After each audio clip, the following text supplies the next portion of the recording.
Still at just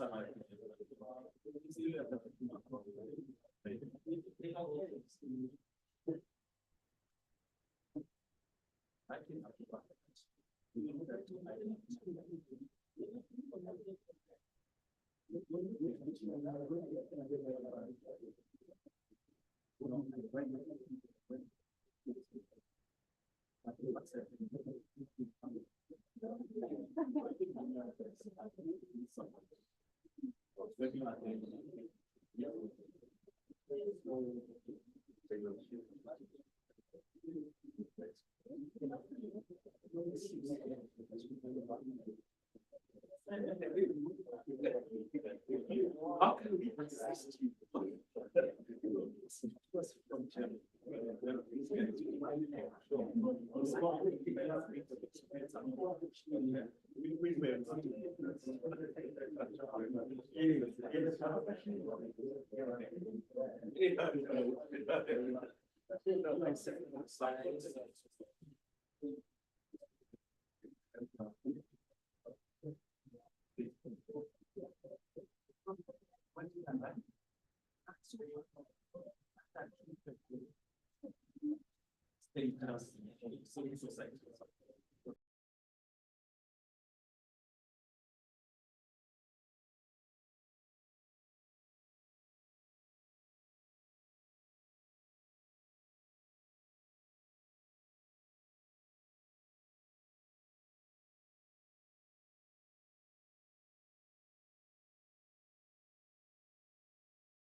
want to do is to gather input from a wide range of stakeholders.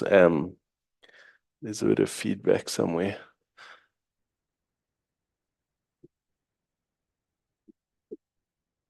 But because it's so complicated, we thought it would be useful to have a sort of pre-consultation session where we can share ideas. We'll tell you how we see it from the commission perspective, but we're very interested in the kinds of questions and views that you will have. And then that will help prepare us for a much more detailed consultation on the NDC, which we will host early next year. So that's kind of the context. So today is quite a content-heavy session. We've got lots of slides, but we're also very happy for you to sort of interrupt and distract us and ask questions as we go. We've got a couple of people online as well. So we're looking forward to today's discussion. If we can get the slides up quickly. So just before we start, a little bit about the Presidential Climate Commission, if you don't know us. So the commission was born out of a job summit, and it was established by the president himself. And the idea is for the commissioners of the commission to advise the president and cabinet on, in particular, the just transition as it relates to climate change. So it often comes down to issues of employment and job creation and poverty and inequality in the context of trying to build a society that's climate competitive. So the commission has two parts. It has the commissioners, and we have one commissioner with us in the room today, Makoma, who's sitting at the table at the back. And we have a commissioner online, Brandon, from the Centre for Environmental Rights, who will be doing the opening. And the commissioners are the ones who provide the advice to President and the cabinet. And we kind of have the second mandate of, apart from providing advice, is to try to build consensus. So this conversation is very much about consensus. And you will find in this NDC conversation, maybe even in the room here, you have a huge breadth of views around what should and shouldn't be in the nationally determined contribution, how ambitious we should be, how ambitious we shouldn't be. And so these sessions are ready to try to explore those things with you, our social partners. I work for the Secretariat of the Commission, and we have quite a few Secretariat members in the room. And our job really is to do the research, run the stakeholder engagements, synthesize everything for the commissioners, because obviously they all have full-time jobs in addition to being commissioners. So it's kind of the framing. My name's Steve. I lead the mitigation work at the Presidential Climate Commission, and you'll meet today Dezigan, who leads the adaptation work, and Deepak, who is here somewhere here, Deepak, who leads the climate finance work. But there are people from each of our teams. You'll have, if you want to chat to people during the breaks, please feel free to do that. So that's kind of the setup. We'll try to keep it relatively informal, so please do feel free to ask questions as we go along. I just want to raise one caveat before we jump into the main program. The NDC is a very important political moment, and you'll hear why as we go along. But it is the job of the Department of Forestry, Fisheries and Environment to write up the NDC, take it through cabinet and submit it. So we are not writing the NDC in this process, right? We are putting together recommendations for the people who are writing the NDC. And so we are very keen to hear from stakeholders what they feel should be in there. It's kind of part of that process. But I just want to be very clear that we're not writing the NDC. The NDC will be a kind of political process, political document that's written up, and that process will run early next year. So we're kind of preparing the ground for that process. And also, because we haven't run our process yet as the Presidential Climate Commission, what you're seeing on the slides today are not our recommendation. Right? They're just framing ideas. This is how we might think about how we put the NDC together. That's not It's not our recommendations either, because we're also running our consultative process. So we're also hoping to learn, if you disagree with anything that we put up there, but also if you have additional science or additional research that we might not have picked up, we would love to hear from you.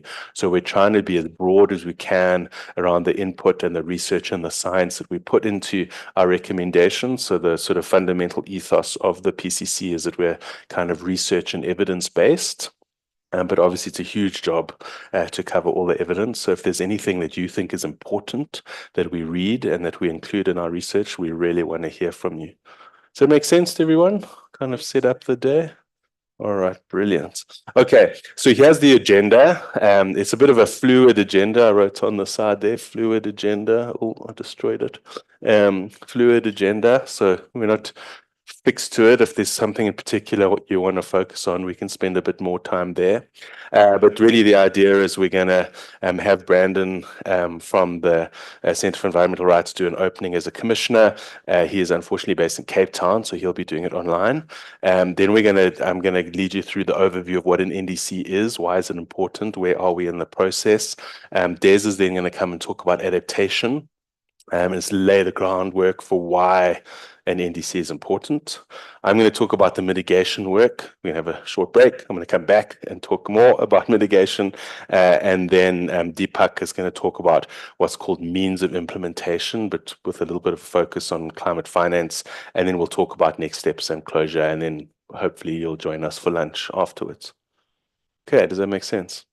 All right, good. I'm going to then hand over to Brandon. Hopefully the team have got him online to do a quick opening. Great. Thank you, Steve and team. Hi, everyone, and welcome. It's really great to see everyone. I'm sorry I can't be in the room in Rosebank today. I'm very excited to be here, I must say. I think the opportunity to have sort of an in-depth and extended engagement with the NDC is a really good opportunity to strengthen climate democracy. And I really want to applaud the approach of having this capacity building to kick off. I think many of us in the civil society space know that there are many laws that provide for public participation. It's supposed to be a feature of our landscape, but it doesn't happen meaningfully in practice. And one of the reasons is that this capacity building doesn't happen. So people are expected to deal with highly technical issues without the kind of grounding that we're going to see here today. So I think that's going to strengthen that process. This NDC is obviously a very important milestone. The first ones came out in 2016 and they were updated in 2021. And so much has happened in that time. From the perspective of observable impacts in terms of climate change, we know that things are intensifying. The modeling and the predictions around what we can expect climatically continue to evolve and tend to get more urgent and underscore the need for more and more decisive action. We've seen so much happening, for example, in the energy landscape, which is really responsible for the bulk of the greenhouse gas emissions, and what's happening from a technology point of view and what can happen with the right sort of political will. So that's a whole new world in a sense. The climate finance landscape is a new world that's sort of coming to being and evolving all the time. So that also changes what is possible and how it gets done. And the understanding of a just transition and what that means in a very granular sense is also coming to light as we start the decarbonization journeys in earnest. South Africa, along with all other countries, are going to have to submit more ambitious targets for 2030. That's kind of built into the Paris Agreement architecture. How much more is subject to this process, as well as bring targets in for 2035. We know from the IPCC that the next few years are critical and the next decade is critical, and we can't keep kicking this can down the road with sort of weak targets at this point in time and hope we'll magically arrive at net zero by 2050, for example. So we need to really demonstrate sort of progressive targets, and I think that's being seen and underscored more. And that all still in service of trying to achieve the 1.5 degree warming limit. It looks like 2024 in itself is going to exceed 1.5, but that doesn't mean that the Paris Agreement target of 1.5 is blown out the water yet. It's at risk, so I think we need to take note of that. And also just to remember, if we were to overshoot 1.5, every fraction or every tenth of a degree counts. So we need to keep that target alive, and hopefully that happens politically at the COP that's starting now as well. As the impacts of climate change roll in, we start to understand in a more granular detail what those impacts look like, what climate resilience looks like, and what it doesn't look like. So as we learn those very hard lessons, those can also inform an NDC that is sort of more grounded on reality. So yeah, and then also quite importantly, there's what they call the Enhanced Transparency Framework happening at the UNFCCC. So all countries are going to be submitting their first biennial reports now, and those reports actually look at how much progress we've made and not made in terms of our NDC. So the spotlight on what's in the NDC and how it gets implemented is getting ever brighter. So whatever the NDC does look like, it will be based on research. So part of this process is to understand the type of research and modeling and empirical information that can then inform the negotiations. The second aspect of what it looks like is the social compact that gets agreed between government, business, labor, and civil society. And I think the more informed that debate is, the better. The more transparent it is, the better. So that's really the intention and the hope for this process, is that there's a lot of understanding that gets brought into all of these aspects that will finally inform what targets we submit in the middle of next year. Great. With that, welcome, engage. I'm looking forward to it. I hope you are too. And yeah, good luck to the team for today. Thanks. Thank you very much, Brendan. Great. So let's kind of kick off with some of the detail. How many of you know what a TLA is? Anyone? It's a 3-letter acronym, and those conversations are going to be filled with them. And so if we go too fast, or if we use an expression you don't know, please stop us. We're so used to them that we kind of forget, And I can say like entire sentences and just acronyms, So please do stop us. If we go too fast, use frames we don't understand. If you want us to slow down on a particular slide, just stick your hand up. We've got 40 odd people online as well. And Simpiwe is going to be the voice for those people in the room. So Simpiwe might also put her hand up and just say, people online have the following questions. Was it okay? Does that sound good as a ground rule? All right, good. And it's a lot of information. But just to give you some background, so the nationally determined contribution, as Brandon said, applies for different periods. So the one that we have set now is for the period 25 to 2030. And we're about to update them for 2030 to 2035. And that's kind of what we're consulting on, is that new upcoming period.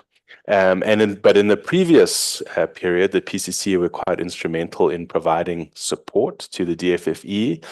So we commissioned research at the time by UCT. We collated the research of others, including some really important work by the National Business Initiative at the time. And we hosted public dialogues like these. So we're kind of repeating that process this time. We're doing the research, we've commissioned particular pieces of research, as both Brandon and I mentioned, we're keen to hear from you if we've missed any research. I just emphasize again that it's the DFFE who are responsible for updating the NDC. So we're just providing them with some input and trying to gather the views of stakeholders.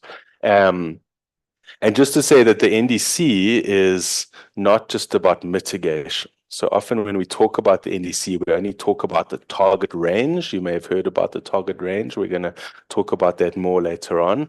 But it's also about adaptation and means of implementation. And means of implementation is climate speak. It basically includes things like climate finance, trade support, capacity building, intellectual property support, all of the things that we as developing countries might need to help us achieve our climate targets fall into this bracket of means of implementation.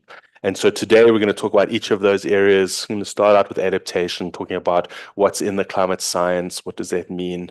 We're going to talk about mitigation, we're going to talk about means of implementation. Richard. So Steve, just a question of clarity. So the means of implementation, is that where we also talk about South Africa's aspirations to participate in carbon trading? Yes, that would just fit under climate finance, yes. Okay, very good. The thing that is not mentioned here that imbues everything that the PCC thinks about is the just transition. Right. So in this process, we could have a climate competitive economy that entrenches existing capital ownership and employment patterns, right? But that's not what we want. We want to be able to change society as we respond to climate change, that's making a more inclusive society that has more jobs, lower inequality and lower poverty, right? So that's our overall framing. So when we talk about these things, assume that that's a given. Just to give you a sense of the process, so we're kind of in this phase 2 now. The phase 1 was really building the slide decks, doing the research, working with our research partners around the country to get the input data. We're now in this phase 2, which is having meetings like these with our stakeholders. Phase 3, which will happen sort of December to March, is really when we'll start the formal stakeholder engagement. So at that point, we're going to be asking you as a stakeholder group, what do you think should be in the NDC, right? So this will be a lot of us talking to you. That session will be you talking to us. And then we will draft up our recommendations. We'll share them with you again for your review to make sure that we've captured everything properly. Normally what we do is produce 2 documents. One is the sort of fact-based recommendations document, and then the other is a stakeholder document. So we record everything that's been asked and that you tell us, and we faithfully present that to the presidents and cabinet as well. And then the DFFE will start their process. So we're thinking of, we're still kind of working out this phase 4 a little bit. We're either thinking of having another round of consultations like this, but we're leaning towards having a colloquium where we invite all of the stakeholder groups together and we can kind of debate our differences and get down to some of the details in that session. But at about the same time, the DFFE will start their process. So we'll submit our input to their process. They will have stakeholder engagements at a sort of provincial scale. They're also doing their own research, and they will draft the final recommendations that go to cabinet for approval. And then the NDCs are due to be submitted to the UNFCCC at the end of next year, at next year's COP. So everyone's in Baku now, but next year's COP, which is COP 30, will be in Brazil. Okay, happy so far? Good. All right, so kind of a quick refresh on the context of NDCs and what we're trying to do from a climate perspective, right? So you've all heard about net zero by 2050, I imagine. That is kind of the global climate target. That's what everybody's trying to do. And what that means is that any carbon emissions that we put into the atmosphere from processes that people run, agriculture, industry, power, energy, those are either not emitted, right? So we try to reduce our emissions, or taken out of the atmosphere through some biological, chemical, or physical process. So the net part of net zero is the taking them out. But it's expensive to take emissions out of the atmosphere. So what we really want to do is reduce emissions as much as possible. So we want to try to get as close to absolute zero as we feasibly can go, and then take out what's left. Does that make sense? So where does net zero come from? Right. So the international climate scientists ran these big models called integrated assessment models. And these models think about the economy, they think about energy systems, they think about natural systems, and they're basically like giant spreadsheets that help us think about the interactions between different elements. And so you can see on this chart, oopsie, I keep pressing the wrong button. Every one of these little gray lines is one run of those models, right? And then you change the assumptions. What if we phase out coal quicker? What if we do this? What if we do that? And you run it again and you get a new line, right? And you can see they start to form a kind of cloud, right? For how we need to reduce our emissions to get to a safe temperature, right? And the safe temperature is agreed to be well below 2 degrees, ideally below 1.5 degrees of temperature increase. And what that allows us to do then is say, well, how much carbon or methane or all of the greenhouse gases in the atmosphere will result in a 1.5 degree increase? Does that make sense? How much would result in 1.6? How much would result in 1.7? How much would result in 1.8?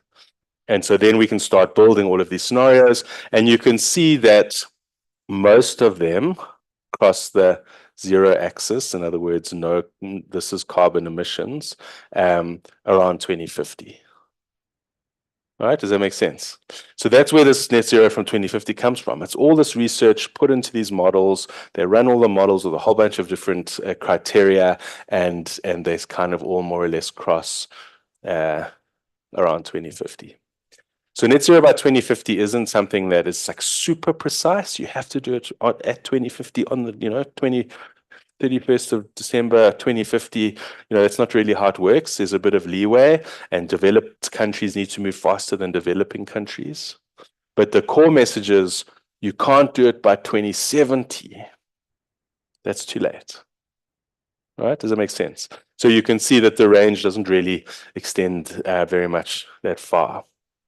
So the other thing to note is these sort of average lines here. So these are average lines for different packages of assumptions, right? And you can see some of them go well below the zero axis, right?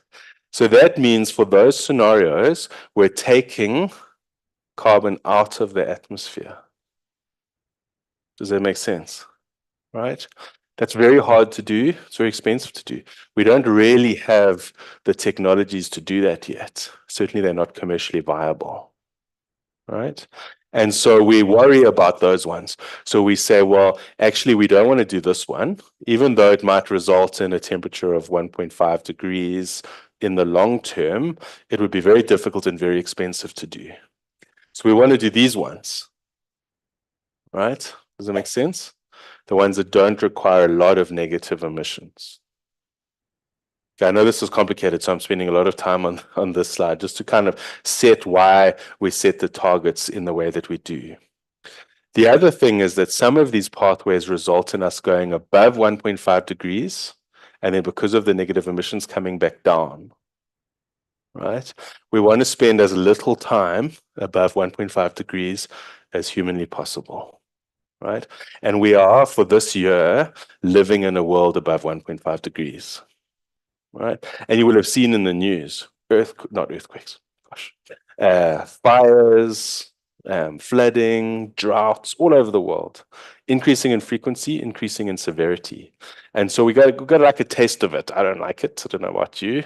And the really important part of that is the people that get most impacted by these extreme events and the long-term events like increased drought and decreased rainfall are the poor, right?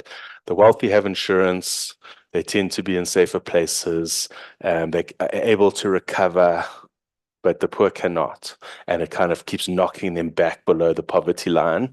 And that is the kind of things that we need to fight. So when Des talks a bit more about adaptation, those are the things that we're worried about. How do we kind of protect the poor in the case of these extreme events? And the best way is to stop the extreme events. And we do that by reducing our carbon emissions globally. Okay, does that make sense? So that's kind of the broad context. I would also say that there are other greenhouse gases. Right, so it's not just carbon, but carbon is the one that we kind of focus on because it is the easiest to understand and some things that we have to do to impact them long term. Methane is also very important. So it's not just about carbon, but we'll talk a lot about carbon.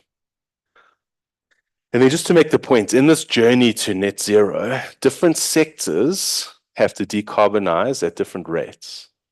Right? So we tend to see that the energy supply sector must decarbonize more quickly because we know how to do it. We have mature technologies to do it. And you'll see that in the UNFCCC calculations, power and electricity must decarbonize by 2040, right, globally. Some of the other sectors can come a little bit later. I just want to go back to the slide. The other thing to know about is the conservatism in the science. So these pathways give us a 66% chance of avoiding 1.5 degrees. Not 100%. There's still a lot of risk there. And some of the pathways talk about a 50% chance. So it's flipping a coin. Are we going to go over it or not? Right? And so when we think about how ambitious we should be keeping that in mind, right? We're giving ourselves a 2/3 chance of staying below 1.5 degrees rather than a 100% chance. Okay, so that's the kind of climate science framing. We'll get into a lot more detail later, but just to give you a sense of where these kind of big target numbers come from. And then we're going to talk a little bit about NDCs, the actual concept of an NDC. So you will know that this year happening today is COP29, right? That means there have been 28 previous COPs, right? So we're taking a long time to solve these problems, and you'll see today why some of this is so complex.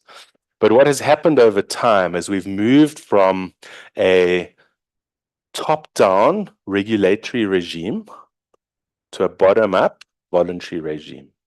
Okay, so in the COPs prior to Copenhagen, which was COP15, right? Every year a different city hosts them, so it becomes the Copenhagen COP, with this year's the Baku COP, and everybody tries to come up with an agreement at the end that sounds cool. So you've got the Paris Agreement and the UAE Consensus. We had the Durban Platform for Change, and so before COP15 there was this idea that we're going to regulate it, we're going to force you to do things, they're going to be international rules, they're protected by international law. We just completely failed to achieve that. And COP15 in Copenhagen was where that finally broke down. People couldn't agree. We realized we were never going to agree, and we had to change tack, right? So Copenhagen was a massive failure, and I guess an important tipping point to shift us to this idea. So then between COP15 and COP21, which was in Paris in 2015, I was lucky enough to be at that particular COP.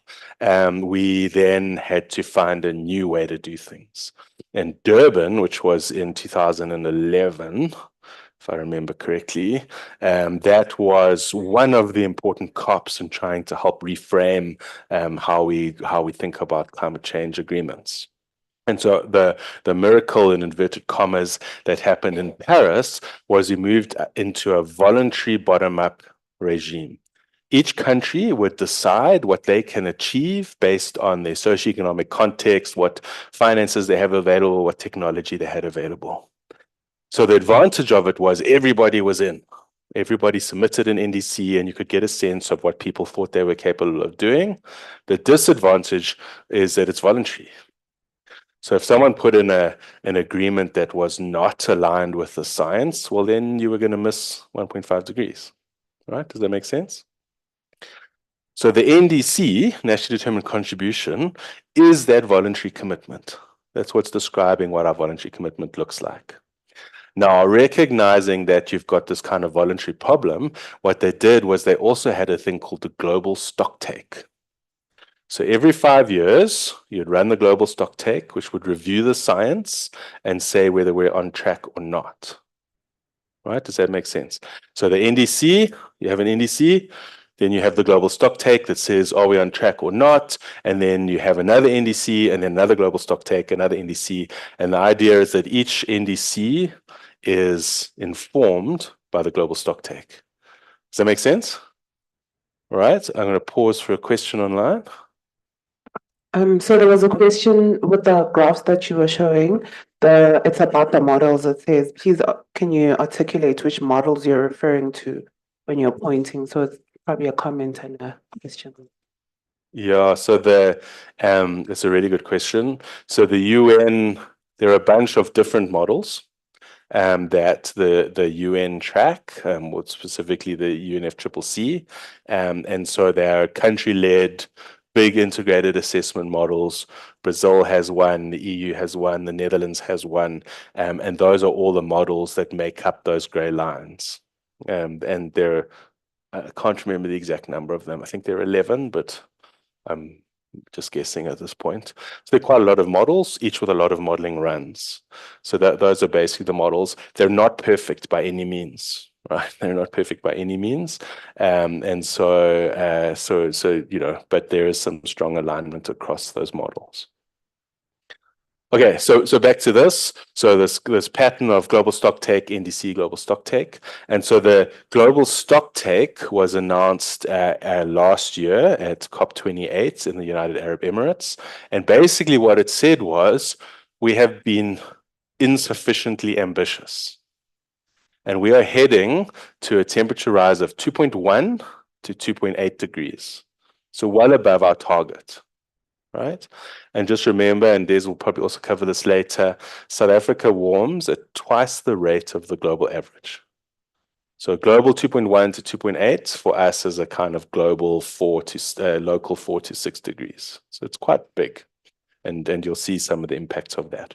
So we really want to keep that temperature down. And so the implication of this last NDC is the next round of, the implication of the global stock take is the next round of NDCs needs to up their ambition in order for us to meet our target of 1.5 degrees. Does that make sense? All right. So the next round of NDCs are due COP30 in Brazil, as I mentioned, and that's what we're kind of consulting on, and they are for the period 2030 to 2035. Okay. All right. I'm going to go a little bit faster here. It's also important to note that there is a bunch of domestic legislation that helps us achieve that international commitment. And that domestic legislation is largely the Climate Change Act, but the Climate Change Act is rooted in the National Development Plan and the National Environmental Management Framework and in the National Climate Policy that preceded it. And the Climate Change Act basically does a couple of things. It establishes the Presidential Climate Commission. That's one of the things that it does. It establishes an adaptation system, and it requires all government entities to do an adaptation plan, basically a risk and vulnerability assessment and a response plan. And it also establishes the mitigation system. And the mitigation system includes a bunch of things. It includes an emissions trajectory. It includes a GHG inventory. How much GHGs and methane and so on have we emitted so far? And then it has these things called SETs, or sectoral emissions targets, right? And they basically allocate an amount of carbon that each sector in South Africa can emit, right? Electricity, industry, and so on. And that is very closely linked to the NDC. So the SETs are the policy instrument that drive domestic emissions reductions to help us meet the NDC. Does that make sense? And then below the SETs are these sort of sector level policies, the IRP, the National Transport Plan. There's a whole bunch of other things that then have to help sectors meet their sectoral emissions targets. And that's kind of how the domestic legislation is framed. And so this takes a mitigation view, but obviously adaptation and the systems that get put in place under the adaptation part of the National Climate Plan are closely linked to the adaptation component of the NDC. Does it make sense? Are we overwhelmed or are we okay? We're okay? Okay, good. All right. There are a couple of rules, right? So the big debate is, well, South Africa is a developing country. We have very high levels, highest in the world of poverty, inequality, and unemployment. Therefore, we should be able to decarbonize slower. Doesn't mean that we can decarbonize, we can increase our emissions. It just means we can decarbonize a little slower, right? But there are some rules about the NDC that we also have to follow. So we can't just say anything we want, right? And the first line is that it must be more ambitious than the previous NDC, right? Ideally taking into account the global stock take. It must be aligned to the requirements of science, right? And most importantly, what we agreed at UAE last year was that it would be aligned with 1.5 degrees.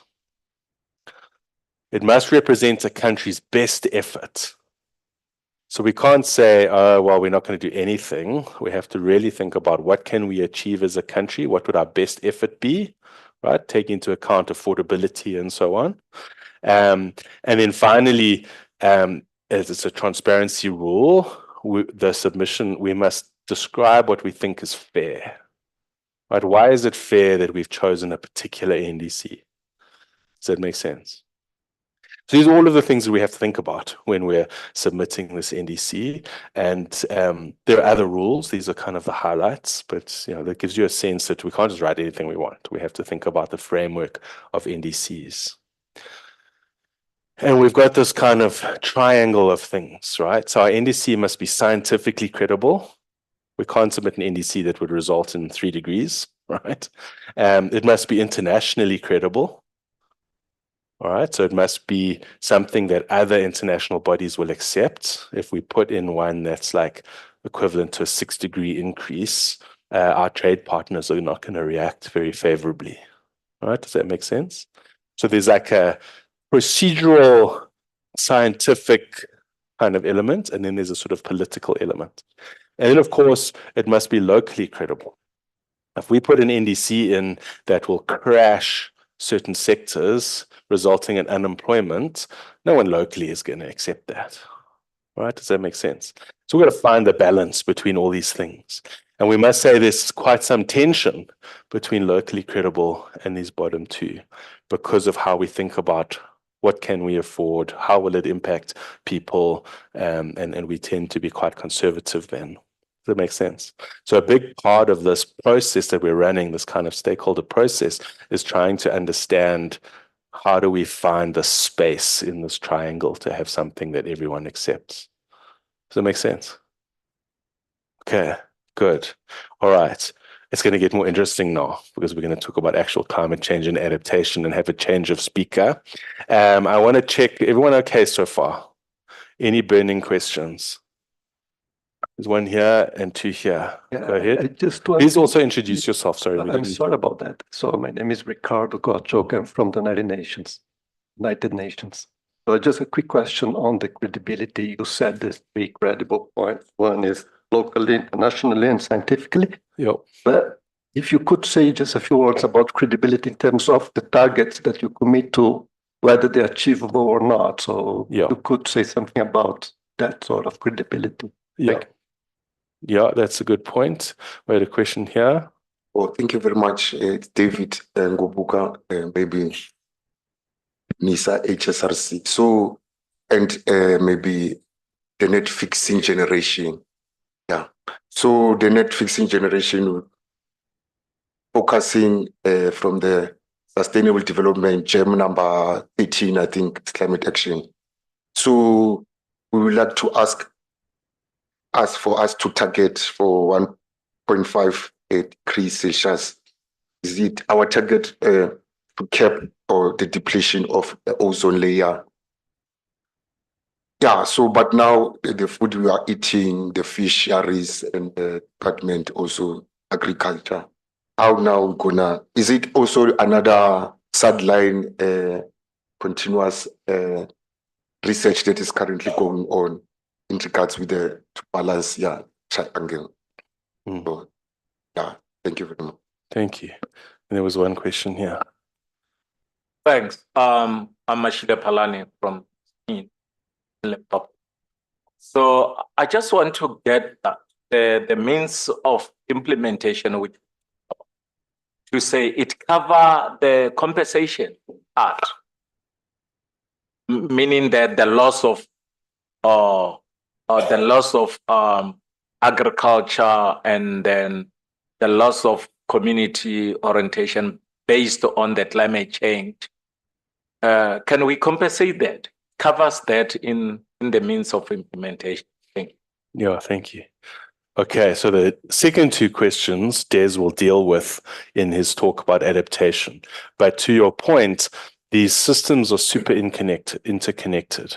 So if we have an increase in temperature, it means lower agricultural output, it means lower food production, it means less water. And so these things are all very closely related, which is one of the reasons why we have to avoid what they call physical risk. So physical risk is the impact of climate change on our economy, more floods, droughts. You might have more rainfall, but you have it all in one go. Can't store it in the dams.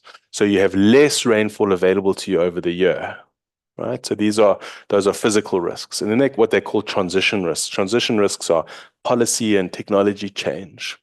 And to some degree, they're kind of they're disproportionate. So the more policy risk, the lower the physical risk. The more physical risk, the lower the policy risk. But we can talk about that more. On the credibility side, yes, of course, you can't set a target that's completely unachievable. If we set a target that said we will reduce our emissions to 100 megatons, we'll talk about that more in the adaptation section, it's not possible to achieve without completely destroying the economy. I mean, you could just switch everything off, right? But that's also not credible. So yes, credibility is about this narrow window of how do we comply with the 1.5 degrees target without destroying our economy or doing things that are physically impossible to achieve. So how we think about carbon capture and storage, we'll hear about more later. If the technology doesn't exist, you can't really place a huge emphasis on it, right? Does that make sense? So yes, agree on that point. Des will answer your two questions in much more detail. Simpiwe, you've got a question from online, and then we'll let Des have a run. Okay, we have a question from Snendla. It's about relating to the mitigation system, specifically the sets. How often are the sets evaluated, and what is the status of the status currently of the sets, the sectoral emissions target? Okay, good. So we mentioned that the sets and the NDC are connected, and the current NDC that we've submitted is for 2025 to 2030. The sets that are now out for consultation, well, I think the consultation might have recently closed. So have just recently, they are the government policies that apply to the period 2025 to 2030. A new consultation will have to open up for the sets that relate to 2030 to 2035, right? So these things are closely related. So the sets are the domestic instrument that deliver on the NDC, and they're then updated in the same cycle as the NDC. So every 5 years, slightly out of sync with the NDC, if that makes sense. Okay. All right, great. So I know this is a big information overload, so we thank you for bearing with us. It's going to get worse. So hopefully that'll be fun for you. But I'm going to hand over to Des, who's going to talk us through the specifics on the adaptation components of the NDC. So thank you, everyone, so far. Thanks, Des. Well, it has to move around. Okay. We're going to be seen behind the pillar. Can we swap the Palmer? Colleagues, before you get your next bout of death by PowerPoint, maybe you want to stand up and stretch. We just need to be sharing a mic. So we need to do a swap. And Yes. and one more thing, look, the highly information-filled slides that you're seeing deliberately, because this is part of the capacity building we're doing together. You will get copies of that, so you don't have to write too many notes.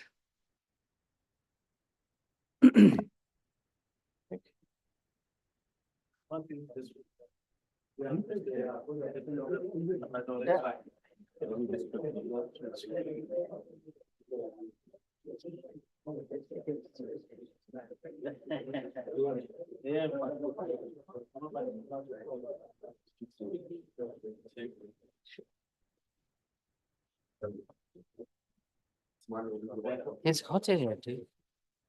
It's hot in here. It's muggy in here. It's like Durban. No, that's all right. Okay. You want to test it? Yeah.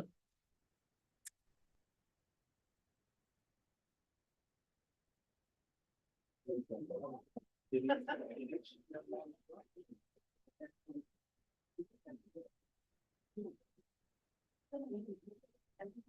can hear?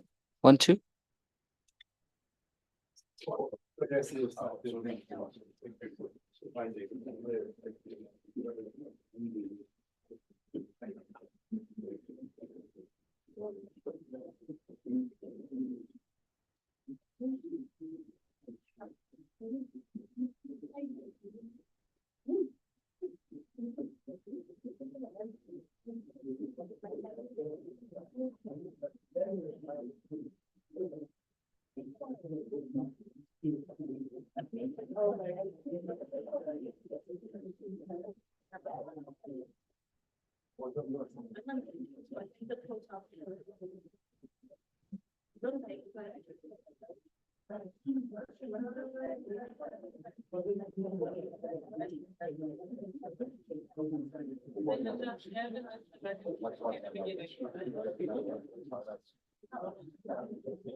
Okay, colleagues, please settle down. Oh my goodness, it gets loud here.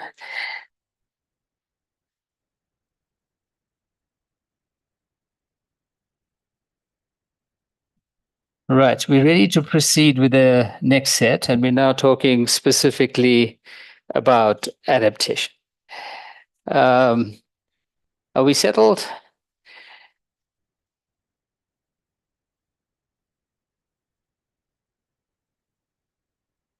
We're good? Okay. Okay, we're going to proceed. So let me emphasize one very important point right at the beginning is that we are well aware that some of you are uber experts in this domain. We're also aware that some of us are not. So in the way we're having this discussion is we want to level up. So we want to get everybody to the same place around how we're engaging this, so that when we have to make the decisions about what this country's submission is going to be for the NDC 2025, we're going to do it from a really well-informed perspective, and well-informed by what is required, but also well-informed by what is important for our own constituencies.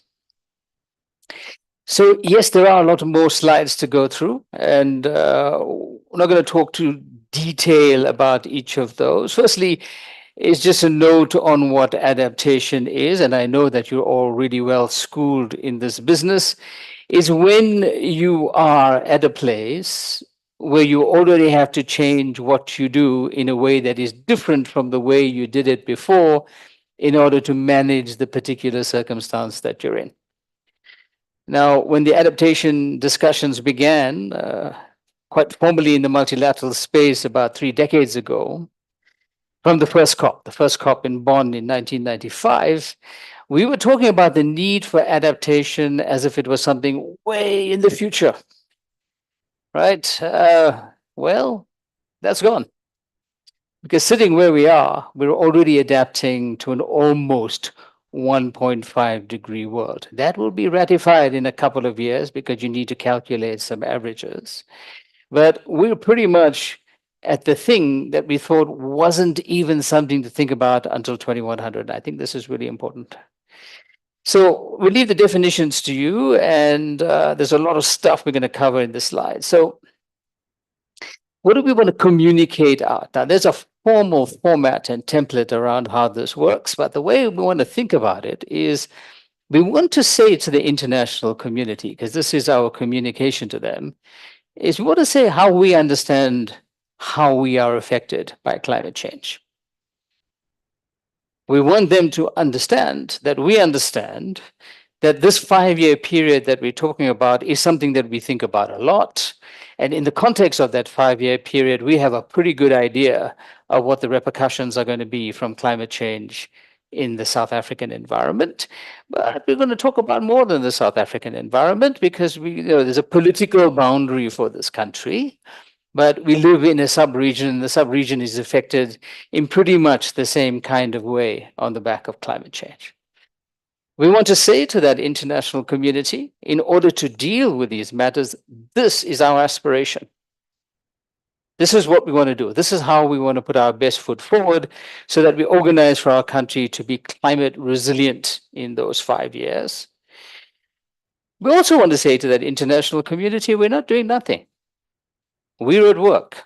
This is what we're managing to do. This is what we have done already. This is what we have in the pipeline around the next 5 years. And of course, we want to say what we want from our international partnerships around this. The other point that I want to emphasize is that the way this should be thought about is that we're not only talking about the climate adaptation interventions in isolation as a parallel goal to development, because it is not. The reality of what we want to do is to organize for climate resilient development that has sufficient levels of climate adaptation in order for us to be able to survive this and even thrive in it while pursuing and achieving our development goals. And here in particular, it is the SDGs, that is beyond the SDGs. The additional element that South Africa has brought into now a global conversation, and not alone, there are several others that came in with us as partners, is this notion of the just transition. That while the endpoint is an attractive one around a climate resilient South Africa, the way we want to get from here to there has to be just. And we have a just transition framework that is now policy in the South African environment.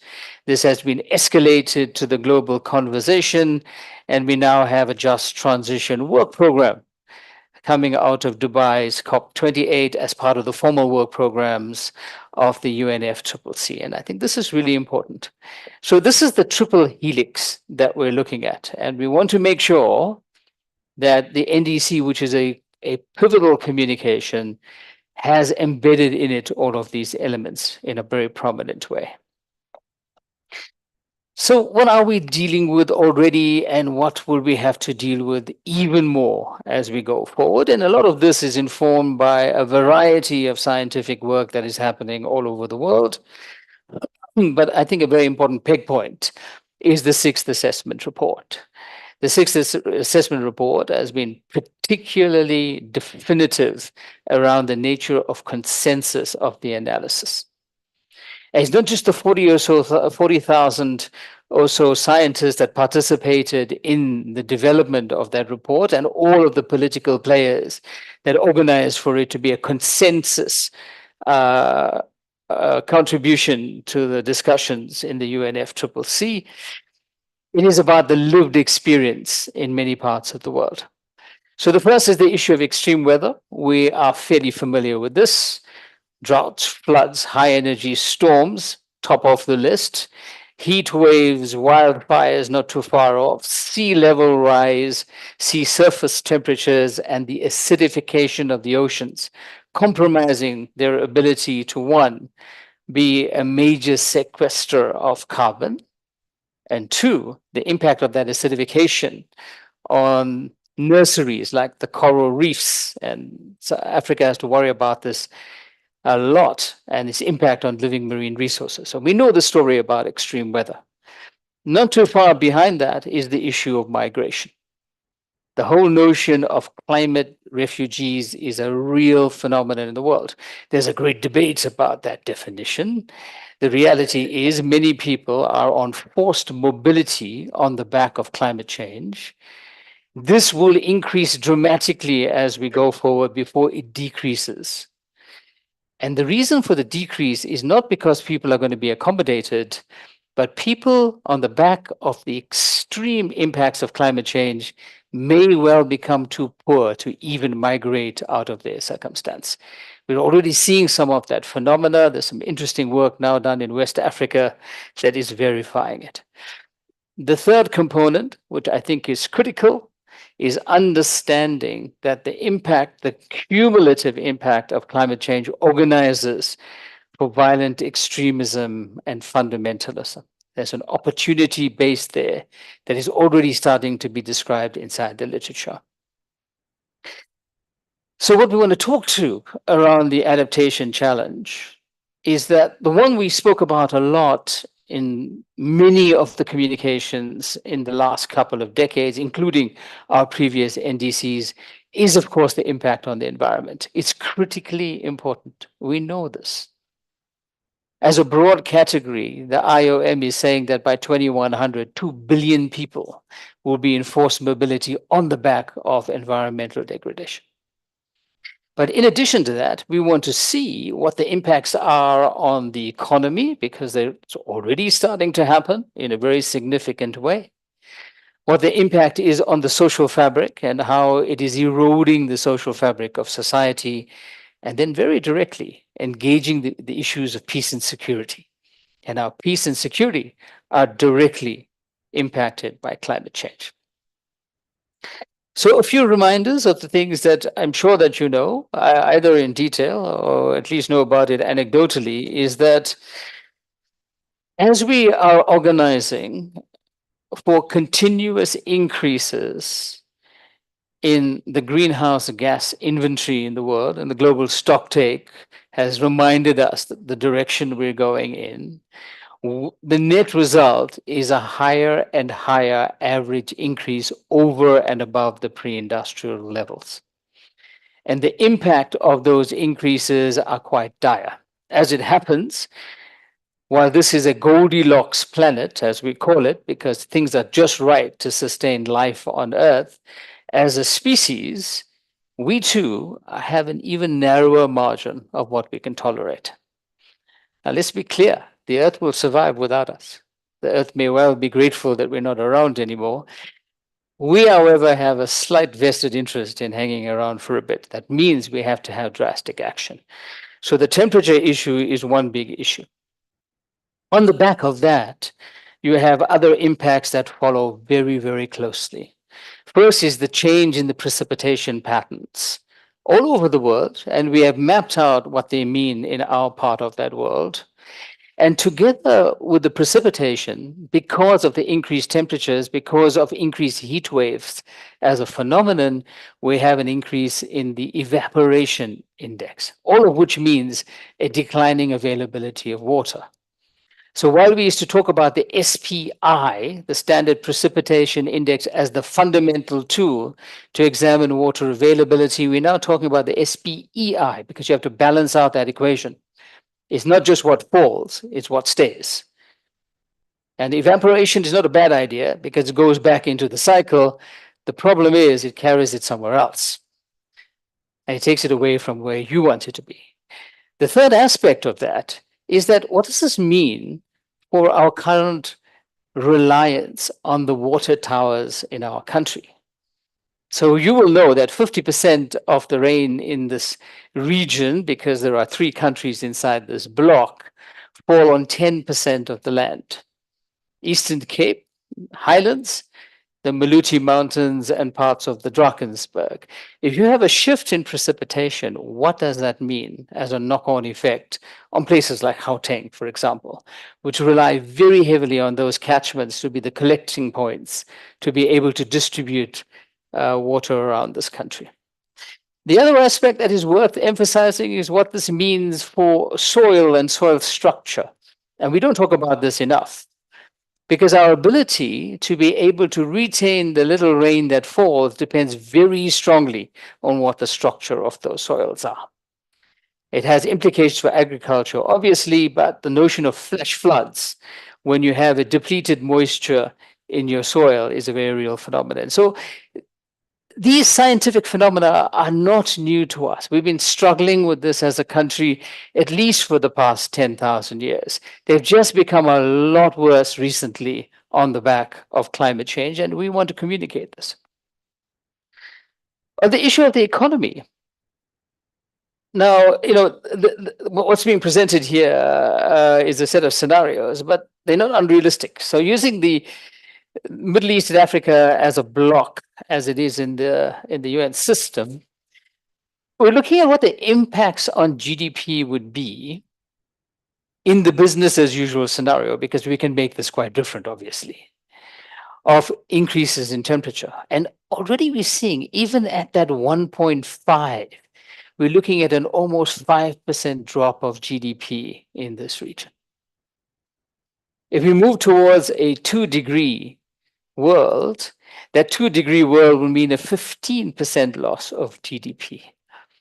If we go even higher than that to 2.6, and 2.7 is what the Climate Action Tracker says we're headed for, based on the strategies and policies that are actually active in all of our countries in the world, at that, 1/5 of the GDP is lost in this region of the world.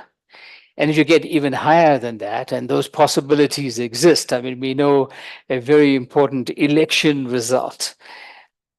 And that election result is telling us that we have a much higher road to climb going forward. It means that we have the possibility of going towards +3 degrees Celsius.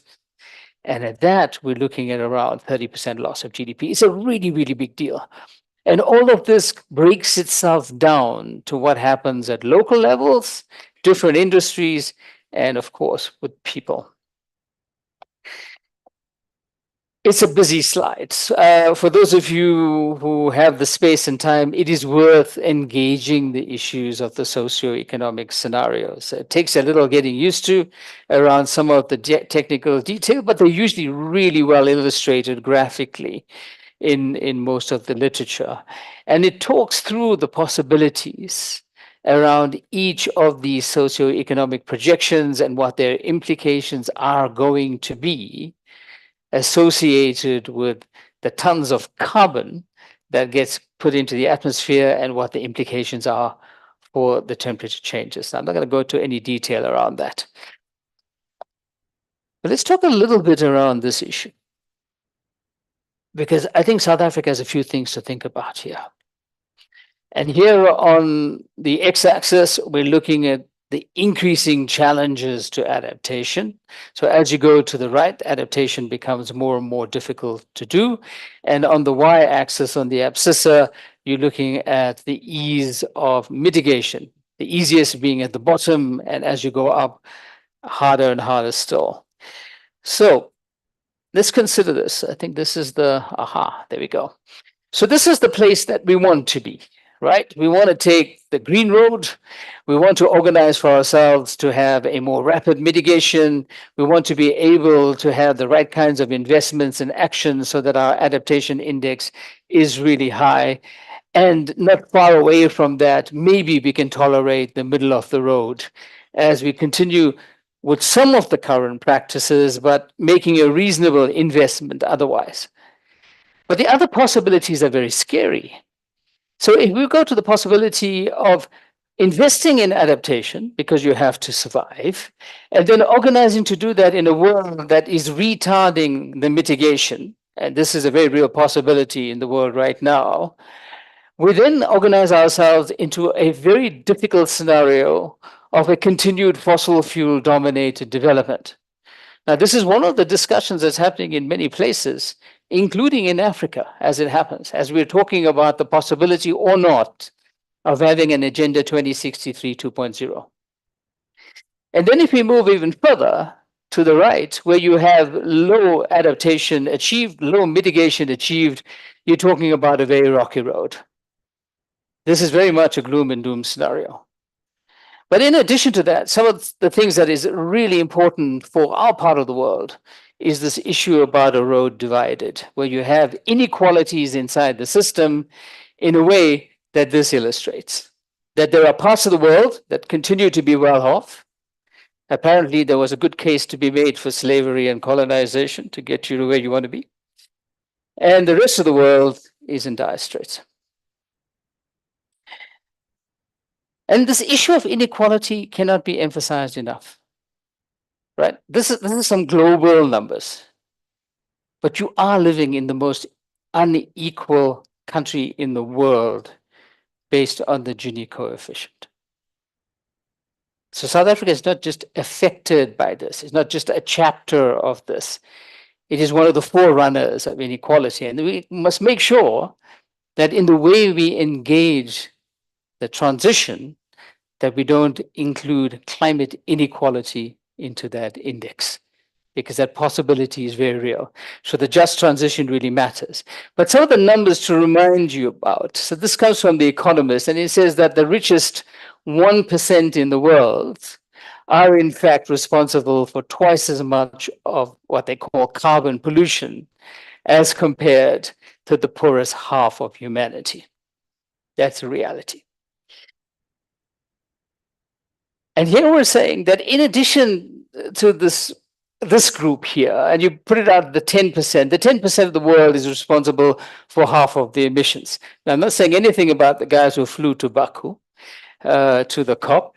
I'm sure that they're all doing what they can to offset that. But let's talk about this part here. And unfortunately, some of you are in this thing, that the middle 40% of the world is responsible for another 44%. That's hectic. It means that the bottom 50% of the world, the bottom half of the world, the 4.5 billion people, are actually responsible for only 7% of the emissions. This is the nature of the inequality we have to deal very robustly in our expression, the NDC and beyond the NDC, obviously. Then we had to look at the issues of what happens, not only in this part, but even in this section around those groups in the world that are vulnerable. These are women, it's youth, it's rural folk. And here's some data from the CGIAR, and they have a special program that runs across all of their 18 centers around gender and the gender inequality risk on the back of climate change. And the reason why those things are in white is because this was done for lower middle income countries in particular. And this is what it is saying. It's telling you where in the world it's going to be most affected. Now, we know some of the story really well. I mean, we know on the gender stats, for example, that about 70% of the food production in the world is done by women farmers. We also know that women own about 20% of the land, 20% of the agricultural land in the world. We also know that even when they own such land, they're not necessarily in charge of what goes on in that land. So this lens around vulnerable groups becomes really, really critical for how we engage, how we go forward. Then there's the issue of the unequal burden. And this is an alarming thing. Now, I know that there's a lot of mathematics associated with that line when you have the dots all around it. I'm sure that you're reasonably convinced that the scientists got this right. But what we're looking at here is the inequality of the burden that we have to engage. Okay, on the one side, we're looking at the change in income due to heat waves. This is quite specific to heat waves. And here we're talking about GDP per capita. And what we're seeing, there's a bunch of countries down here that are organized to have the highest impact economically because of the low resilience inside the system compared to the more developed partners up on the top. So the whole notion around climate impacts on poor and vulnerable being completely disproportionate is absolutely true. I don't think the science has any variation in that. And what we would want to express in the adaptation and other chapters of our NDC is that this is an important focus for this country. It should be an important focus for the world. Yes. So yeah, in this country, the GNU country, but now as next year there will be this what, or is it, when is the local elections? So I want to focus on this point of the gross education monitoring system. Our NDC, is it centered in human rights? For instance, when we encounter schools, roofs are being blown away now currently in Mpumalanga, somewhere else and somewhere else during the exams.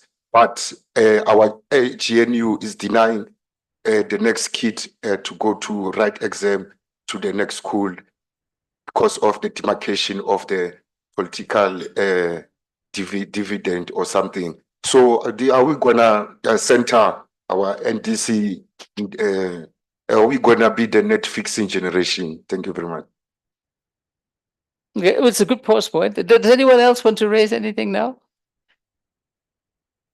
Does anyone want to respond to you? Who's feeling brave? Come on. Well, let me say three obvious things, right?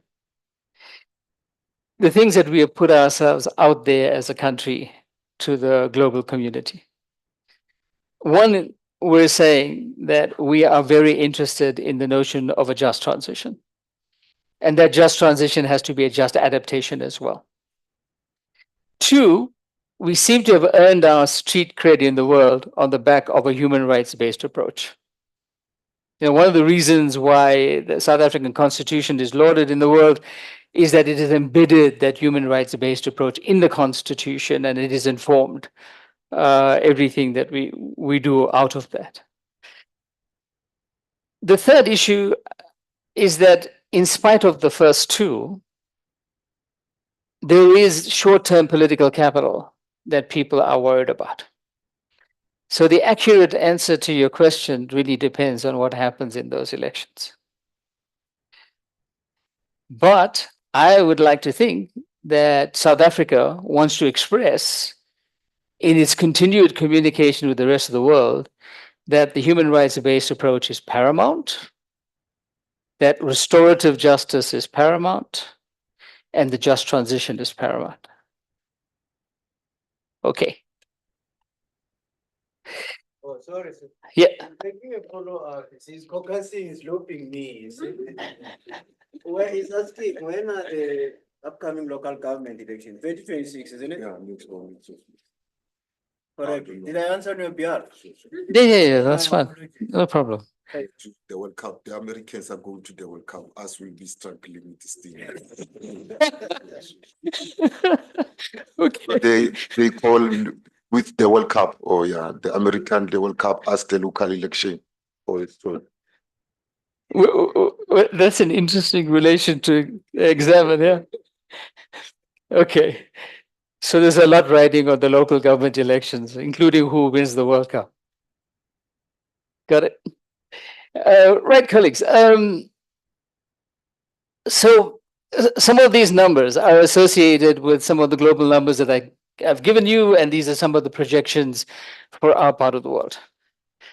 And the grim reality of where we're at is that at a projected less than 2% growth over the next 5 years, it restricts an internal ability to make the kinds of investments that are required to right-track this.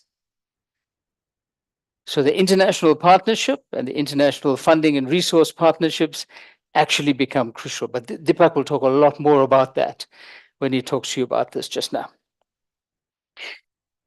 So moving on, we talked about the global models before in the slides. Well, the replication in the local environment looks like this in the climate modeling, and this is how the temperatures will pan out.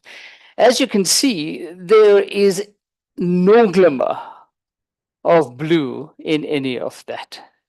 It looks pretty devastating. And the same is true around the rainfall patterns. So we become a brown country.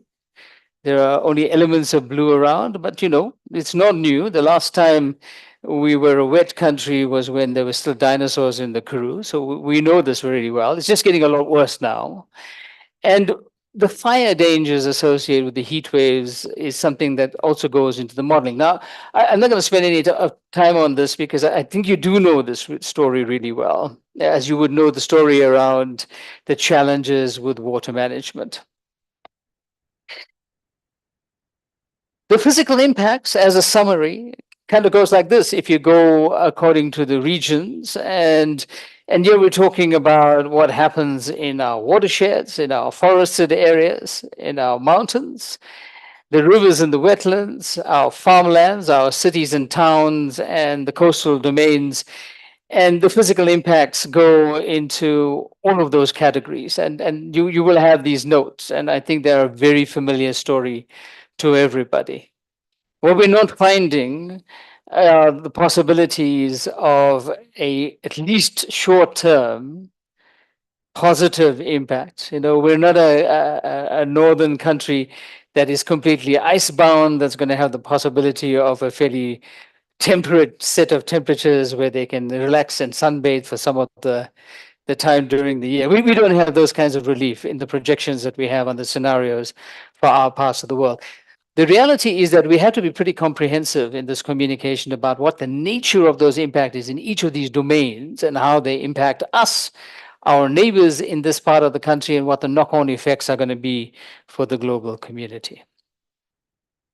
It's also worth emphasizing that lots of modeling work is being done by lots of people. One that is fairly local to us is that in the Global Change Institute, based at Wits University, they pitched 3 things as tipping points specifically for this part of the world. The first is the notion of day zero in Gauteng. Now, this has had a fair amount of conversation recently in the media, and the media conversations went beyond just the day zero in Gauteng, and also what the impact would be around water conflict and water wars. But it's a very real phenomenon. And it's related to many, many things, obviously, what happens in the watersheds, how we're managing the water inside Gauteng itself, and the various issues associated with things like integrity inside the water system, because they all count. But it goes beyond that as well, because one of the reasons why it's really important to take notice of this is we're talking about a part of this country which, at least since the early 1880s, has taken the prioritization of resources from everywhere else in this country to prioritize its own development. The net result is that we have, and we're sitting in this place now, a place in this country that contributes 33% or more, depending on which index you use, of this country's GDP and 7% of the GDP of this continent. So the economic machinery is at direct risk on the back of a tipping point based on climate change that will take it over the edge into water insecurity. The second thing, and concomitant to this, is the loss of staples. And the loss of staples in sub-Saharan Africa, well, actually south of the rain belts and the rainforest, is a very real phenomenon. Now, we've seen the preview of that, if you like, on the back of the last El Nino, where 8 countries in the Southern African region declared a food emergency of some sort or another on the back of the drought conditions. And this is a real phenomenon. Its impact on the food security is quite dire. Its impact on the balance of payments is quite dire. Its impact on livelihoods directly and potential recovery is quite dire. Its impact on climate-based migration is quite dire. The third thing that is pitched, and this is something that is rapidly gaining evidence, are the Southern and East Africa cyclones. There was a time when Madagascar was a very real barrier, when the Indian Ocean cyclones would come up against Madagascar, fail to get around Madagascar and into the channel. That's not true anymore. We are seeing these high energy storms that are traveling down the Mozambique Channel and causing devastating effects. We have new records that are being broken. Freddie is the first cyclone in this part of the world that re-energized. It went ashore, it dissipated to a reasonable degree, went back into the ocean and re-energized because those sea surface temperatures were so powerful, and came right back inland and smashed Malawi. So these are three centers that are real phenomena about what's happening in our part of the world. Why is it important to emphasize these extreme things?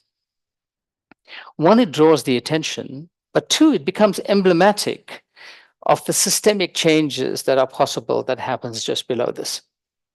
Because below that tip of the iceberg, there's a much bigger problem that needs to be solved. But, the scientists are telling us, they're telling us that there are ways to deal with this, that we have to choose a pathway. And we want to emphasize this in every chapter of the NDC, not only in the mitigation chapters, that we want to choose the resilience pathways. We want to choose the resilient pathways because in spite of the fact that it would be high investments at the beginning, and we're wanting the international community to come in with us and share this burden, we will have a pathway that gives us the right kind of climate resilience that deals with all of these socioeconomic and security possibilities inside the system, and an ability to deal with shock events while still maintaining that pathway. It is far too dangerous to take any other pathway, because the pathways that are going down, the high emissions pathways, are telling you that those shocks will organize to have you in a steeper gradient going down that line. So in our adaptation framing, we'll be talking about where we've come from and the commitments we have made and South Africa is a very vibrant player in the multilateral system. Starting with the adaptation framework from Cancun, and there's a set of factors that we will be talking to in our own submission. We would be talking to the issues associated with the Paris Agreement, and we think that the Paris Agreement will still survive. There is a particular administration that wants to repeat what it did in 2020 and withdraw from it. It may well do that again, but the global circumstances are such that it may not have the same kind of impact. We are very clear that the Sustainable Development Goals are paramount, as we illustrated in the Triple Helix earlier. The thing to emphasize here is that we are worried about maladaptation. Because if you don't make the connections between the development objectives in the SDGs with climate resilience, you have the real possibility of actually achieving in the shorter term development objectives that lock us in to high carbon futures. It's absolutely critical that we make the right choices. There was this question earlier about loss and damage mechanisms, and this is where we want to engage it. Look, the loss and damage discussion in the UNFCCC is a very old one. In fact, began in Bonn in 1995 and then managed to get over the line in Sharm el-Sheikh at COP27. It is a really big deal. It's a big deal to get that acknowledgement into the system. It's a really big deal to have had a consensus decision around it. It is a big deal, although the numbers were small, to get the first replenishment in Dubai, which starts this on its pathway. The expectation from COP29 is that the interim arrangements will be agreed to, and we will have an operational fund that comes out of Baku going forward. And we want to talk about that and what that means in our system. And again, Deepak will talk a little bit more about that and the issue of country platforms just now and how this fits in. So, colleagues, I don't want to get too much more into this thing and talk to you about the fact that what we're looking at here is that there's a range of instruments us as a country and everyone else engages with that talks about how all of this fits together in the puzzle. And it's really important to put those pieces together in that puzzle to have one picture, that we don't have parallel lines, as many countries are forced to do, where you meet a global reporting requirement without it being integrated into the planning inside your system. So we have a national adaptation plan. We've got a climate change adaptation strategy at national level. We're actively working with the different line departments as well as the DFFE on sectoral adaptation responses. We're talking to the adaptation components of the NDC. We have new legislation in this country, which I think is a big reporting line in the NDC 2025 to 2030. And all of this has to come together in that framing. Now, a quick reminder, and there's the better diagram coming up just now to tell you about where we were on that last one. I just want to make a point on the first. The point on the first is that we must keep grinding and put as much effort as we can into organizing to be in and around that 1.5 degree target. At sometimes it becomes very difficult to believe that that is possible. But an inability to adapt to 1.5 will mean an increased inability to adapt to any number above that. It is the fundamental. It is the one we know. It is the one that we need to engage. So I want to wrap up quickly. So on the last adaptation, NDC, we talked about governance and legal frameworks. We have a really big banker in that regard to report in the next NDC. We have a Climate Change Act in this country, Act 22 of 2024, this year. And that's a big banker. And on the back of that, there's going to be a regulatory regime. On the back of that, there's the establishment of institutions like the PCC. The second is that I think we do have a much deeper understanding of the impacts of climate change as they pertain to each of our sectors, as well as the global emissions pathways, and we can talk to that. We can talk to where we're at around the implementation of the climate change action adaptation strategy, and we'll be talking about the second half of that, the 2021 to 2030. We'll talk about 2025 to 2030. The issue about mobilizing funding, we have a bunch of initiatives that are currently underway. The DFFE is leading the work on an adaptation investment plan. The PCC is assisting with a just adaptation and resilience investment plan itself as an overarching framework, in addition to which is talking about a catalytic instrument called the Climate Change Response Fund.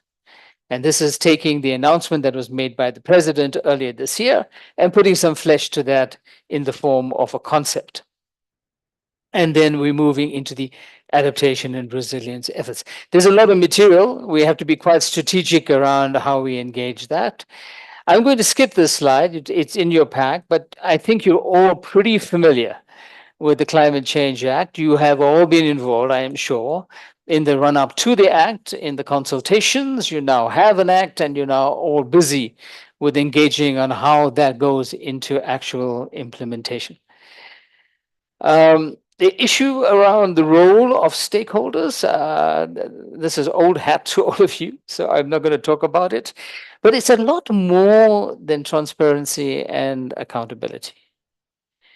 Because the thing that is the overriding thing over and above that, the reason why this thing called the PCC exists as a stakeholder compact is the notion of co-creation.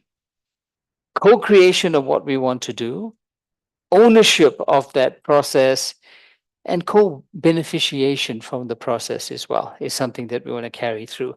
And I think this is a really good message to send to the international community as part of our country communication, because many other countries could learn from that experience, and we could learn from many others as well. So on the issue of the investment that's required, it is more than that central block on adaptation. It is also about the conditions that we need inside the system to give us the early warnings that we need. We need to engage a lot more in the investment around the planning.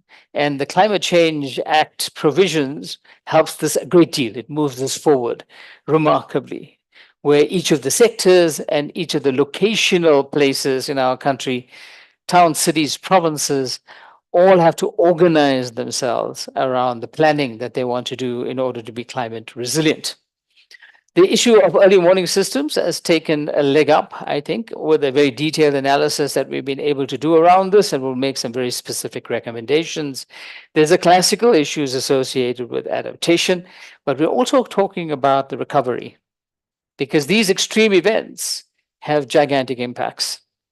And so the whole issue about how we engage the issues of disaster management, and we will be able to talk to how we're talking to the analysis and the review of our processes around climate-related disasters and the emergency responses that go with it, as well as the rebuild that we want to do inside the system, where every rebuild should organize for the climate resilience in the system to be at a higher index than we were before. So, colleagues, you have heard a lot. Hopefully, most of it is familiar to you. And I'm sure you know a lot more than what was said. And we're very happy to take a little bit of discussion now, because the main discussion session is a little bit later. So I'm going to pause right there.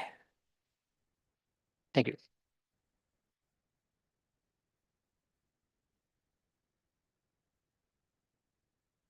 Thank you, Deskin. Hi, I'm Richard Worthington. All very impressive, lots of documents, frameworks, what have you.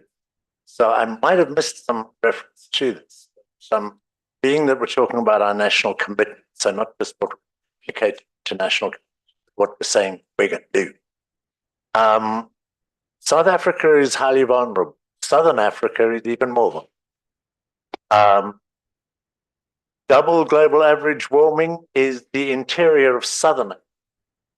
So we're really interested in Southern Africa. And I'm not hearing, or perhaps as I say, I missed the commitment that we are going to drive regional cooperation. Now, as the wealthiest in the region, as the biggest emitter in the region, as the largest user of water in the region, etc. So I'm just wondering, yes, this is all about countries putting their best foot forward, but we don't have to be constricted by that framework when it comes to figuring out how most effectively for South Africans we can adapt. And that means effectively adapting for the region. So I was just wondering if you could touch on that a little bit. Not so much, what is being achieved. I think lots of efforts are ongoing, but bigger picture, long-term vision, what are we committing to in terms of regional water management, this kind of thing? Thanks. Thank you. That's a really good point. Please, Sipiwe. This question comes from Duduzi Shabalala. He's asking, when are we going to have a Department of Climate Change?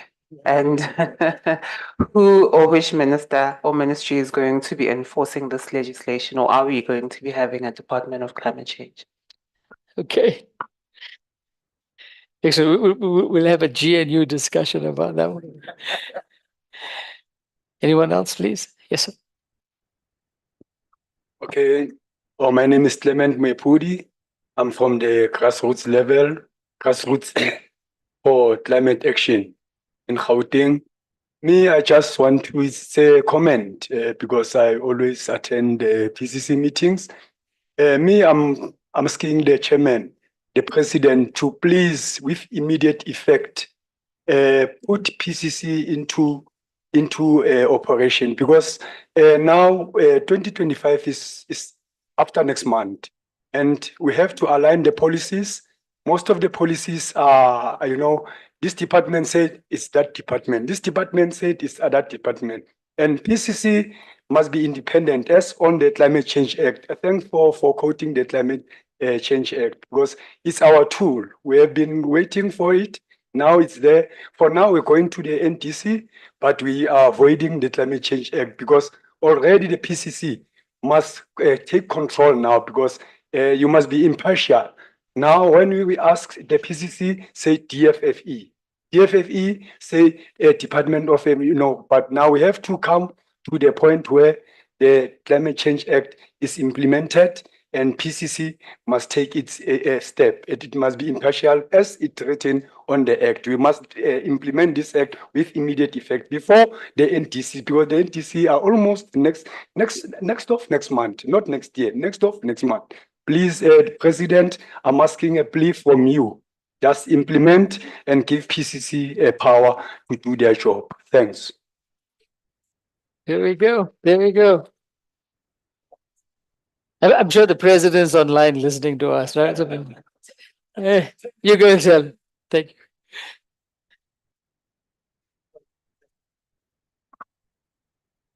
Thank you for the presentation. My name is Mutwa Kumalo. I'm from Grassroots for Climate Action Group. Mine is just a contribution to say, is there any room for inclusion of other sciences in terms of addressing the issue of climate change? Because the indexes that we are using, they seem to be limited in terms of science. In our context, we've got African indigenous knowledge systems. In all this scenario planning and mapping and making assumptions, that element of indigenous knowledge system is missing completely. Yet all of us are feeling the impact and the effects of climate change. And the other issue is that when you look at the issue of pollution, we are the least in terms of contributing to pollution, and we have no control over the systems that are making an impact in terms of pollution. So my thinking is like, why don't we invest more in what we have control over than trying to chase something that we don't have control over? With the recent elections in America, the president has already let the cat out of the bag about oil as being the gold and so on and so forth. And looking at Africa from a realistic perspective, not an assumption perspective, we hold monopoly in terms of raw materials. So meaning we can change our measuring metrics, like from GDP from gross domestic product to genuine prosperity index.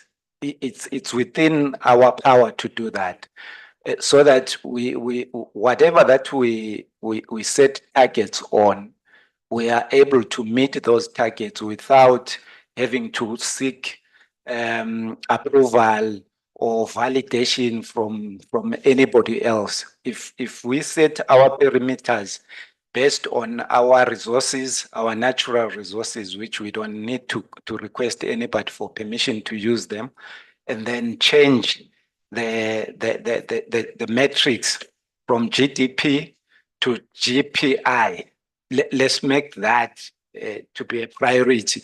And then over and above that, let's make the PCC to be a permanent structure which does monitoring and evaluation of all these ambitious targets that we have put for ourselves, because we have realized that from COP1 up to COP29, there's no accountability, there's no monitoring and evaluation, there's nothing tangible. There's a World Bank report that details the amount of money that has already been used, but it can't be qualified. Nobody knows. It's over 600 billion of dollars that have been channeled to just transition. But the Lost and Damaged Fund has got no money, but money has been spent already. So I'm just saying, is it possible in terms of credibility that we can make African indigenous knowledge system to be credible, to be a credible science, based on facts, not assumption, not AI. Can we use organic intellectual intelligence and fuse it with technology? Thank you.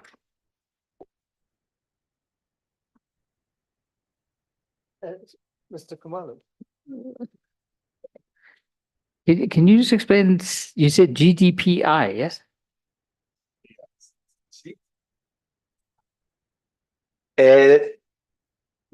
The Genuine Prosperity Index.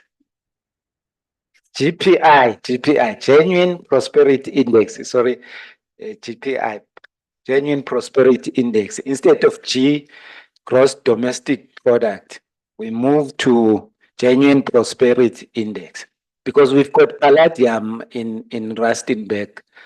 So we need to measure ourselves not against gold, but against palladium. Okay, thank you very much. Thanks, colleagues. Let me offer some brief responses, and then we're going to move on to talking about mitigation. And a lot of the things you raised will actually go through the mitigation discussion as well as the means of implementation discussion. But a few brief responses. The first, the issue about the sub-regional perspective. You know, that is really critical. And what we really are needing to do is to actually replicate the kind of sub-regional governance that we have around international waters, which is in and amongst the best in the world, now into a much broader frame around climate change and beyond the projects. So, for example, there is Hydromet that is mapping out and coordinating the development of a system to monitor climate impacts on surface waters in the South African system, not yet the groundwater. We have early warning systems at the sub-regional level as part of early warning for all, the early warning for all initiative, and this is something that we're contributing to. But SADC is really behind the other RECs in the African system around declaring itself on a sub-regional approach to climate change. It needs the equivalent of the Kampala Declaration that IGAD has done. It needs the kind of work program that already operates in ECOWAS. And this is something I agree South Africa should want to lead to some degree, or at least stimulate the movement in that direction. As to how we express that in this instrument, I'm not so sure. The experts will engage on that. Secondly, both Mr. Shabalala and Clement want to talk to the president. One is about getting the stimulus that's required around where we want to go around these actions. And secondly, the notion of, is it a department or a ministry of climate change, or both? Okay. Why not a deputy president for climate change? It's important enough. You've got to have structure to coordinate this kind of thing. Okay. I'm sure the president will send you a response very soon. Then Mr. Kumalo, I mean, you raised a variety of really important points. I can say this much, that there's a rediscovery around the world now around traditional knowledge and indigenous knowledge. And the recognition that that knowledge has been powerful for the longest time because it has sustainable practice. And this is what we need to learn. You know, we had a brief phase of engineering-oriented development, even in the likes of agriculture. And we're now needing to relearn the sustainability. And on the slide, I talked about the CGIAR. They're doing a lot of work now inside this domain.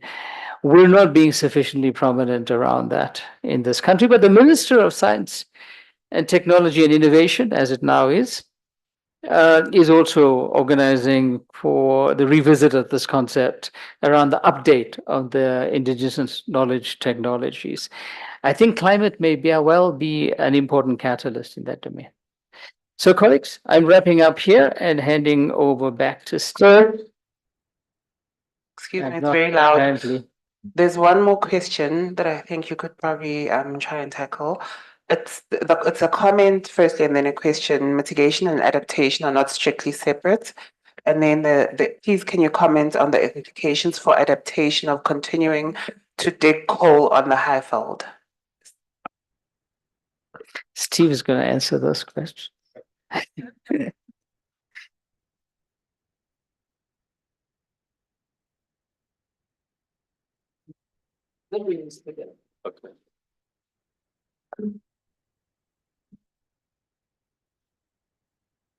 All right, can you hear me okay? Can you hear me? No? Okay, let's get wired up properly quickly. Okay, so we're going to go for half an hour and then we're going to take a break. Quickly get my tape on here.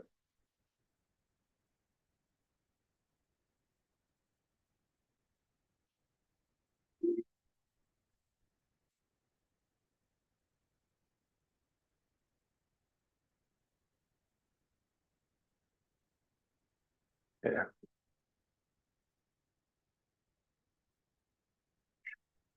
Okay, great. Thanks, everyone.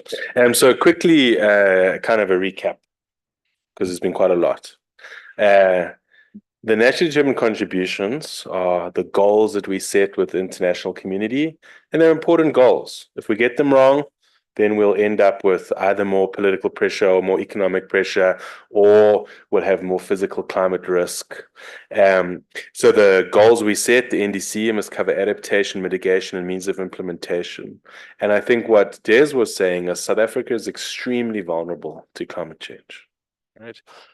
On all of those charts, we're always in the dark part, we're the part that gets impacted the most.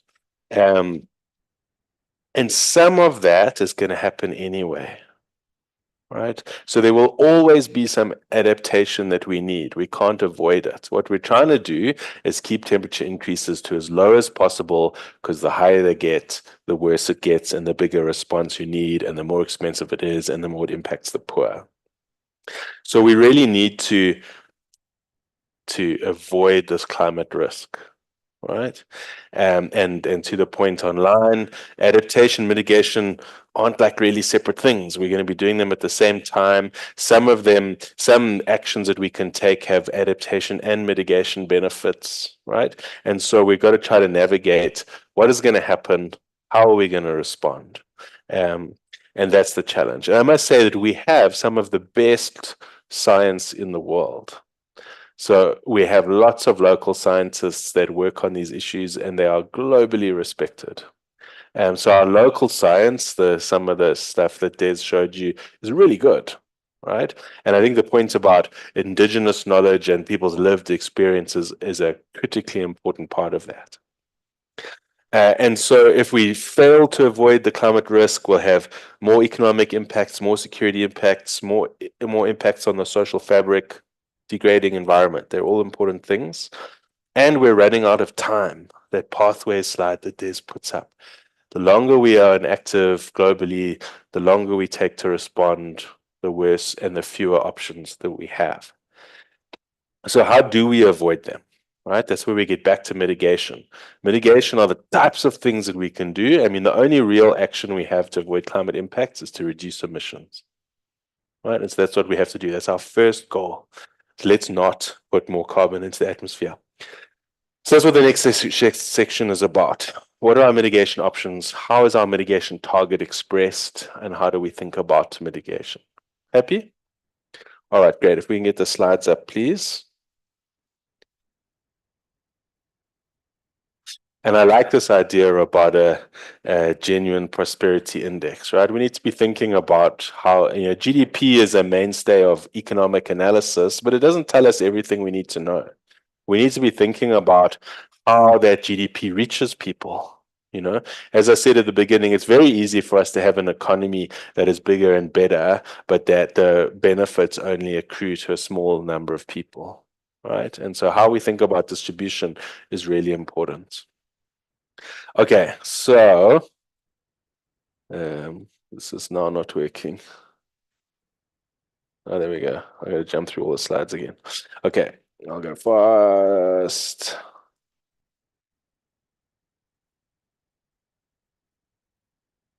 Okay. So I'm not going to spend a lot of time on this, but this is what is said in that global stock take that we agreed in the UAE, just to say that we agree that we're going to try to stay below 1.5 degrees as increasingly more difficult as it's getting, and that there are some things that we can do, right? So mitigation is around actions. And so this box at the bottom here that you see there, and there are some of the things that we can do. We have to triple renewable energy. We have to double energy efficiency. We have to deploy all of the technology levers that we have, all right? And the challenge for us in South Africa is finding that right balance, right? What are we going to do when? How much is it going to cost? Can we afford it, right? These are the key questions around mitigation.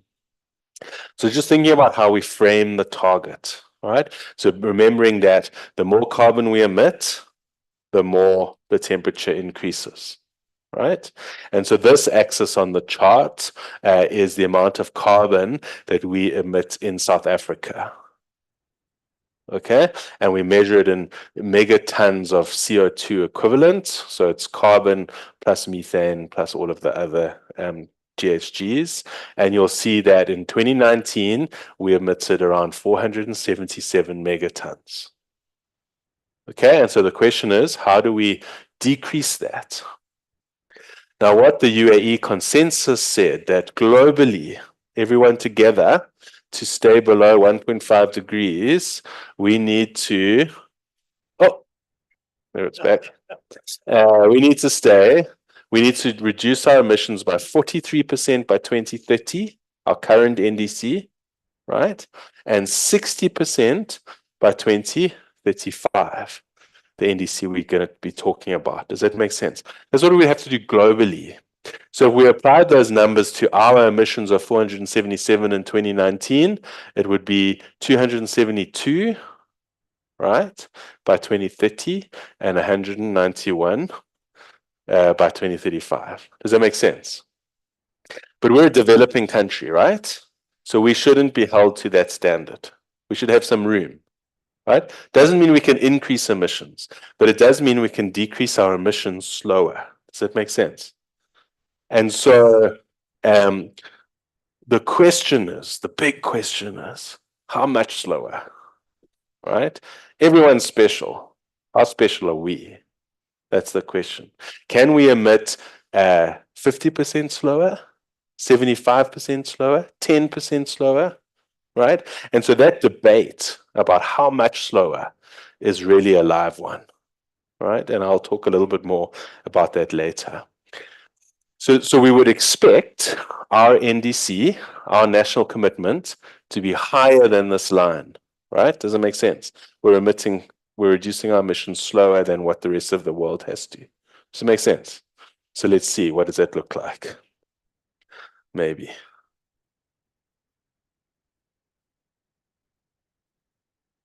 Where must I point this? There we go. Okay. Right. And so here are our commitments. And you'll see we're actually quite a lot higher. Right. So our commitment in our current NDC, the one that we've already submitted to the UNFCCC, is between 350 and 420. Okay. Does that make sense? Quite a lot higher than the 271. So when we talk about common but differentiated responsibility, that's the language they use in the UNFCCC. You know, countries have got different levels of responsibility and action required.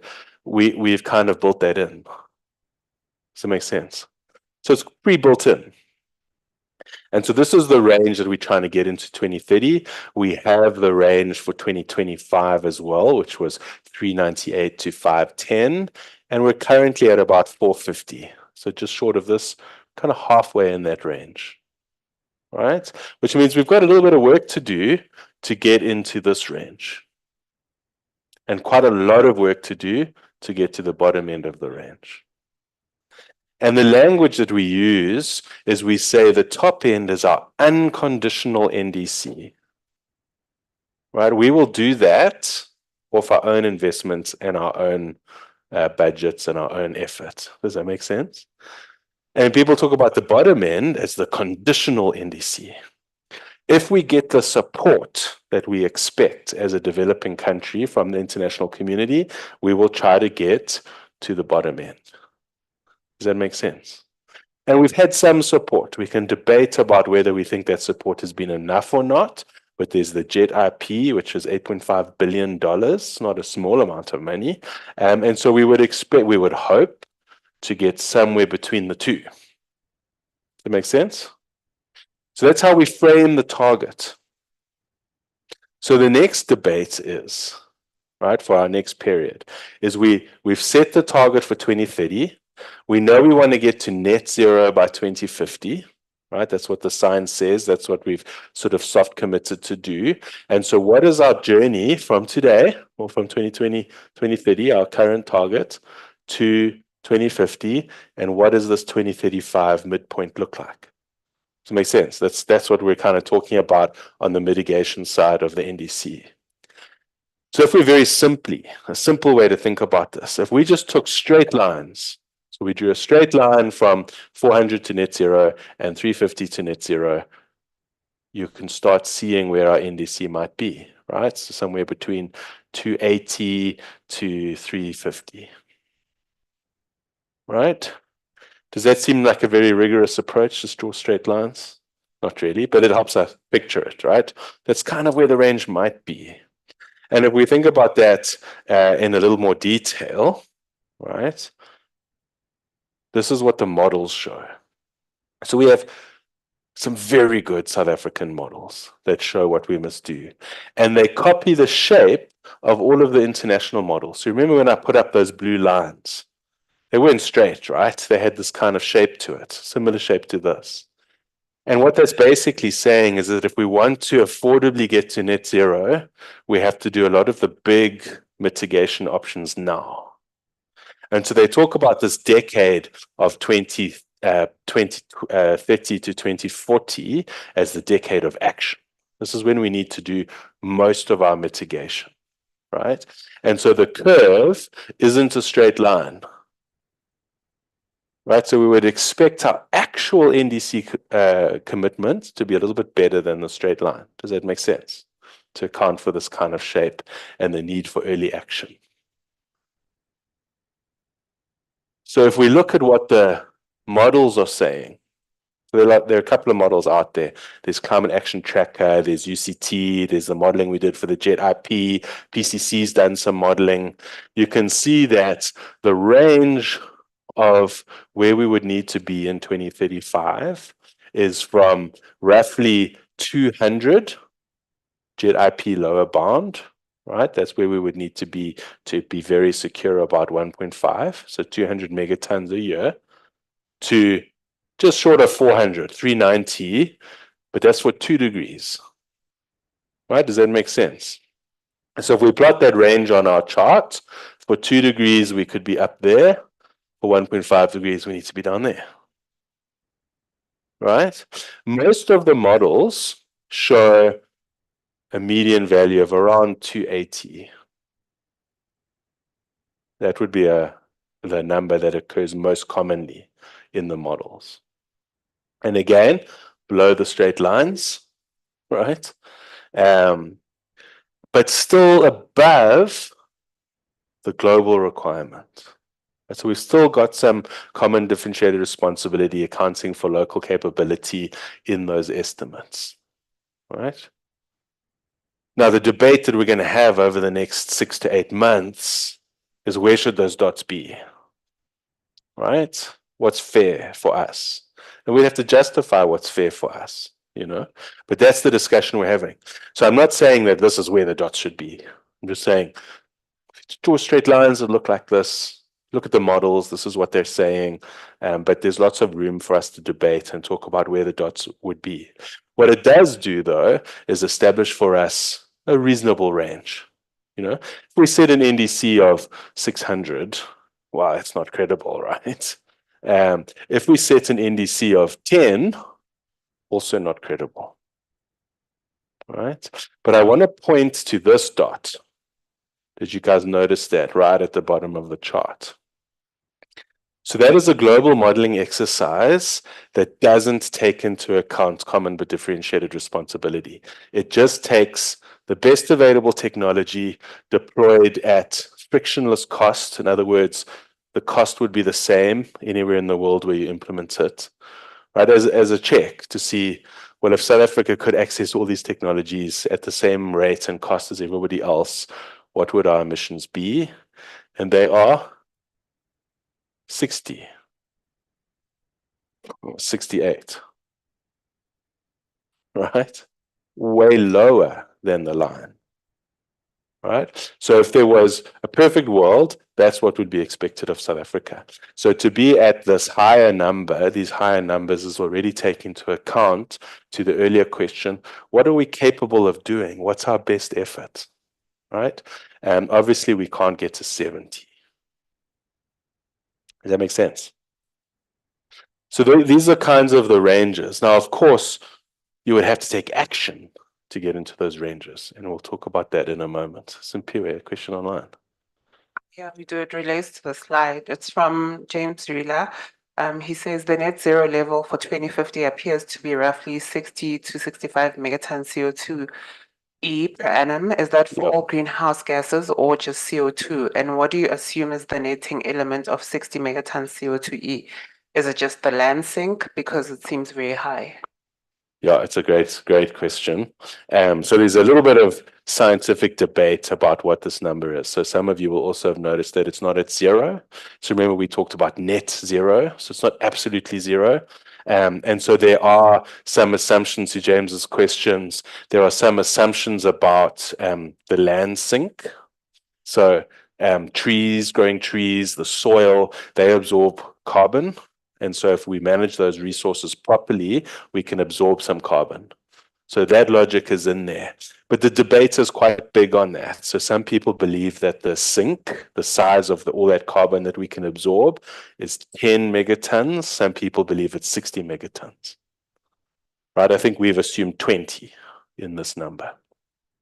Then there are non-carbon emissions. Remember I talked about methane and there are a whole bunch of GHGs. So those are also in that number. So the net zero target is specifically for carbon, not for all of the GHGs.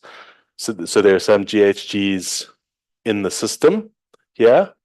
And then there is also some carbon for what we call hard to abate sectors. So some sectors it's very difficult to get the carbon out of the system. So for example, where it's part of a chemical process. So for example, cement, when you make cement, it emits carbon. And we'll need cement. We'll need it to build railroads. We'll need it to build wind towers. We'll need it to build buildings. And so there's still some carbon in the system and that we're assuming that that will be captured in some way. So there are some uncertainties in that estimate. It could be higher, it could be lower. Richard. Steve, can you just unpack how you're using the word carbon? Because some people use carbon as shorthand for all greenhouse gases. Some people use it to refer to carbon dioxide plus methane, because methane is CH4, so it's carbon-based. Very good.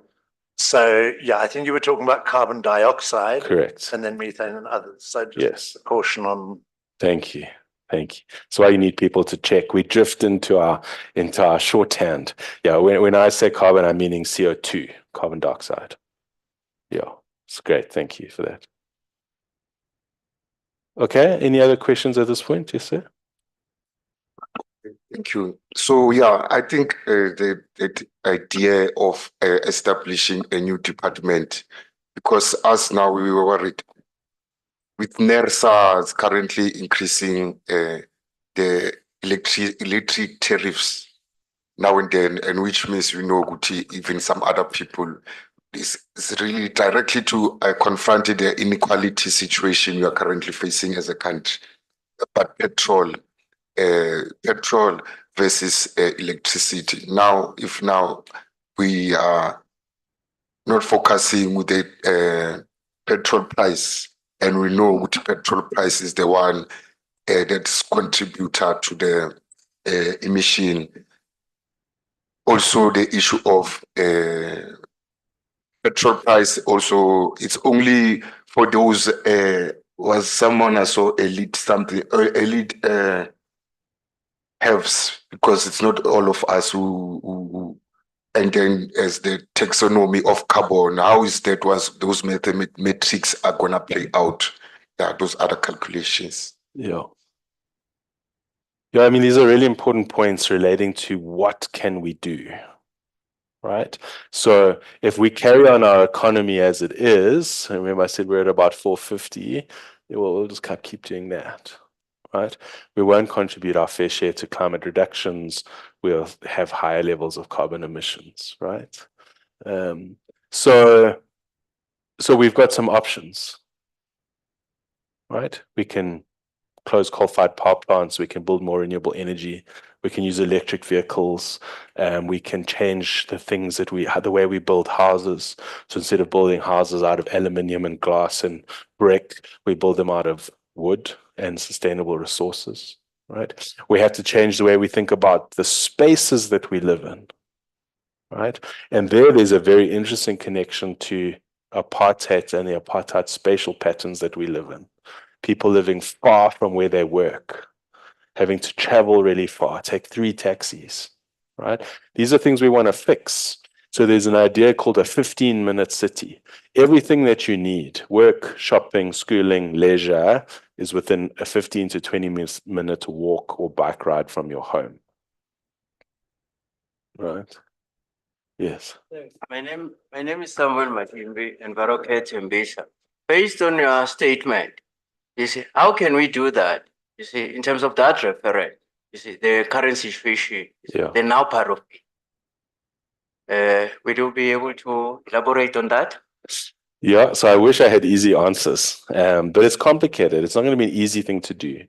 And the ones that are behavioral, the ones that we have to change the way we behave, are the hardest ones. So when I talk about spatial planning, people will say to me, oh, no, I don't want to do that. I'd rather live in my neighborhood behind my walls, you know. And so when we talk about changing spatial patterns, we have to start thinking about what they call mixed use, mixed income settlements. So poor people and rich people living together in the same spaces. You know, the idea that poor people must live somewhere else and take a taxi to come and work in my rich area, that must change. Not going to be easy to change. You know, I think that's going to be very hard to change. You've got to overcome bias and prejudice and all of these things that are part of being people. So I'm not saying that these things are easy. Some of the things that we have to do are very hard. Some of them are quite economically easy. So if we think about renewable energy today, it's already cheaper today than coal-fired power. And so that's something that should be relatively easy to do, but of course it's not. It's politics, people are impacted differently. So it's easy for someone here living in Joburg to say, well, I want renewable energy. But if you live in Mpumalanga and your livelihood is dependent on a coal mine and a power plant, you're not going to be happy about that closing, right? And so the complexity is huge, is I guess what I'm trying to say. We don't have easy solutions, but the only way we solve these solutions is by working together very hard in a specific direction. And the setting of the NDC helps us decide what that direction is, right? If that makes sense. So I want to give you one last concept before we break for tea. If you add up all of the emissions each year, up to 2050, you get a thing called a carbon budget. Right? Does that make sense? So it's like a budget we have at home. I've got 1,000 Rand for food for my month, and I know what I can and cannot spend it on. Right?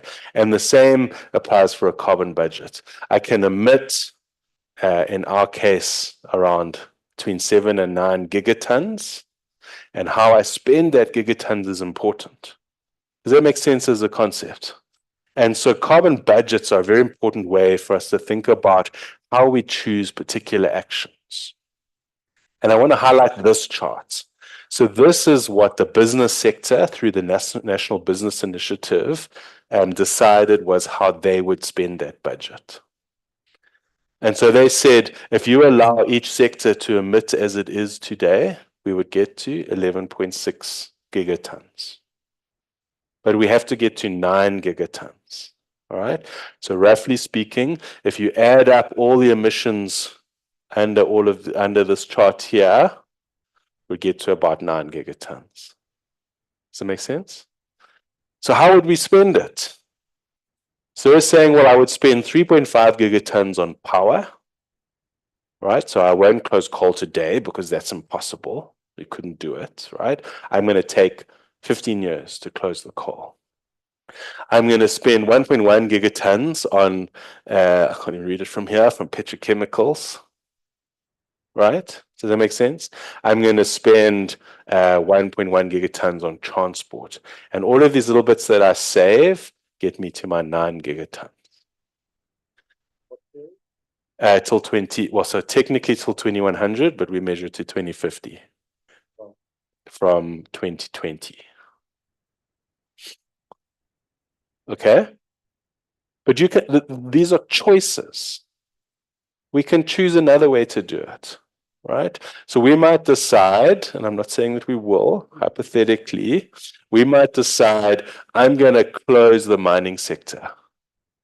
We're just not going to mine. And that will save me 0.3 gigatons, right? But of course, then I have to think, well, if I close the mining sector, well, then I can't run my power plants.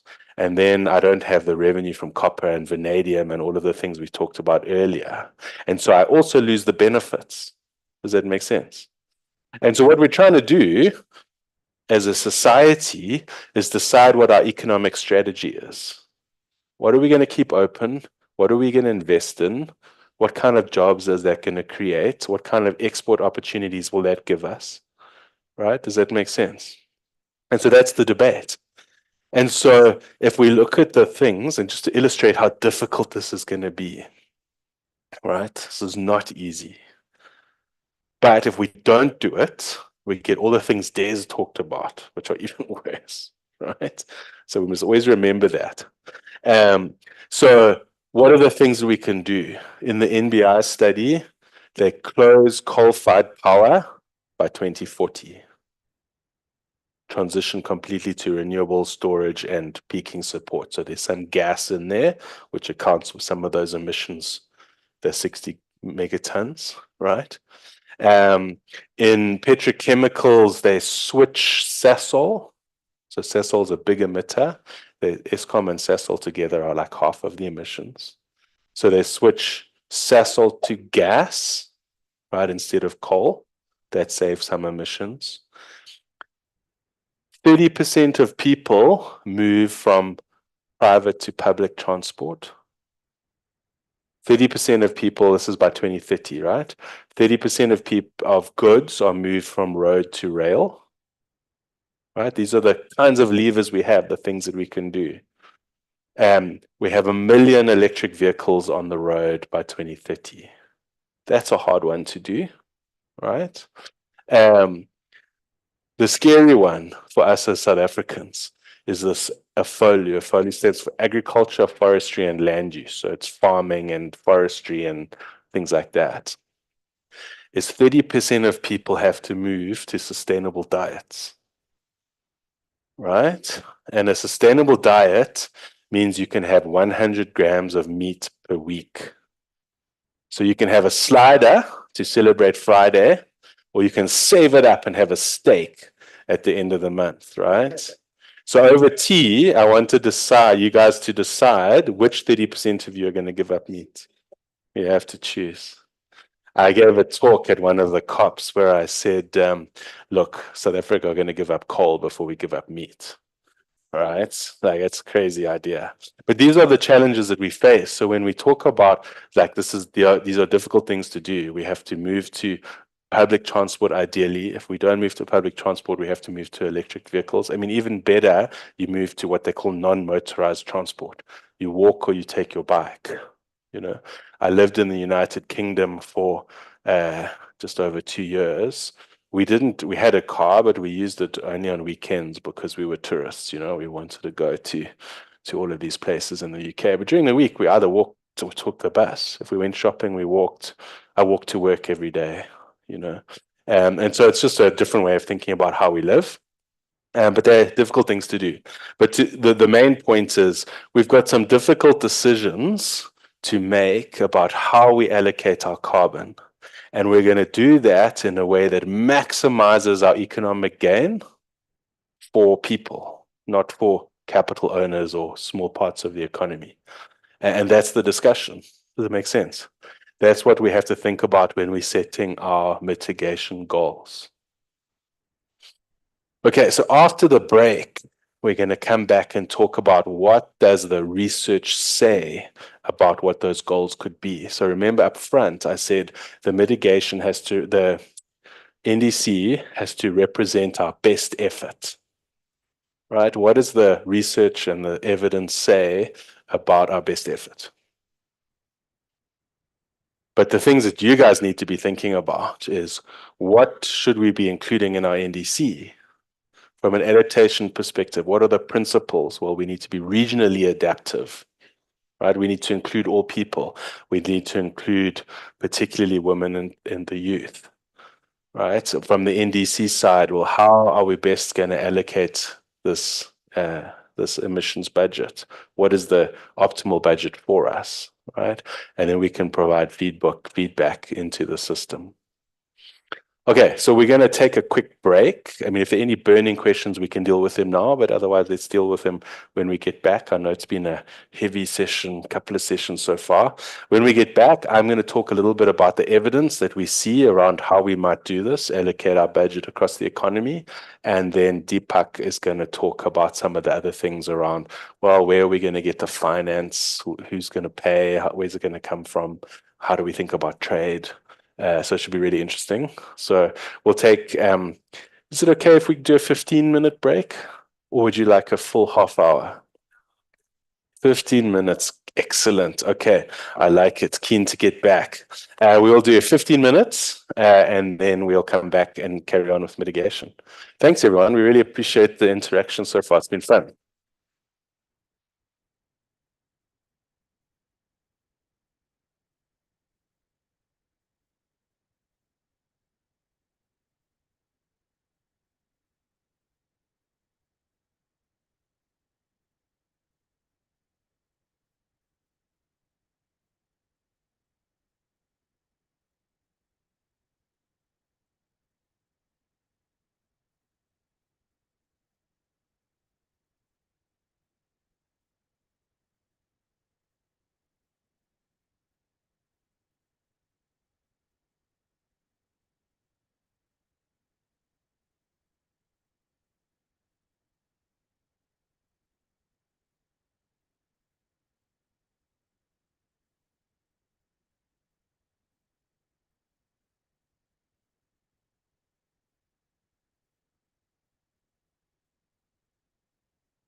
Now, the energy sector transitions are amongst the most important, right? Because they make up so much of our emissions. So, and so in this example I used, I said they chose, remember it's all political choices, they chose to close coal by 2040.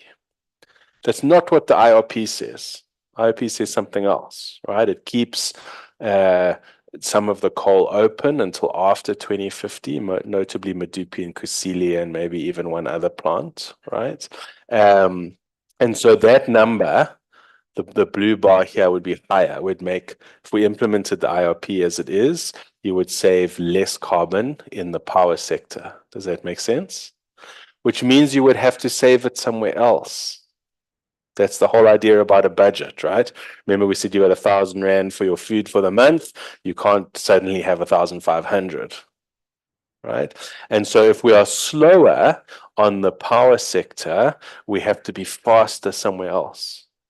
So we have to reduce transport quicker, or we have to do food and agriculture quicker, or we have to do buildings quicker, right?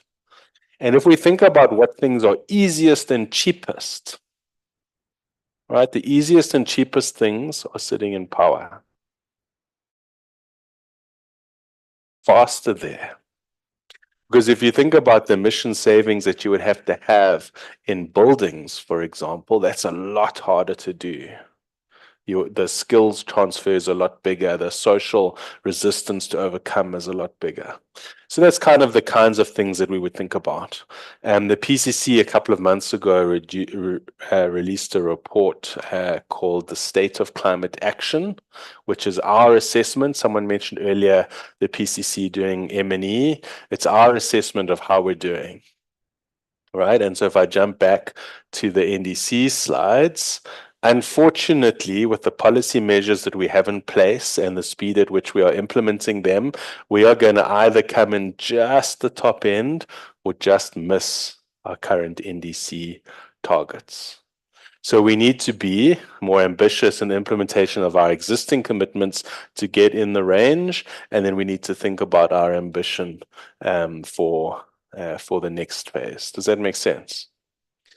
So our policy, and I think Deepak's going to pick up on this from also a more global perspective, our policy measures are not yet aligned with our ambitions, right? But we are building the framework to do that, and there's some very positive steps forward. But at this point, we're coming in the top end, not the bottom end.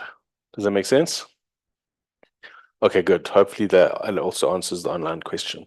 Okay, so then how do we debate this, right? Some people are saying, well, we mustn't change our NDC ambition because it's too hard to do.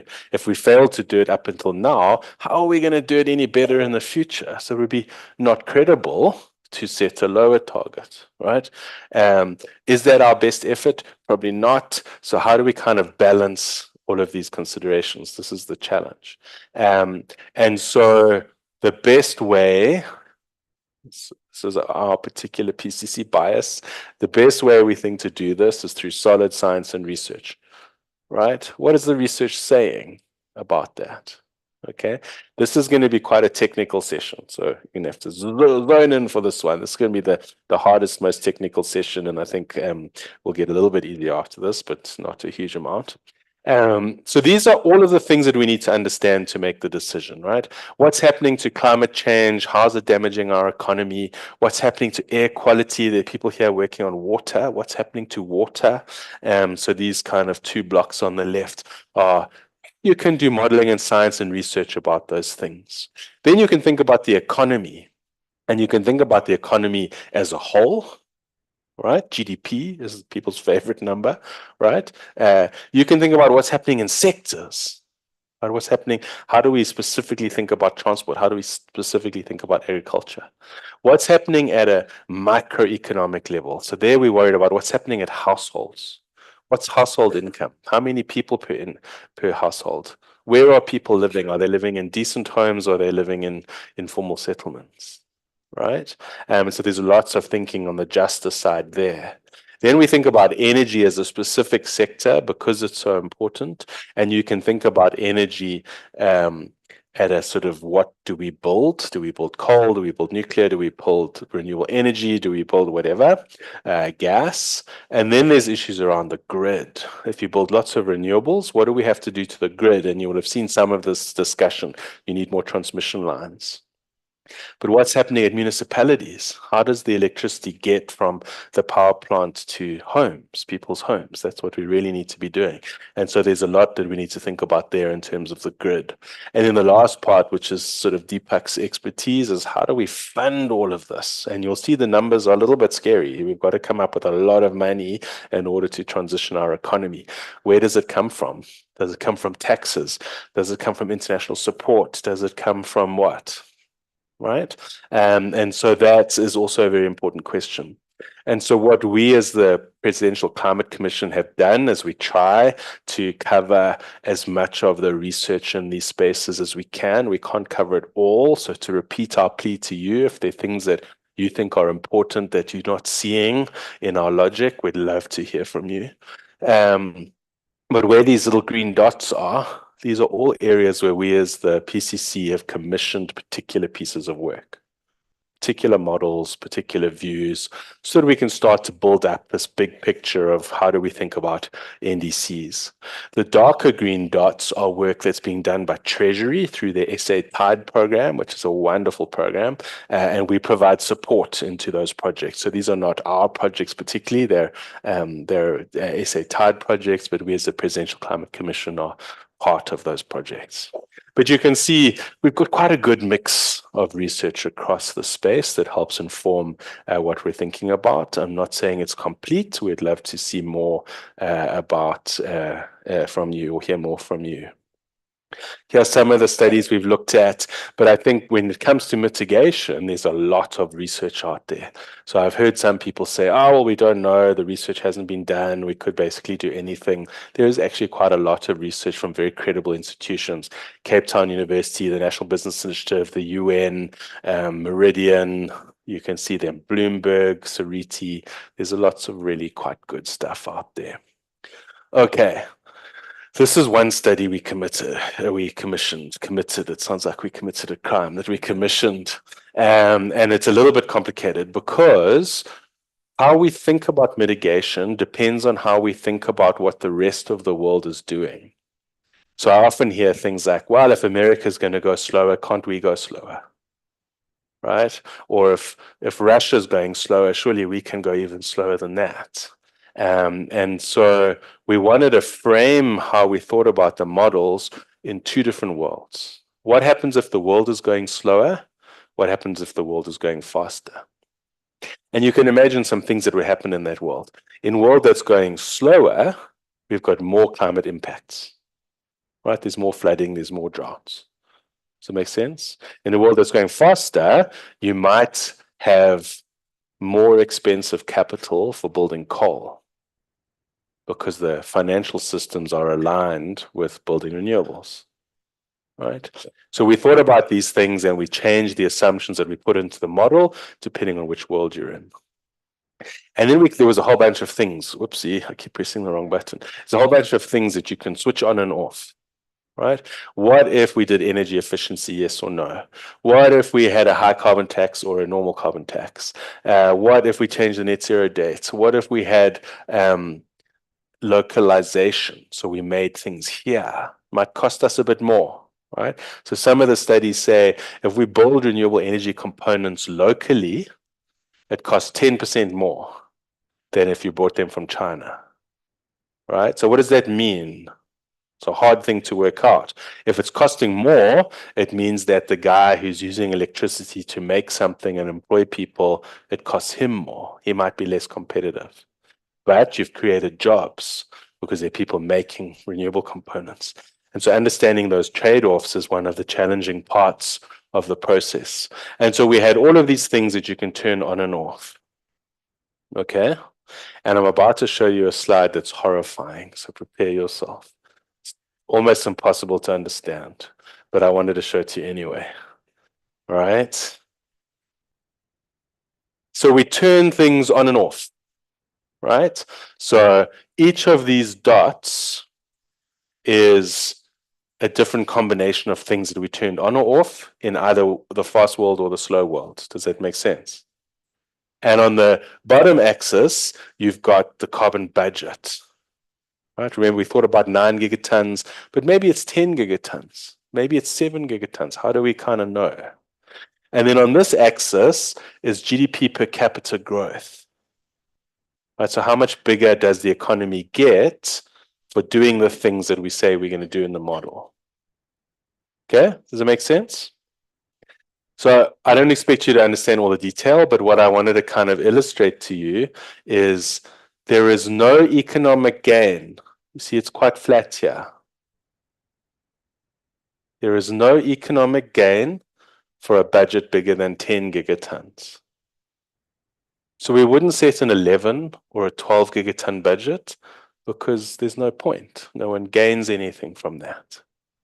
Right? But there is a little bit of an economic cost to get from 10 gigatons to 9 gigatons.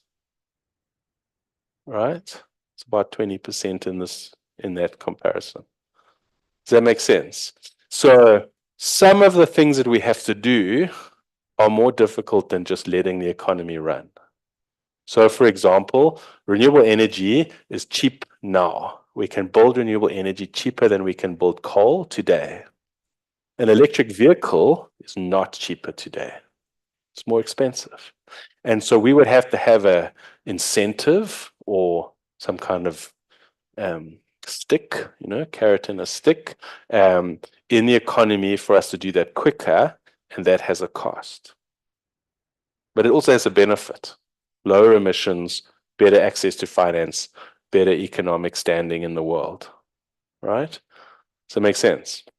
And so the debate then is, well, if 10 is what we call our least regret action, we wouldn't do anything worse than 10 gigatons, right? What is the benefit of going to 9 gigatons or going to 7 gigatons? Does that make sense? And that impacts where our points are on those lines, right? For a 10 gigaton budget, our points can be higher. For a 7 gigaton budget, they have to be lower. Does that make sense? Okay. I mean, I know they're quite challenging concepts, so simplify that out a little bit.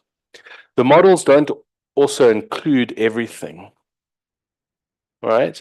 So if we look at the GDP growth line for a 10 gigaton budget, this is just roughly sketched, there are things that aren't in there. So there are trade impacts, for example, that haven't been modeled.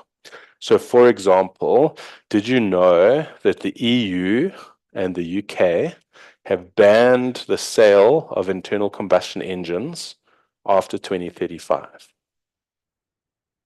Right? Guess who we export our internal combustion engines to? Them. 60% of our vehicles go to the EU and the UK.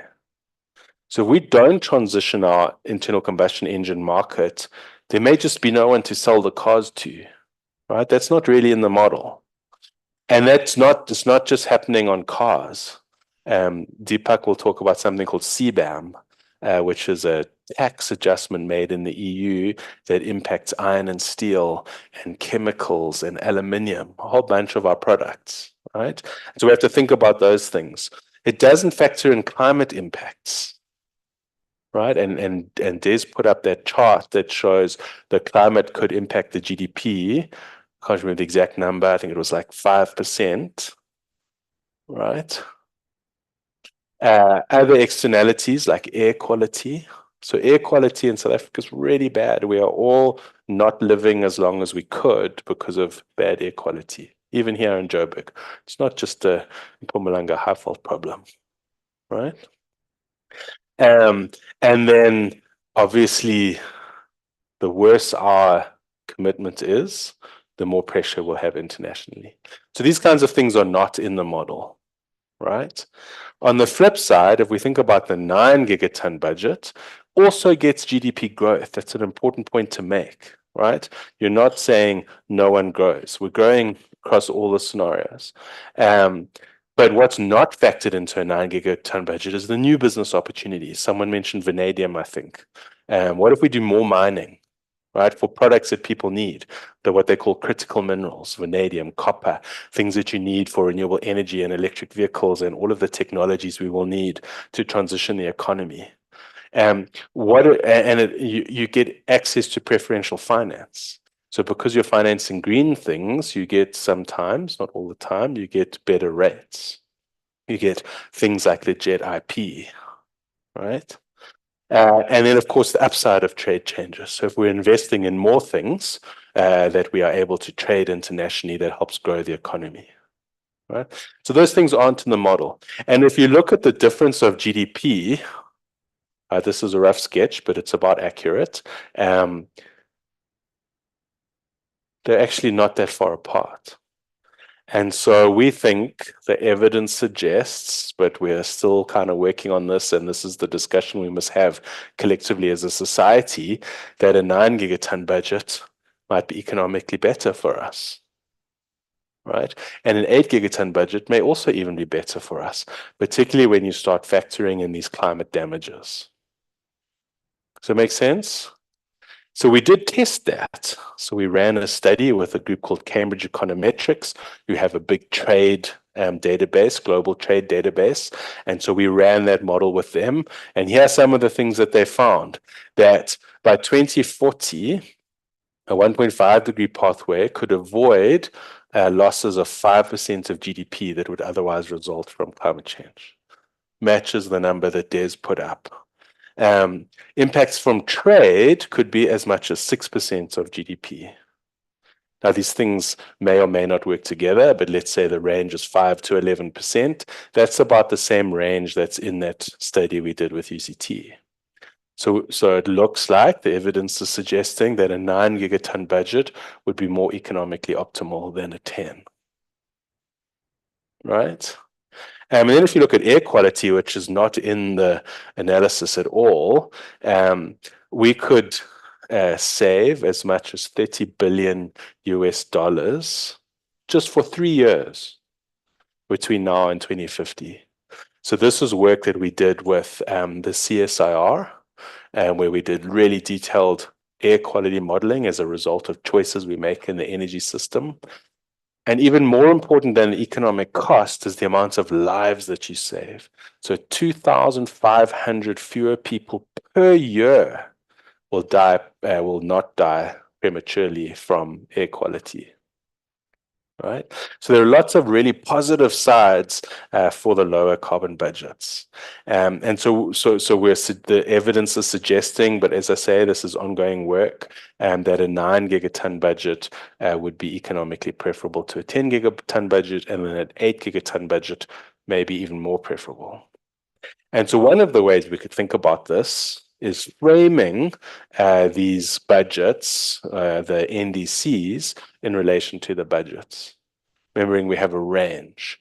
So there's no point in having a range above 10 gigatons, right? We might want to go down as far as 8 gigatons. So maybe it's between 8 and 10, maybe it's between 8 and 9. These are decisions that we need to make over the next year. Okay, does that make sense? Right? So economically, you want a budget that is good for us as the people of South Africa, and in particular, the poor and not the wealthy. And that suggests that somewhere between 8 and 10. But Richard had a question. Thanks. Just for clarity, you mentioned possibly 7, but it looked from the slides as though the studies didn't actually look at anything smaller than 8 gigatons, and that would be over a 30-year period. I'm just, if you went back to the slide before, you had the, yeah. So it looks like 8 was the smallest that was contemplated. It was in this round of the study. We are thinking of doing another round where we can add 7. Yeah.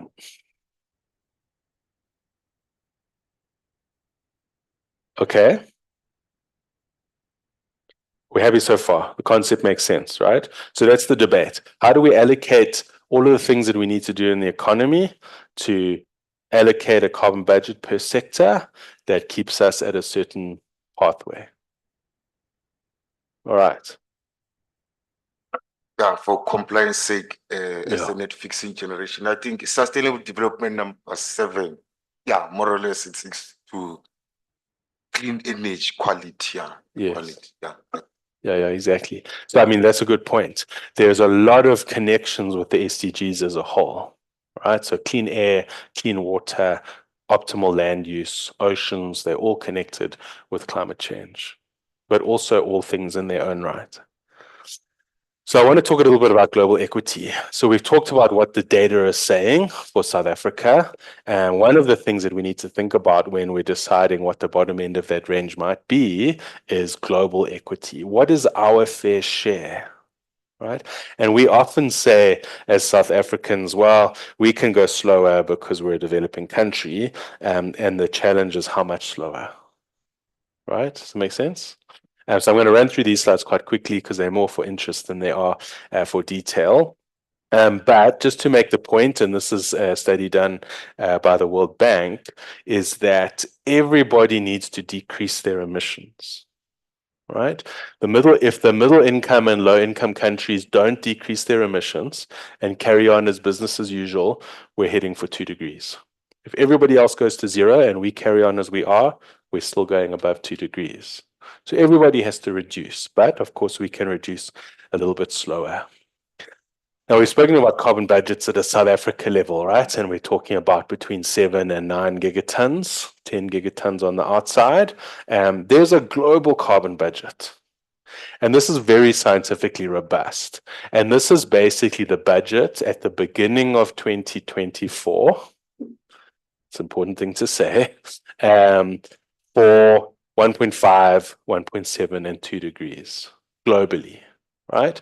So if we want to stay below 1.5 degrees with a 50% chance, remember I said there's always this, we're going to flip the coin on staying below 1.5 degrees, we have to emit less than 275 gigatons globally, right? If we want to stay below 1.7, 625. If we want to stay below 2, 1,150. Does that make sense? These are the globally assessed carbon budgets. So let's look at what that means for us. So South Africa is somewhere between 0.5 and 0.6% of global GDP. In other words, we add that amount of value to the global economy, acknowledging it's not a perfect measure. We're about 0.7% to 0.8% of the global population. Does that make sense? So we would expect, the logic of it is what would our share of that carbon budget be relative to those things? Does that make sense? So if you look at the bottom line here, an 8 gigaton budget would be 3% of the remaining global budget for 1.5 degrees. 9 gigatons would be 3.3%, and 10 gigatons would be 3.6%. So we would be saying, if we picked a budget of 9 gigatons, right, that we would deserve our fair share of the global carbon budget for 1.5 degrees should be 3.3%, basically 3 or 4 times higher than our existing population size or global contribution to the economy. Does that make sense? It would require a little bit of justification. Deepak, do you want to use your... You've used population and GDP. Why have you not used emissions per capita? These are the standard academic starting points for fair share methodologies. You can get more sophisticated, but the population number would effectively be GDP per capita. So we would be asking for 3 times our current GDP per capita. It would roughly work out to, which we may be able to justify, right? But we just have to think about in what ways would we justify that, right? If we go out to a 2 degree world, then you'll see that the 8 gigaton budget is about 0.7%, so much more closely aligned with what we produce today. 9 gigatons would be 0.8%, and 10 gigatons 0.9%.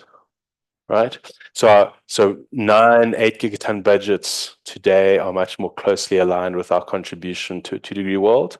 I would say that we should be allowed to expand a little bit. We're a developing country. We want to lift people out of poverty, inequality, and unemployment. But perhaps we should be thinking about something a little bit more progressive than that. Here's another separate estimate. This is by the climatechangetracker.org. As of today, right? So the scary reality is that we produce 40 gigatons of emissions per year as a globe, right? Remember I said 275? Well, if you look at today's emissions, they reckon for a 66% chance of staying below 1.5, we have 200 gigatons left, not 275. And for a 50%, for a 66% chance, 150. So it makes sense. So we want to increase our chance of staying below 1.5, we've got to work with a smaller budget. So for a 66% chance, not a 50% chance, which my previous slide was about, 150 gigatons. So blue dots on the red line that we're looking at. Yeah, this gives the probability that you're thinking about, and then this gives the budget at a burn rate of 40. So we're emitting 40 gigatons a year. So every year we keep going at 40 gigatons, right? We chop that number down by quite a significant amount, which says a couple of things. Our chances of staying below 1.5 degrees are small. We need drastic and urgent action now. And as much as South Africa has a part to play in that, it's very important that we do that. We are not the big emitters, right? And so that activity has to happen at a Europe, China, India, America level. And unfortunately, the election of Donald Trump makes it very unlikely we'll stay below 1.5 degrees. We can hope for 1.7. Cheery stuff, isn't it? Yeah. You got a question? Hi, igama lam ngoLindi kwakanzana. So mina bengicela nje ukubuza ukuthi njengoba sikhuluma ngama NDCs angithi, so ama-projects afana nabo MMZ, especially leya siyazi sevenda, and then kwenzakalani ngawo ngoba i-16% ye-carbon budget will be izoba considered when it comes to ama-project afana nalawa MZZ Mercado, Musina Mercado, special economic zones in those carbon budgets now. Just to help you out there, Steve. Mamute ulindiwe zwane. Yebo. So Lindiwe Zwane is asking about what happens to projects like the MMZ, SCZ, Ise Mercado. What Ibizwani? Musina Mercado, special economic zone. Yeah. So what happens to projects like that when we're considering a carbon budget that needs to consider the fact that we need to reduce carbon by 60%? It's a brilliant question. Yeah, but is like ingabi khona altogether because it's already a contributor to our carbon budgets weight as a country. Isn't it better for it not to be considered altogether? Yeah, that's a very good question. But before I get to it, I want to tell you a joke. What do you call someone who speaks 3 languages? Trilingual, excellent. What do you call someone who speaks 2 languages? Bilingual. What do you call someone who speaks 1 language? English. Huh? We're the West. Monolingual. Mostly it's just English. Okay. So that's a really good question, right? So when we think about how we fill up this budget, these are the policy choices we have to make. We have to decide what we think returns the best socioeconomic impacts, creates the most employment, reduces the most poverty, minimizes inequality, right? So the Mercado SEZ is mostly coal and iron and steel, right? So this is the choice we must make as society. There are some pros to that. It'll create some employment, it'll create some GDP growth, but lots of emissions. There might be better ways to spend that emissions budget. So I can give you my personal opinion on that. You could probably guess my personal opinion on that. But this is what we have to decide, right? And so if you build that Mercado SEZ, then you have to cut emissions somewhere else. Where's it going to be? Right? This is the kind of trade-off logic that we have to think. So building that forces us to cut somewhere else. So we may have to transfer electric vehicles quicker or reduce meat diets quicker. Or so I would agree on the whole. My personal reflection is that it probably is better not to do it. But this is not a decision I get to make, fortunately, for all of you. But it is something that we as a society have to collectively agree. And this is the kind of thing we can put in the NDC. Deepak? A slight counterpoint, and you might laugh at me, Steve. This is just to show that even within the PCC Secretariat, there is some level of debate. If it's an SEZ, sorry, then we have a boundary area around. And if we can find the wherewithal within that boundary area to be renewable rich rather than fossil fuel consumptive, what it does, thinking creatively, I'm not saying the technology exists, especially for iron and steel, but what it does do allows you to say in this ring fence zone, what we have is a low emissions or embedded carbon input into the production of these materials, which makes it in a way competitive in the face of CBAMs. Yeah, that's brilliant. And China do that. So China have iron and steel plants where they ring fence the power sources to those plants, and they're largely, they're renewables. So they can sell net zero green steel into the European market, even though their economy as a whole is not net zero. So it's an important point. Like there are lots of different ways to cut this cake and think about it. So. Okay, it's Clement again.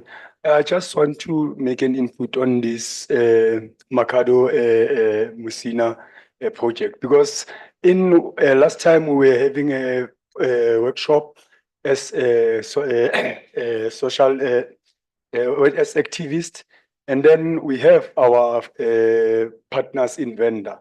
The place, it's a carbon sink area. There's a lot of vegetable and there's a lot of trees. And even now, the Mopani are instinct there. Now, when we allow as South Africans the project like steel and fossil fuel, then the carbon sink also, we are killing our carbon sink because the area itself got a lot of trees, and we believe that trees absorb carbon. We don't have to allow such project, fossil fuel project, to continue from now on. Thanks. Yeah, also a good point. So these are the trade-offs, right, that we make at a project level, right, or even at the national level. And these are the things we kind of got to think about. We've got to establish the principles, and a carbon budget is a useful way. It's not the only way. It's a useful way for us to think about this. I want to shock you a little bit. In my last couple of slides, it'll be a little bit shocking. Just to, I asked you the question right up front, is how much slower should we be able to reduce? 75% slower, 50% slower, 25% slower, right? That's the key question. How much slower? This is the data that shows the top emitters over time globally, right? And you'll see that South Africa is there. So we often say, well, Africa is the slowest emitter. We should have more room. But actually, we as South Africa are different, So Senegal's emissions are somewhere between 50 and 60 megatons. The whole country is less than Eskom, So we are a little bit of an outlier in that sense. So we are in the top 20, sometimes in some studies, even the top 10 historical emitters, even if you adjust for trade. So if you think about all the emissions that we've effectively exported in the products that we sell, this is work done by the climate, I can't remember what CB stands for. Anyway, and there are They looked at that and we dropped from 16th to 18th when you adjust for trade. So even if you think about it in that way, we're in the top 20 global emitters, which suggests that we should emit faster. Right. Lower emissions. What did I say? We emit faster. It's important. Thank you. Lower emissions faster, right? Here's another study. So we've talked a little bit about loss and damage, right? And the principle behind loss of damage is those that have polluted should be paying more for the recovery from extreme weather events, right? So this is one study. I stress that it is one study that basically says that South Africa should be on the pay-in side, not the receiving side, right? Because of these historical emissions. But this is the challenge, and I raise this just to be a little bit provocative, right? We should be trying to be as objective as we can about the level of responsibility we have in the global system. Because if everybody says we can emit more because we're special, 3 degrees, right? So it's, or 4, 5, or 6. And so we've got to be quite open to this idea of our best effort. What is our best effort? And just to make the point that everybody is in this boat with us, right? So if you look at the global emissions reductions that are required for 1.5 degrees, it is very steep. Everybody is in this boat. It's not just us alone. The other question I get consistently from people is, wow, what are other countries doing? Right? And this is based off a work by Climate Action Tracker. They're a major organization that track these kinds of things. And they're saying South Africa's current NDC is insufficient. Right? They take the top end of the NDC. The bottom end is actually okay. It's 1.5 degree aligned, the 350. But remember, we're heading for the top end, not the bottom end. But if we could get to the bottom end, then we'd be 1.5 degree aligned for 2030. We don't yet know what 2035 will look like, but it's important to realize that. So one source, Climate Action Tracker, ranks us as insufficient. How do you think the rest of the world is doing? Oh, thanks. So, boss, I would like to ask here. So, are we looking from the lens of not saying the climate change alternative index? Because I believe the country are still also pulling other strides. Last time they were signing green energy deals with Japan and what solar plant. Are we not building wind plants or something to even fast track, maybe to be more ambitious in that regard? Yeah. So we are doing some things. We are doing something. So we are building renewables. We are investigating electric vehicles. We are looking at diesel mixing. There's a whole bunch of technology things that we are looking at.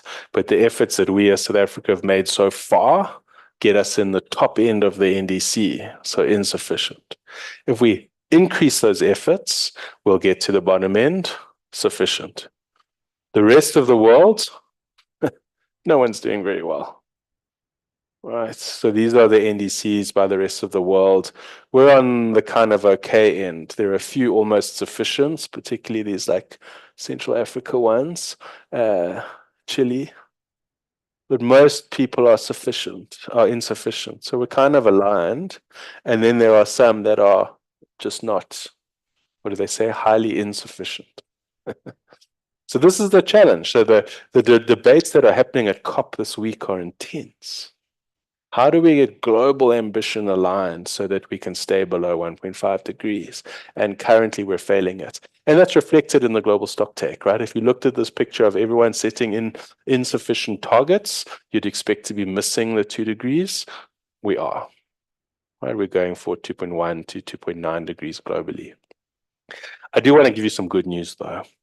Because of these commitments and because of the efforts that we have taken, we are at least 1 degree cooler than we would have been without them. Does that make sense?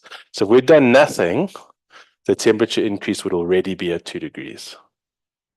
Right? So the efforts are fruitful, They just need to be more fruitful and more ambitious. Okay, you can get little charts like that for every country in the world on that. I'm going to skip those slides. The one thing that I do hear often is that, oh, but the West is going back to coal, and so they're hypocrites. I don't think evidence shows that. So this is one study. It's the UN carbon gap report showing how much coal has been reduced across various economies, developing country economies. And you can see that they are rapidly moving coal. And in fact, this is just over an 8-year period. The United Kingdom closed its last coal plant a couple of weeks ago, so they have no more coal in their economy. Germany are planning to do the same in the next couple of years. So these Western countries are moving away from coal. Are they meeting some of their other commitments? Definitely not. It's complicated, but certainly this is one part of the decarbonization journey that is a good story. Okay, I'm going to pause there. We've got about another 10 minutes for questions on mitigation, and then we're going to hand over to Deepak, and then we'll wrap up after that. Any questions from people about where we are so far? Do you feel like you kind of follow the key concepts? Have we explained them well? Hopefully.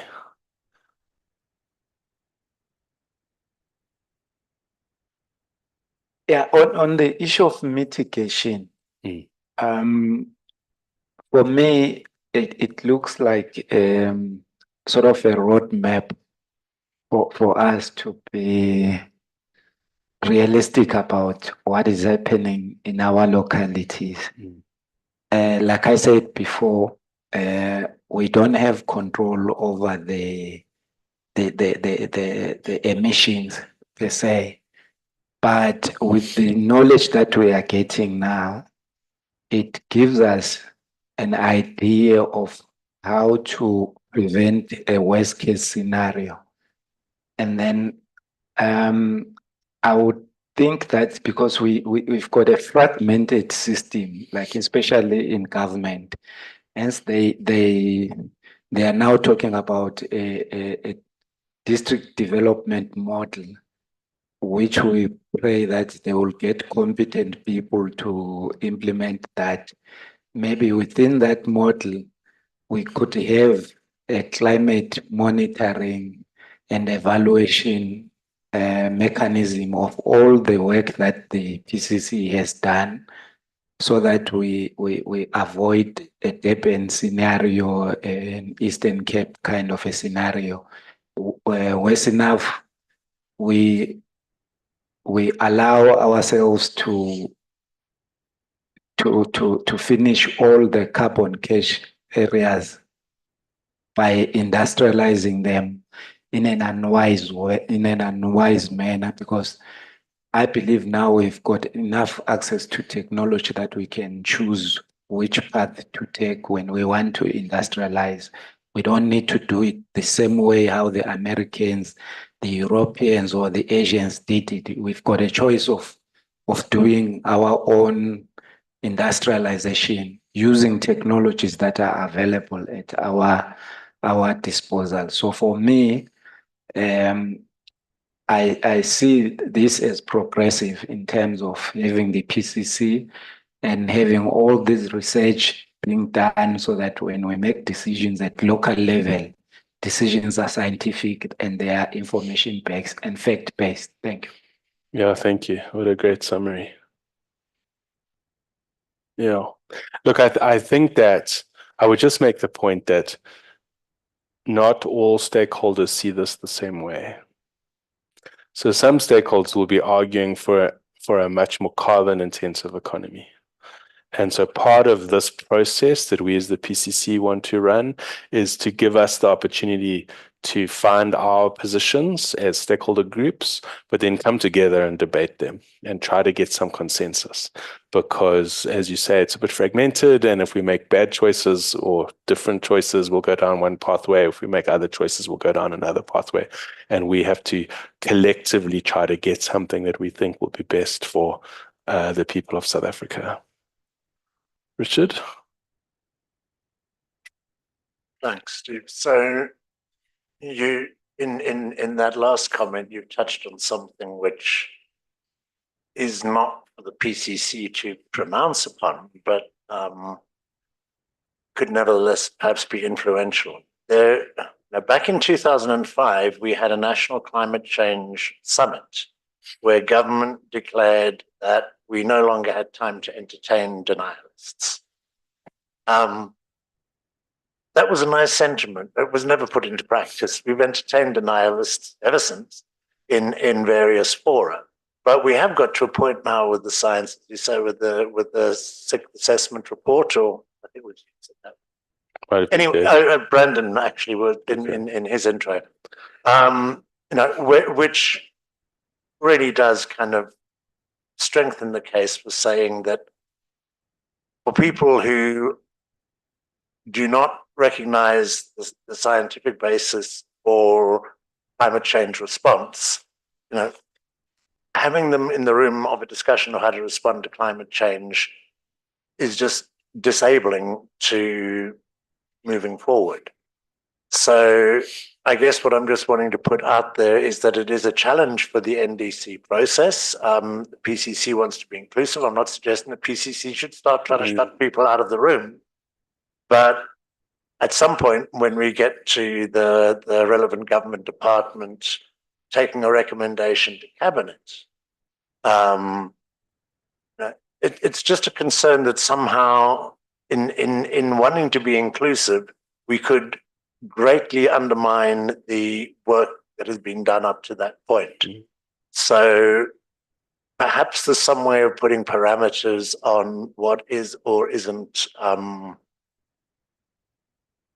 input that has to be, there's no great methodology for doing this, but perhaps it's just a matter of then signaling that people who do not see the case for trying to align our development with climate change response do not get to scupper the whole process. Yeah. Look, I mean, our sort of reason for being is to be as inclusive as possible. So I take your point. My personal reflection on that, though, is we are seeing less and less outright climate denialism. But what we are seeing is misinformation take hold in groups that have particular worries. And it's really important to look past the misinformation to understand the worries. And so the things like employment in Mpumalanga are huge, right? And so we don't want to minimize that.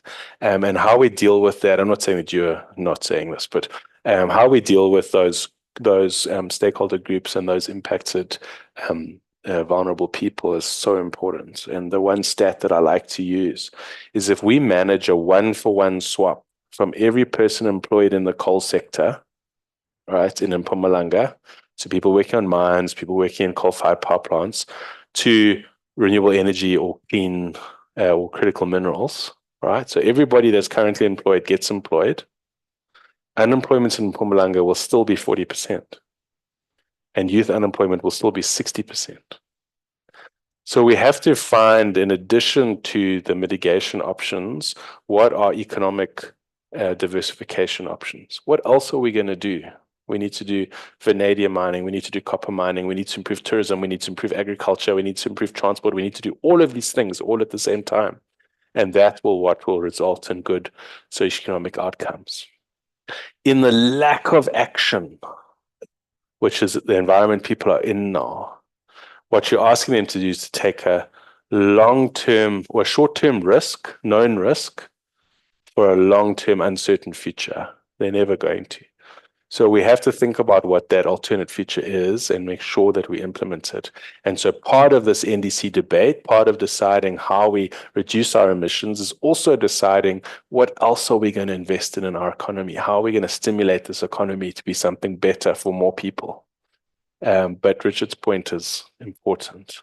There are well-meaning people in the debate and there are people who are not well-meaning in the debate, and you've got to very hard to distinguish between them.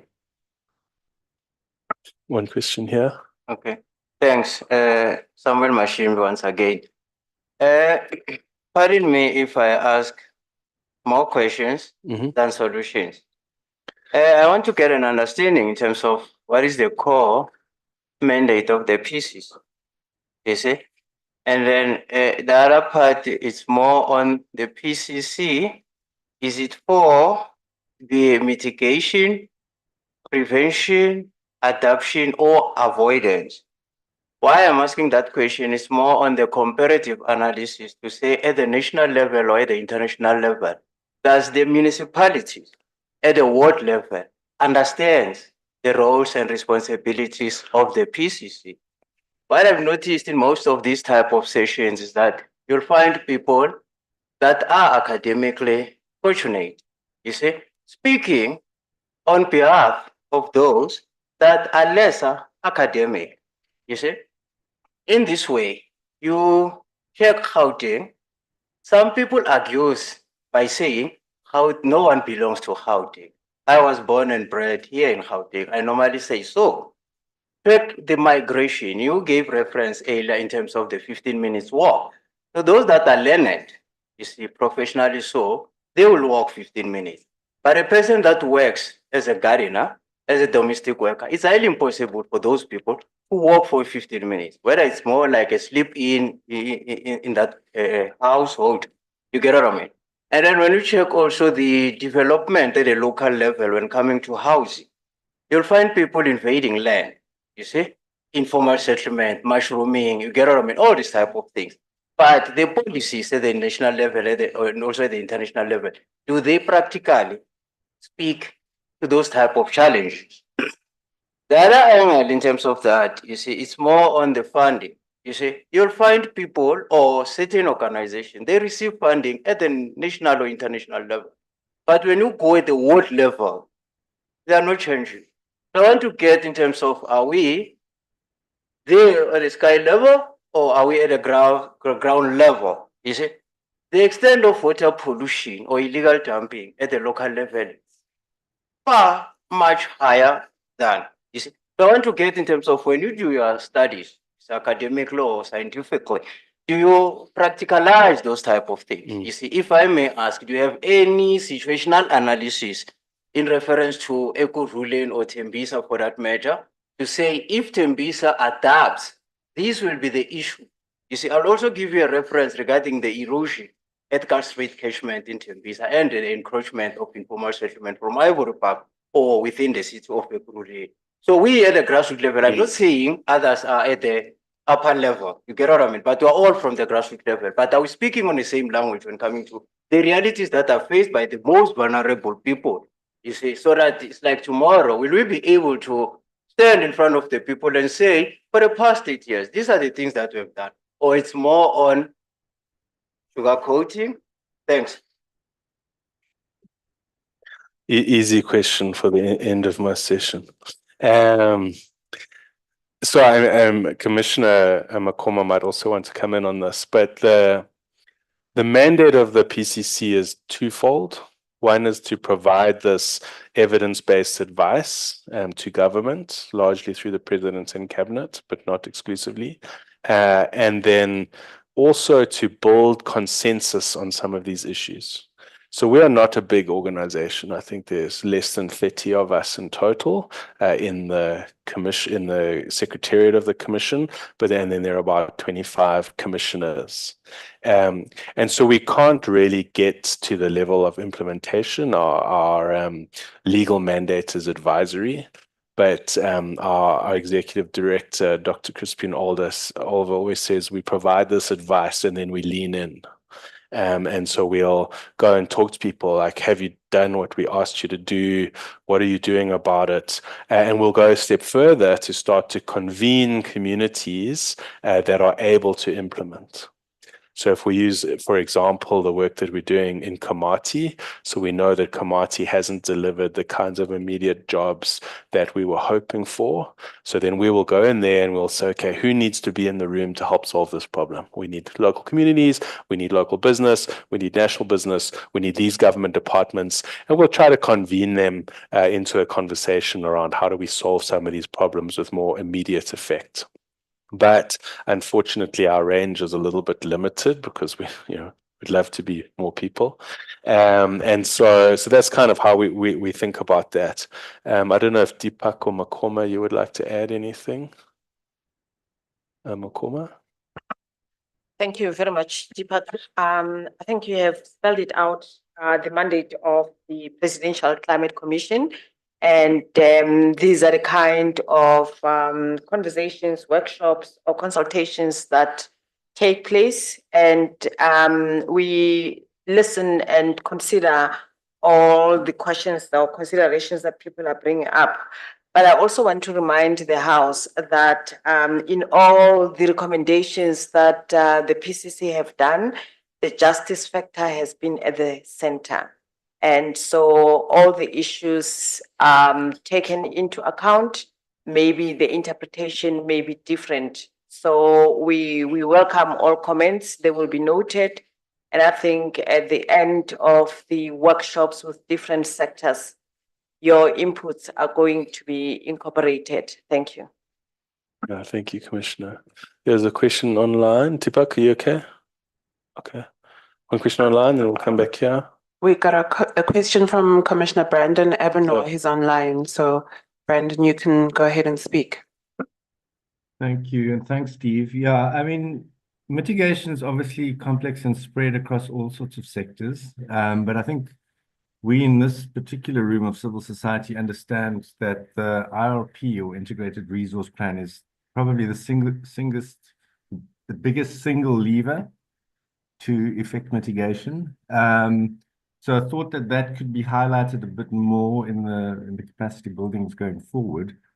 But a question or thought, not to the Secretariat per se, but to all of us, is how do we lean into the energy planners and decision makers to get on board with that? We saw a draft IRP come out that was, really not taking these things into account adequately. So how do we lean in to get that sort of planning to line up with these mitigation needs?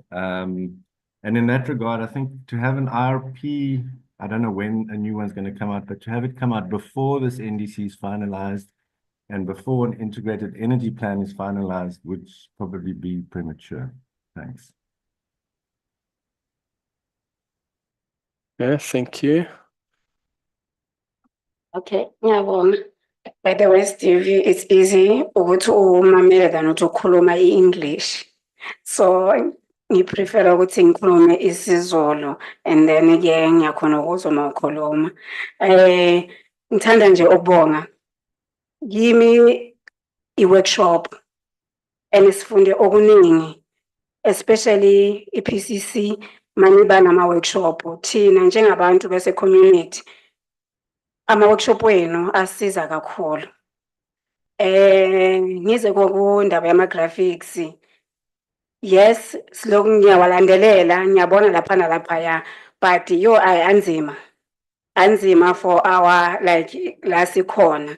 But ke, masiloku siwalandelela, siyabona ukuthi kwenzakalani in terms ukuthi kumitigatewa kanjani, and strategy esingasebenzisa ukuthi simitigate njenge-country.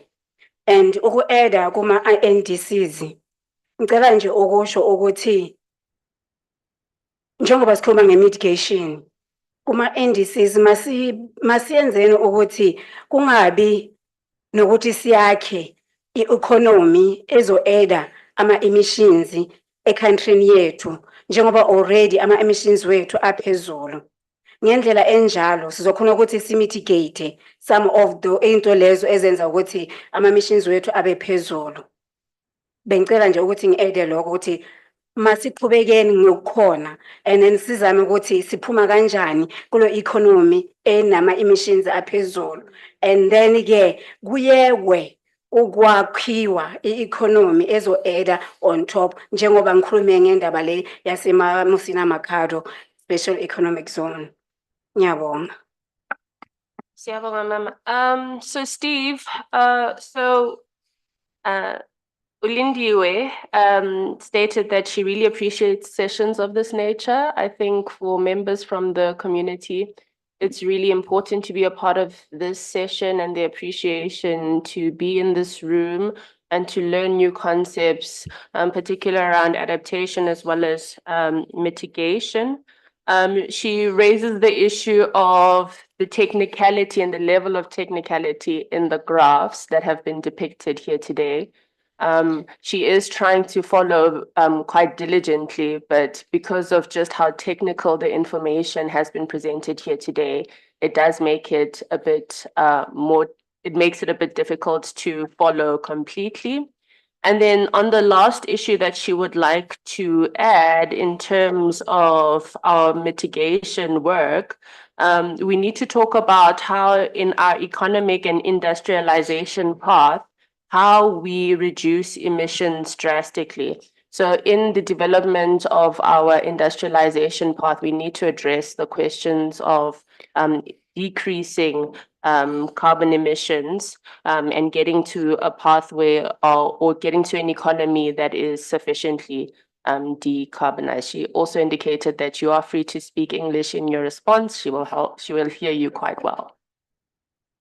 Thank you. I appreciate that. Yeah, so I mean, we're likewise very grateful that you're all here, and we hope to have more of these kinds of sessions. It's important for both of our understandings. I completely hear you on the technicality, and we've kind of struggled with that, to be honest, because these are quite complex scientific concepts. It's quite hard to simplify them down, and we'll keep working at that. Because it's important that everybody has access to this information as they're able to participate in the process. So that's our intention. I recognize we've got some work to do there. And then, I mean, I completely agree with your last point. I mean, the real issue here is we have to collectively work out what are the things that we're going to do? What are our priorities going to be? And the only way that the way that we hope to influence that at the PCC is to give people opportunity to engage in these kinds of processes so we can listen to you and hear you and make sure, as Commissioner Makoma said, that we include that in the recommendations that we make. We wish we could engage more, I must say. But obviously it's quite challenging to organize hundreds of these, but we'll get better at it. But yeah, the key issue is what are the things that we're going to do to decrease emissions, and what are the things that we're going to do to adapt to the climate changes we will already see. I should quickly point out some of the other things that the PCC does. So you've met the teams that are doing adaptation and climate finance, and you will meet the climate finance and mitigation. But we also have a communications team that works specifically on this kinds of things, making things more accessible to people. And that's led by Blessing, sitting over there. Blessing, do you want to wave at everybody quickly? So Blessing is our communicator in chief. And so we are thinking about these things. We are getting better and can still do better. And we also have a team that looks at local economic development and skills development, and that's led by someone called Devon, who's not here today.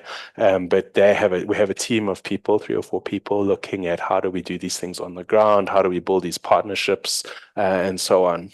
Again, small team, trying to get as much dialogue and collaboration and partnership as we can. That's our kind of goal. So the question here, and then there, and then there, and then there.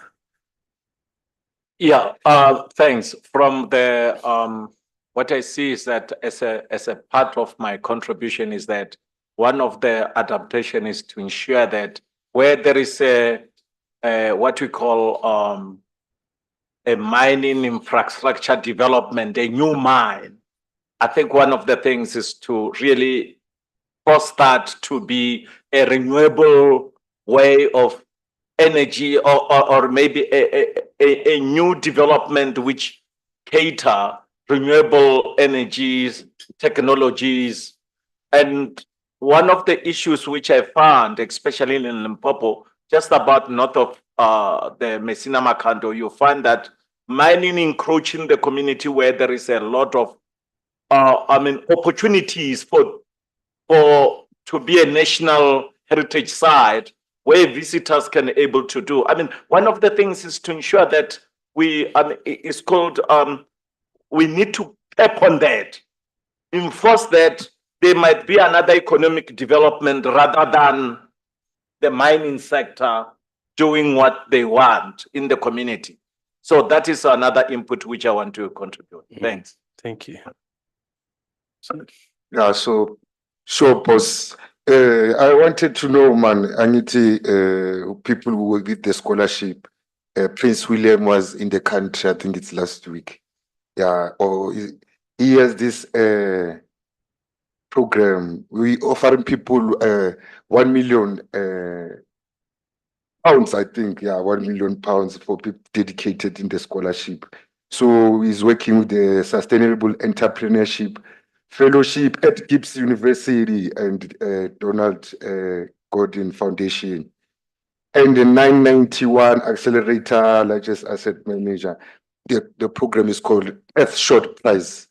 Yeah, so I would like to know if we have a partnership with them too, or we can maybe try to follow up and open up links so people who got a million can try maybe to share. Man, South Africa, we need that currency, sure.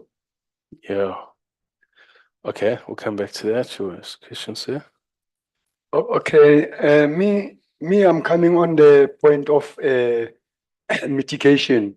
That's why I quote on the Climate Change Act that there is offense if you mitigate and if you submit the wrong greenhouse gases. There is law that make the polluters to pay, but it seems that the government itself don't implement this very vital tool of Climate Change Act, because all on the Act, Chapter 6 also tell us in Chapter 5 that greenhouse emissions and removals it's what we are crying about on mitigation, because we've got all the rules in the Climate Change Act that if you pollute or if you jump your greenhouse targets, then you have to pay and then you have to be imprisoned. But now we need people who will go and come and monitor those things. That's why we need monitoring and evaluation to be more vital from the civil society, and all the stakeholders have to be input to monitor the greenhouse gases that are the emitters going according to the rules now. That's the most important thing that on the Climate Change Act, that we've got all the tools, let's use them. Thanks. Thank you. I was pointed at the back. Hi everyone, my name is Abongile. I'm a graduate in BSc Environmental and Water Science. So I wanted to ask, what strategies will you apply to ensure water security and reduce water-related greenhouse gases emission, particularly in relation to NDC, in achieving the NDC target? Sorry.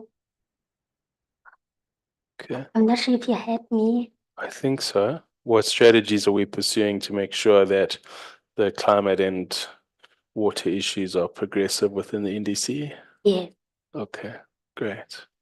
Okay, good. Thank you, everyone. Yeah, I mean, I agree. The point about mining and thinking about alternatives, and the point I made earlier around what are other options in the economy. We don't have to do the things that we know. We can make new things. We can do tourism. There's different ways of thinking about agriculture.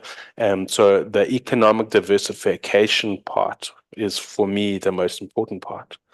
On the Prince William Earthshot Prize, I was invited to the prize giving. I thought maybe I'd won, but I didn't, which is a pity, you know. So we're not directly connected with that. There are a lot of other things that are also going on. So I think one of the gaps in the market, and I've chatted to a few people in the breaks, is how do I get my project and my effort to the right people? There are incentive schemes at the DTIC, there are global incentive schemes like the Earthshot Prize, but there are a whole bunch of others, but it's very hard to work it out. It's hard to work it out for us, to be honest. So I think one of the things that we might want to think about as the PCC is trying to build a registry of these things. You know, who do I go to? Who do I talk to? What's happening at the JET PMU? What's happening within small enterprises? Like what's available to me? We'll explore that. It'll take us some time, I think, to collate all of these things, but I think that's something we're thinking about. I agree with the climate act point. I left out a crucially important part of our team when I was summarizing what the PCC does, but we also have a team that's looking at monitoring and evaluation. And so I mentioned the State of Climate Action report. That was the report we've most recently released on this, but that's something we've committed to do annually. So we will feed back to say we are missing our targets, or we're making our targets, we're missing them here, we're making them here. And hopefully that will also help ratchet up the pressure. I agree with your point that not all of the legal obligations are being met, particularly if we think about air quality. So that's something for us to engage and think about. And then on the strategy side, I mean, I think the most important thing is the PCC can only go so far. But if we as society can get some consensus on what we want to do, that's the most powerful thing that can happen. And so that's our primary strategy. Can we equip you as the social partners to engage better in the formal political processes so that we get stronger, more fact-based, better considered views into that process? And then it becomes harder and harder to do things that are against the will of the people. So that's our primary strategy, but of course we're trying to support that by doing the research that's needed to help inform those views, to help, we don't do all the research ourselves, to help bring together academic communities. So we have a team that looks at building research partnerships between different universities, and not just the universities we're used to thinking about, but what's happening at the University of the Northwest, what's happening at the University of Limpopo, how do we get them all working together? And to this point earlier raised, we also need to be thinking carefully about how do we integrate Indigenous and local knowledge into those conversations. So those are our key things, but also there are some really good studies that have already been done that, particularly on mitigation and water, lay out what needs to be done. We know what needs to be done. We just have to get on and do it. And that requires good policy and good funding, which I think is a perfect segue to Deepak, who's going to talk to us about means of implementation. We have a good sense of from what Des has said, and hopefully some of the things that I've said about what we need to do, but how we do it, how we fund it is a big challenge. And so that's my introduction for you, Deepak, to set up your views on this. Thank you, everyone, for your engagement so far. Sorry, did I not answer it properly?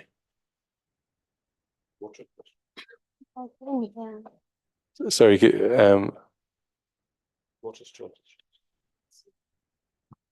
It seems it was not clear. Okay. Yeah. A question around water. Oh, water. Yeah, thank you. Deepak also made that point. So the water is a huge thing that comes alongside climate change, right? So I mean, I know you know this, and so we have to think very carefully about water availability for agriculture, water availability for communities. And so Desigan and his team, Mandy sitting at the back there, work on this issue. So they have a big plan for 3 different sectors: water and agriculture and the built environment. Did I miss one? That's right. Okay. Getting down to the detail, and the water issue is tremendously important. And so we are doing the research to help build the base for that. I mean, just an interesting statistic is that, Joburg gets a lot of its water from the Lesotho Highlands. If those catchments degrade, in other words, if we don't look after the biodiversity in those catchments, we could run out of water here in Joburg. And we're building this thing called the Lesotho Highlands Water Scheme Phase 2. That takes care of just the extra evaporation from having hotter temperatures. So the water pressures are urgent, and we are doing a lot of research work on that and starting to build the partnerships that we need to be more effective, including at local government level. So obviously water leakages is a big part of the water problem. So anywhere between 35 and 50% of water in a particular municipality is lost just from leakages and unrecovered revenue. And so that's an important problem. So happy to talk more in the break about all of the things that we're doing in water, but we acknowledge that it's very important. It's a big part of our strategy, but we could do more. Yeah, so this issue of water, it's a worrisome issue. the monopoly of bottled water, because mostly in the urban areas, normally it's no longer simple to drink tapped water. So this monopoly, if you can urge the government or some minister of water to control this thing of the water cartels, water bottles cartels, yeah, if can that be put to the watch. Yeah, that's key. Thank you. Do you want this or are you happy to talk from the? Just that. Okay. All right. Thank you, everyone. Thank you, Steve.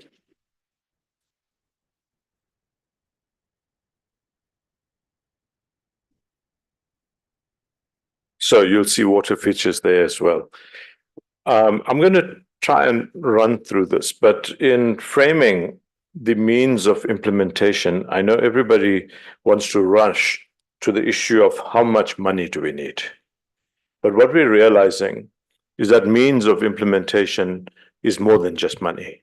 And I'll come back to this theme from time to time, as well as what we in the PCC are doing in recognition of the fact that if we take what Desigan presented to us as a critical set of pathway challenges, as we strive towards adapting to climate change that's going to happen, is happening already, as well as build future resilience in both society and our economy, which includes social and economic infrastructure, then we are in need of not just money, but in need of a total system change that allows us to do things differently to the way we've done them historically. The second point is, while the NDCs really are focused on the decarbonization outcomes and the commitments that a country makes in the multilateral system with respect on a balanced, empirical, and scientifically determined basis, what commitment can we make with what degree of ambition with respect to our fair share, and I'll come back to fair share as well, contribution to emissions reductions, then we have to think very, very creatively and carefully as well as strategically about what that means for us as a country. So it is not simply putting a number that has been arrived at, and Steve will forgive me because we debate this within the Secretariat as well, that modelers throw up as what is possible from a mitigation and emissions point of view, but we need to reconcile those things with what? One, finance. Two, country policy and regulatory environment. Three, country capacity in the public sector, the state, in all three spheres, as well as the private sector, in terms of the capability to firstly act in unison, secondly, act in the same direction with equal and unified intent, and then thirdly, we make a set of assumptions around what the private sector's capability in the various sectors is to transit, to play their meaningful role in achieving these decarbonization outcomes, these adaptation and resilience outcomes. Desigan talked about the Climate Change Response Fund, the more immediate challenges that face us as climate events take place. All of this gets narrowed down, unfortunately, sometimes to numbers. And so when you see numbers, the ask for or the quantification of what the financial need is, we are then forced to also ask, where are these finances going to come from? In what form and shape they are going to present themselves?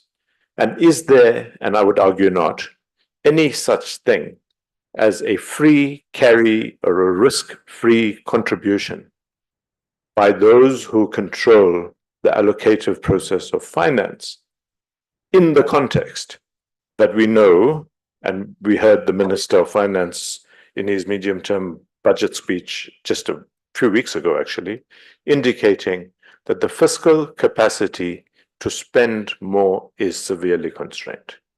Okay, so I just wanted to sketch that overarching scenario of what our mitigation modeling by sector, by let's just call it triangulated trade-offs for the economy and society mean in terms of the various scenarios that might make a contribution to an NDC range when we make our recommendations next year, with an attempt to work out what the pathways for adaptation and resilience, which by the way includes the water, food, energy security nexus for our society going forward, which in turn for water, for example, so I'm going to speak directly to it, talks about water resources and then water services. And all of these things, I understand exactly why the monopoly or the capitalist providers of bottled water might actually see a gap in the market. But that gap in the market is because municipalities are failing. So let's understand that part of the problem is in fact the institutional capability that sits in the country. What you see on the slide, and I've talked a lot outside of this, is what we in 2021, in presenting our amended, or is it second NDC, before the Glasgow COP26, contained as a financial needs of the country as we made that commitment to an NDC range. And this was at that time the best estimate we could find of what was required in the various elements that make up, as you can see, adaptation as well as mitigation, and then other investments. You must remember that prior to COP26 in Glasgow, no one talked about, in formal terms, the just transition. And so what we started seeing at COP26, partly because South Africa advocated for this total integrated response as it relates to transitions, we now have just transition recognized in the multilateral system. Is it recognized enough for us to understand where the money is going to come from? I would argue not. But there is now a reasonably coherent understanding across all parties that means of implementation is not only about financial resources. It is also related, as we undertake this journey, to the context, in this case, firstly, the divide between developed and developing world, and secondly, the different elements, both of where they are in their development pathway, as well as what the industrial, political, economic structure of a particular country is, to ensure that we have a context both of technology as well as readiness to receive intellectual property. However, while, and I'll come to this as well, while there is a commitment expressed from the developed world to support the developing world, we all know that by the time, again at COP26, we reached Glasgow, the developed world was embarrassed because it itself had not lived up to the promise, in this case, of $100 billion of support to developing countries from 2016. In fact, that 100 billion number, whether it's accurate, whether it's fudged, whether it is rationalized, was only crossed last year. Now, this takes us to Steve making the point that we have to be more ambitious. We have to do things faster at a larger scale than we've done before, if we are not to slip across the threshold of the limit that we've set ourselves. Finally, there is now an acknowledgement that capacity building and an enabling environment in the global environment as well as in each national environment is absolutely critical to arriving at a needs analysis that is realistic and therefore an NDC commitment that in turn is also realistic. I've already said the 100 billion per annum pledge did not materialize. I think we need to make the point as well that this issue of technology and intellectual property, which lies at the heart of whether a developing country can competitively embark, for example, on a just energy transition and rapidly leapfrog from fossil fuels to renewable energy, requires those who own that IP as well as who own that technological know-how to be prepared. I would argue to almost gift it to the developing world. But we know that capitalism doesn't work that way, and we need to address the issue of what price for IP and technology transfer. Loss and damage was finally acknowledged, as Desigan said, complementing that achievement in Sharm el-Sheikh last year. However, my view on that is that the seed funding that was provided to that loss and damage fund, as a start as it might be, came, in fact, from a donor country that itself is not going to move away from consumption and production of oil. So you need to start looking at where these commitments come from, and how do we, as a developing country, on a quid pro quo basis, advocate for more.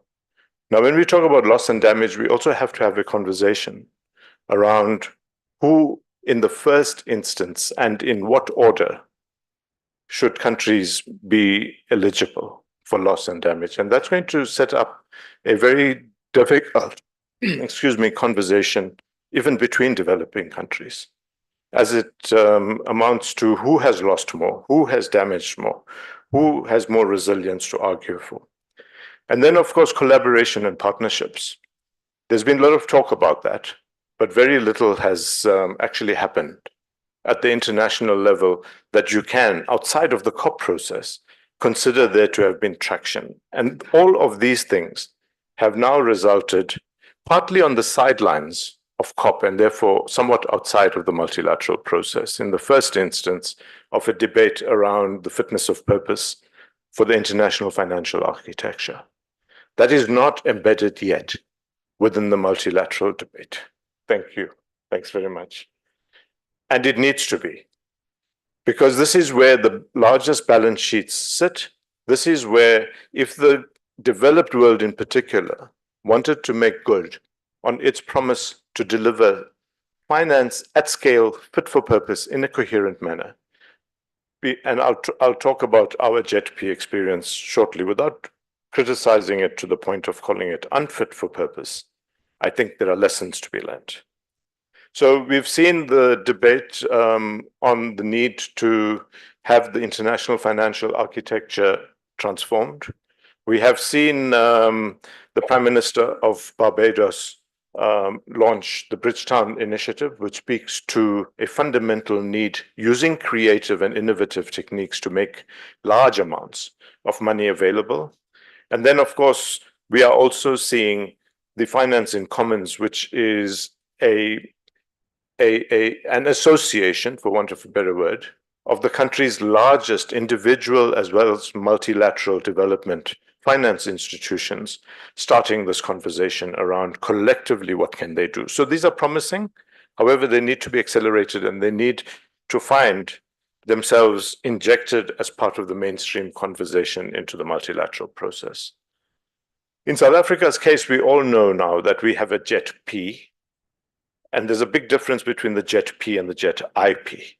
The JETP is South Africa's political arrangement with a group of 5 countries/jurisdictions that then, on the basis of the reforms and the decarbonization endeavors in 3 sectors, resulted again on the sidelines, not in the multilateral process, of an $8.5 billion commitment for electricity, green or green or electric vehicles, as well as early stage investment requirements to develop South Africa's green hydrogen capability. But that 8.5 billion is in fact part of a package now quantified with a financial need of $98 billion. So it's $8.5 billion of pledges that themselves, by the way, as we know, are not grant. They are a combination of a little grant, some deeply concessional money, some slightly higher value of concessional money, and then a huge range of assumptions around what a leverage would be. And that $8.5 billion is fully leveraged. So we need to ask the question, is that $8.5 billion possible to leverage further? In some cases, some parts of it are, but in bulk, that 8.5 is 8.5. Okay, which means we have a gap of $90 billion just to fund those programs and projects articulated in our Just Energy Transition Investment Plan. I've covered a lot of this. The PCC in 2021, which was essentially its first year of proper existence, as you've heard, made the recommendation for the amended or second iteration of the NDC, and Cabinet approved it. However, it was soon followed because we understood that we needed to have a just transition embedded firmly in our trajectories. The second seminal or very important piece of work that the PCC did was come up with a just transition framework. And that just transition framework enunciates the basic as well as central principles and strategic elements that for South Africa would have to be integrated and be front and center of any of our decarbonization or climate responsive programs. I've covered COP26 in Glasgow and why, in my opinion, an ambitious NDC plus an embarrassed developed world because they hadn't lived up to their promise came together in a hopefully virtuous arrangement and gave the world its first just energy transition partnership. It was soon followed by JET-Ps with Indonesia, with Vietnam, one underway with Senegal, but very quickly other parts of the developing world cottoned on to the fact that they needed to develop their own country-determined pathways. And therefore, we have other countries, Colombia, Brazil, India, who are not looking for partnerships with the developed world until they know themselves in their domestic environment what an appropriate pathway would be. And therefore, they are busy quantifying their need. And I think it starts setting the stage for a more balanced relationship between global North and global South. In the State of the Nation address, I've covered this as well, and Desigan has. In response or in order to ensure that those climate impacts that are now battering us, whether they be drought in the Eastern Cape, whether they be much more regular and much more intense circumstances of storms and flooding on our East Coast, the President has indicated that there is a dire need for us to develop both the funding as well as the responsive capability every time a climate-related disaster event hits us. Now, at the risk of being too simple for some, if we all talk about the financial system, but I want to take us through very, very quickly what that means in practical terms in the existing paradigm. So there's a lot of people who will say, why do you have an austere fiscal policy? I think that's slightly beyond the scope of the PCC and certainly beyond my pay grade to start that argument, okay, with the developers of economic policy and monetary policy in South Africa. So my starting point is, what does the financial system currently look like and how do we work with it while we wait for both the international and the global changes that need to happen to take place? Because it's not because I'm reformist, it's not because I'm neoliberal. It is because I think if we don't get within the existing system the right kind of platform in 2030 and 2035, we can wait like Godot did for the international financial architecture to change, and unfortunately climate change events will have overtaken us. So for me, I wake up every morning saying, what can we and what is possible to be done in today's world the way we understand it? And in today's world, the financial system is essentially those who hold the balance sheet to be able to allocate capital. And that capital in South Africa, other than the fiscus, sits in our commercial banks, it sits in our insurance companies, it sits in the stock exchange, and it sits in large part as well, not written there, in what we call asset manager and life insurance companies. That is what we have as South Africa to work with when we talk about domestic capital and domestic financial system. And at the moment, the way it is geared, it will call for project proposals and test those project proposals from the point of view of what the provider of that capital wants as a return. We can argue that this is a capitalist approach to project consideration and project evaluation and then final capital allocation decisions, but that is what we're sitting with. Of course, who finances them is very, very important, and there are big conversations around if we want to stimulate social infrastructure that is resilient, what is the mix between public sector, either by the funding through the fiscus or by de-risking through some level of government guarantee, some level of assurance with respect to a range of mitigating factors that would reduce risks that project developers and financiers would consider need to be dealt with. And then, of course, they all amount at the end of the day to a transaction. And within that transaction are a set of assumptions about who the developer is, how much of equity they've put in, have they been given some kind of risk mitigation or grant tranche, either by the national government or through the international system. And then finally, a project reaches what we call financial close.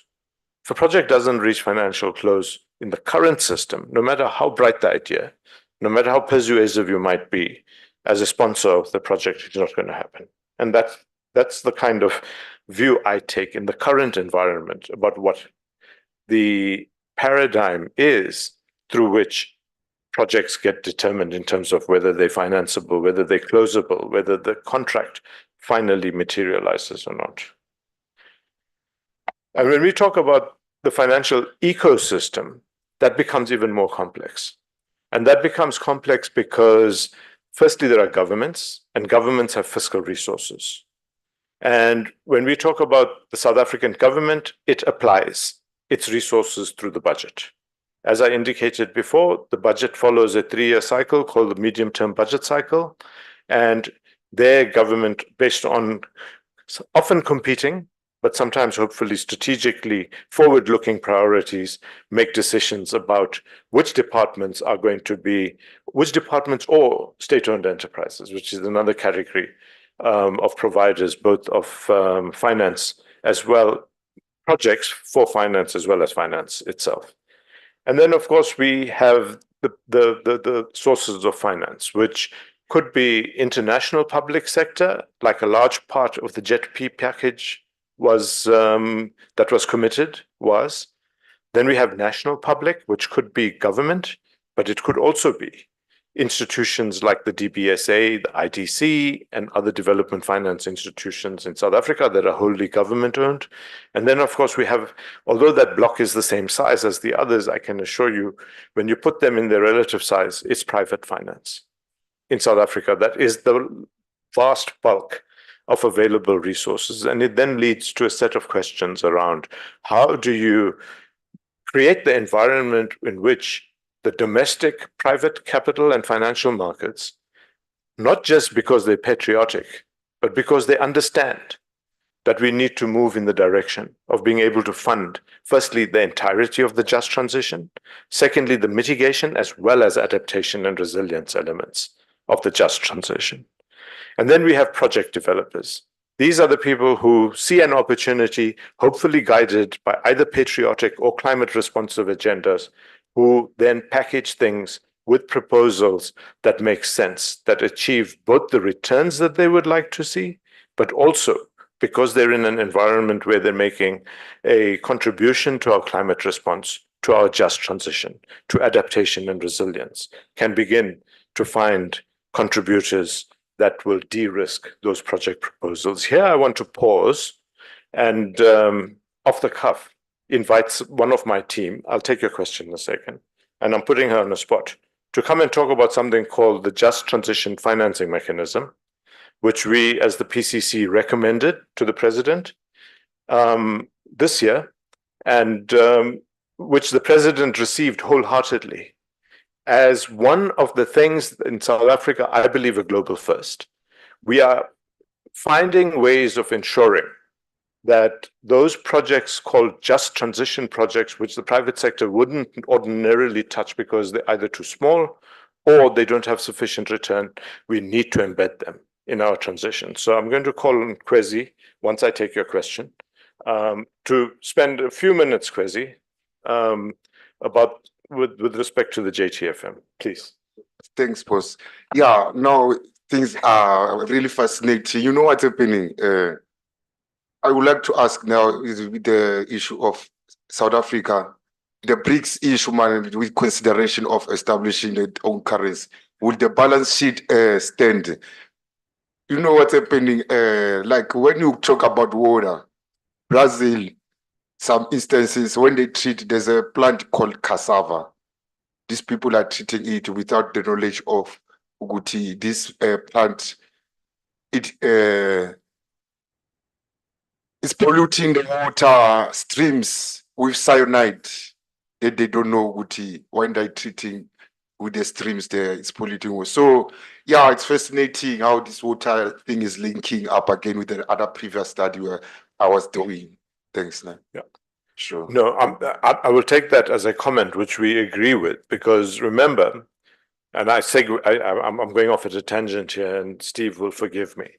There's something called the 9 planetary boundaries, which determine whether the global system is fit for human longevity or not. And one of the critical systems, which a lot of people forget, it's an entire global system. It's called the freshwater system, which is the river system.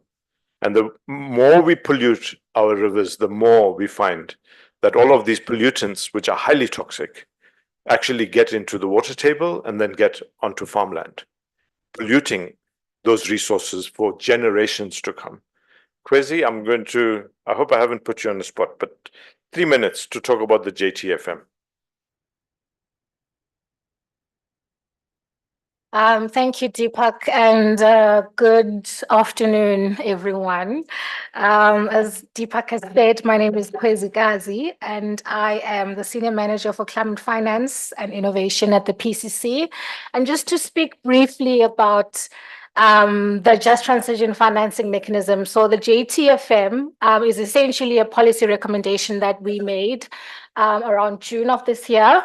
We were looking at about, I think, 4 or 5 functions that we are essentially hoping are going to cultivate the ecosystem and the financing of just transition projects. And this is essentially looking at how do we finance these hard to finance just and social elements of these transition projects. So we made recommendations around project origination. How do we look at a bottom-up approach? So looking at, your community-based organizations, your civil society entities, your local governments, to really just originate projects coming from sort of like the communities itself, and then getting them to a point where they're adequately developed and they are prepped for them to be able to then be matched to the supply side of finance. So we have a matchmaking function as well as part of the recommendations. I think also essentially we have a function that speaks to project assessment. And here we're looking at getting to a point where we actually know what constitutes a just transition project. So you have a lot of people obviously doing a lot of work in sort of like development of projects around the transition, but how do you actually develop a criteria that says that if you tick these boxes, then this actually constitutes a just transition project? So, I mean, we've been working very closely with a lot of partners as well that have been working on these methodologies, such as TIPS as well as the PMU. And then the last function that we recommend within the JTFM recommendations is the blending and structuring of finance. So how do you use some of these financial instruments, such as, grant financing, to maybe like de-risk and like think innovatively about how you get finance funneled into, say, local government projects, for instance, that are not necessarily easy to finance? So essentially, we made recommendations around a decentralized system where we're leveraging the different strengths and different mandates of different partners within the ecosystem. So looking at your development finance institutions, you're looking at your local governments, you're looking at the private sector, you're looking at national treasury, right? From like a fiscal sort of macro economic policy sort of like framing, you're also looking at community-based organization, but how do you cultivate the system to ensure that everyone is playing their part and everyone is sort of like stimulating what it is going to be required for us to be able to finance a just transition? And I think I just want to speak briefly about the funding platform that the PMU just recently launched on the 25th of October, which we see as the PCC as sort of like a launch pad of these initiatives and recommendations that we've made. So the funding platform essentially takes care of the one function of matchmaking, where they are looking to matchmake grant finance to, actual projects. They have these massive goals and, a lot of this grant financing that they're looking to disperse. I think they have a goal of dispersing around 600 million to about 25 projects by next year, 2025, and also just other sort of like broader and much higher sort of quantums for the next couple of years. So as the PCC, we do see that as an essential first step in launching these functions that we had recommended. And how do we then sort of like reconvene at a later stage? We spoke about an 18-month period in the recommendations where we would reconvene as the PCC to sort of see what progress we've made and how do we actually work towards centralizing these functions into sort of like something that's more long-term and that's going to take a bigger scope than what the JET funding platform is currently doing, because a lot of that focus is obviously on Mpumalanga, but also just focused a lot on energy projects at this point. But the JTFM does take a broader and a longer term view of like looking at other sort of initiatives and also other sort of sectors like adaptation and resilience to ensure that the rest of South Africa is sort of also getting into the habit of being able to finance just transition projects. And then I also just want to speak briefly about the work that we're doing with municipalities. I think there was a lot of colleagues that brought up the issues around what needs to happen at municipalities. And we do have a program where essentially we conceptualized when we were consulting on the Just Energy Transition Investment Plan. And we had a lot of our stakeholders, such as yourselves, civil society, but also local government, national government, business, organized labor, as well as municipalities themselves, where there was a real sort of like consensus to say that you cannot implement the just transition without looking at how you capacitate municipalities, right? Because that's where the actual work happens.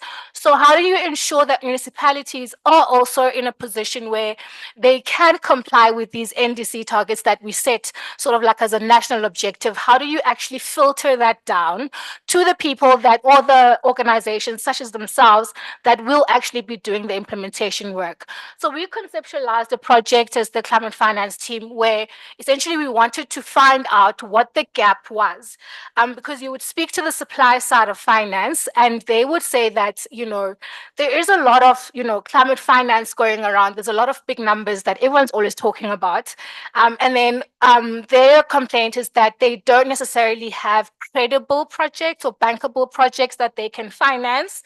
And then municipalities, which is the demand side, have all these projects that they would like to actually implement at their level, but they just don't have the resources, the financial or any other type of resources for them to be able to implement. So how do we sort of come up with a program that is going to bridge that gap and ensure that, there's a meeting of minds at some point, and how do we strengthen them to be able to get to that level where they're able to originate their own projects and be able to get access to that climate finance? So we came up with this project, and I think in the very first instance, we thought that we would be able to, at the get-go, try to find out what municipalities are trying to do and link these to like JET outcomes, but essentially build this credible pipeline of projects. But we found that because of the very sort of like levels of maturity in the municipal landscape, we have a lot of municipalities, almost 250 municipalities at very different levels of development, of maturity. So we took a sort of like a sample of 10 municipalities where we looked at 5 metros and 5 secondary cities.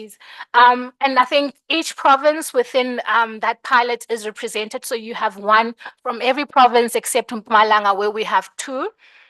and essentially trying to find out where they are in terms of readiness for the jet. So we looked at their energy context, we look at their financial capabilities, we looked at their technical capabilities in terms of like the infrastructure, but we also looked at skills. Where are they in terms of, the skilling that's going to be needed for them to advance the just energy transition. And then from there, we assessed what the gap is between where they are and what the national objective is. So we do have this great plan of what needs to happen for us to get to net zero. I think today is one of those days where we're sort of filtering down into those plans, and putting it into categories. And I think it really was really helpful for us to take this deep dive into municipalities and really understand what the state of readiness is. Because I think at the forefront of what's been happening, I think there's been a lot of fear on the side of municipalities of what the implications of the jet are going to be in terms of their revenue, in terms of their continuity, in terms of their business models. So how do you essentially just placate them and situate them within the jet conversation, and to ensure that they feel empowered for them to be able to embrace these national objectives and to rebuild these national objectives to actually fit into their own context. Because we have municipalities that are based in Mpumalanga, which is literally, at the forefront of everything that's happening within the jet, but you also have municipalities that are in KZN, that are severely affected by, okay, I'm wrapping up, that are severely affected by, climate impacts. So how do you essentially get all these municipalities to a place where they're able to understand, firstly, us as a country as well, also understand where we are in terms of the state of readiness, and how do you elevate what their plans and objectives are to ensure that they match the national objectives? I hope that's sufficient. Thank you. Asina Mali. I think that was very useful, because what it gives you is a texture. It's not just money. It's money for what, received from who, spent by whom, to what outcome. And so I'm going to run one slide fast, if you don't mind. And there are a lot of people who've tried to quantify what South Africa's needs are in order to move towards that net zero objective by 2050. And then, of course, 2030 is a critical point, because that is where our current NDCs are pitched. So if you look at all those estimates, what they are in the first instance are focused on mitigation. And therefore, what are the systems and sectors that need to be invested in, with how much, to move us in the right direction, to the right baseline, particularly, as you can see, in our energy system. But there are estimates now emerging with respect to adaptation and resilience. So what I want to suggest is that you advocate and you pressurize the PCC when they ask you in your consultation session that this NDC submission must be able to much more effectively, accurately, and I would say with equal commitment, indicate what the need is, not only for mitigation and achievement of our decarbonization objectives, but also for society and the economy on a wide basis, to also be taken into account with respect to what the funding needs are for adaptation, resilience, and climate response. I brought Kwezi, and then she started talking about municipalities, to talk about the JTFM, because in all of these plans, our critique as the PCC, for example, of the original jet investment plan, was that they had not adequately, in our opinion, embraced the notion of a just transition firmly embedded within our just energy transition. And I must say that in the next iteration, which is the jet implementation plan, they went a long way in beginning now to understand and integrate the need for just components within the energy transition in particular. Kwezi then went on to municipalities. And let me say that the jet investment plan also now talk about a municipal section that needs to be capacitated with funding, but most importantly, institutionally capacitated to be able to take its rightful place. So it's not just about money, as I indicated. And I'm coming then in conclusion, Steve, to say that it is not only about money. It is about all of us as a country across our systems, public and private, national, provincial, and local, being able to find each other, harmonize, and work in alignment with each other in an environment which we know is scarce with respect to financial resources and scarcer still with respect to grants. And the note I want to end off on is that this NDC, similar to the 2021 amended NDC, needs to have a trajectory, needs to have a range, Steve, a range so that we make a commitment regardless of whether we have a knight in shining armor from the international community riding to our rescue or not, as our committed contribution to the global decarbonization effort on the top end, of course, and a ambitious low end, which is contingent upon the developed countries of the world to put their money and their technology and their IP and their capacity building and technical skills transfer where their mouth is. And we can make a commitment for a much more ambitious NDC at the bottom part of the range, subject to that assistance. But at the top of the range, Steve, I want to argue that on a best endeavors basis, we must make an unambiguous commitment as a country to what we can achieve without anyone else's assistance. And I wasn't able to go through the other slides, but in 2019, 20, and 21, when we studied where climate finance is flowing from and to what it is flowing, there's some green shoots. It's moving in the right direction of increased flows towards climate outcomes. However, insufficient and not fast enough. And that's the global message I think that the stocktake gave us last year. Moving in the right direction, but insufficient and not fast enough. But also what we're finding naturally is that the private sector is responding to bankable projects, which are largely renewable energy projects, with slight increase in flows towards adaptation and resilience, but nowhere near the scale that we need to get it to achieve our integrated objectives of a just transition that reconciles climate responsiveness with our socio-economic competitiveness needs as a country. Steve, I winged a little bit of it and I've cut many slides, but I thought we should take people on a journey with us. I hope you don't mind.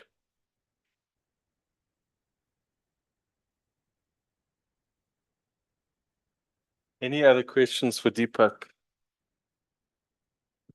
There's one at the back, one here. 3. Okay, let's take 3 quick ones, and then we want to try to keep our commitment to feed you at 2. So let's take those questions. There's 2 at that table and 1 at this one. Hi, my name is Nentlantla. So I've got 2 questions, right? So the one is then the interface between IDPs as well as the NDC. I don't know if there is one, and how can that be facilitated, if at all, seeing that the planning cycles are not synchronous. So that was the first question. For my clarity, IDP's integrated development plans. Yes, yeah. And then you mentioned the JET-P and then the priority areas that it identified, including green hydrogen. And I was recently at an energy conference, and one of the biggest takeaways for me was that with all the hype around green hydrogen, there hasn't been any financial close globally. And what does that really mean if we are investing funds in innovative technologies, but not really realizing financial close? Thank you. Thanks. There's a question there. Please go ahead. Afternoon, everyone. Kamani from Mark, thank you so much for sharing. I think that was very helpful. Two questions, really. When you started out the slide, you used the word investment. So I'm like, does that mean there's a return that's expected? Can you explain what kind of return it is? Is it monetary? Is it in other ways? And then the second question is around, and maybe it's a statement / question. When we started, again, we said those that are most impacted by climate change are the poor. Can we ensure that those that benefit mostly are those that are mostly affected? Right? So for example, if we're looking at entrepreneurs who are in the green space, in the township, can they get preferential treatment because they are the ones that are mostly affected versus big corporations that will come up with these nice ideas and these nice expertise and all of that? That's from me. Thank you so much. Thanks. We're going to take two more questions, one here and then one here, and then we'll let Deepak answer, and then we'll do another round. Thanks. Okay. I'm raising on the PMU because the pledges have been out, and there is another pledges have been made. The IPGs, there are another groups who have already allocated money for the jet transition. Now the grants register, it's unjust to the civil society because already the funders is them who allocate the project for their own overseas companies to come and implement them here. And then we want the PCC to look at that. And the PMU doesn't consult the community because even their launch was done like a speed of an eye. We need transparency, we need accountability, because when we come on the money side, the civil society is left behind, and we say no one must be left behind. We need the advisory committee of the jet funding platform to include our own also civil society, so that we know that everything is transparent. Thanks. Okay, one more. Thank you very much. So as we see the shifting of the countries in monetary policies, the two-pot systems, we're abandoning all the insurances. But can the PCC also take note to consider the climate insurance part of it? Thank you very much. Thanks. Deepak, do you want to have a go at those? Integrated development plans sit as a responsibility of local government as we speak in the current policy, legislative and regulatory landscape. What the Climate Change Act does is now compels local government as well as provincial government to start looking at climate response plans that need to, at the very least, align with, if not integrate with local economic integrated development plans. I will shoot from the hip and say, when we went to do our investigation to find out what had happened in Komati, one of the takeaways is that everyone knew that the last unit of Komati was going to be shutting down. And it's not part of the JET-P, by the way. It was destined to be shut down in 2022. Yeah, the last unit. There should have been, at that stage, a response by the local authorities that looked at what the implications of a power station shutdown in a locality would mean for livelihoods as well as economic and developmental opportunities going forward. And one of the reasons, over and above blaming Eskom for not having done enough, one of the other things that we need to consider is that local government itself didn't do enough to foresee what the impact to local economic and livelihood environment would be. Is there a relationship to the NDCs? I would say yes, but it's not direct. I would say yes, because the NDCs, as we look at what the decarbonization might mean, will also take into account the rate at which coal-fired power stations, according to Eskom's own decommissioning process, would be shut down. But there's not going to be any just transition unless proper IDPs and alternative livelihood scenarios accompany those plans to shut those coal-fired power stations down. I hope that's an adequate response. Those, with respect to the question on green hydrogen, I'll ask Steve to handle that. It's more of an issue of where in the life cycle of the development of a sector we are rather than money at this stage, in my view.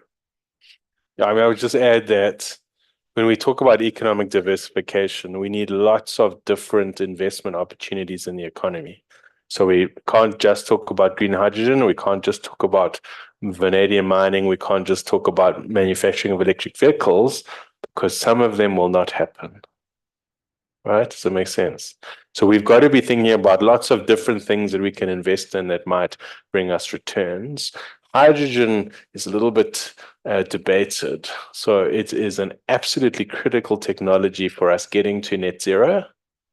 But my personal view is that the real investment's only going to happen in the 2040s. What's happening now is a range of different pilot studies trying to explore what the opportunity is. And South Africa, in theory, is very well placed to be a hydrogen player. So we should invest in it. But I agree with your concern that it's not like the slam dunk technology that's definitely going to happen. But if we don't invest in it now, if we don't try to work out what the opportunity for South Africa is, we'll miss it. And so partly it's an exploratory thing. We're taking a bit of risk to see what our future economy could be like. But it's not guaranteed by any means. Which takes us neatly to the question on returns. Yes, everyone who is going to invest in this transition, in whichever part of it, depending on who the source of finance is going to look for a return. If we're talking about the commercial banks, I've lost track of what their hurdle rate of returns would be given their risk assessment of a project, but they have hurdle rates. If you start looking at a private equity type or an equity investment, which is usually what is called for in the early stages of the project being developed and then funded in order to entice commercial lenders into that project, their returns will be even higher. When you start looking, and we are advocating as the PCC that banks need to start repackaging their very lucrative returning exposures into the life, pension, and asset management sector, then those people are looking still for returns because they have to take care of their pensioners, but they are looking for a different mix and reliability of that return profile. So in objective terms, the return expectations of life and asset managers will be generally lower on the assumption that they are longer and more durable, right?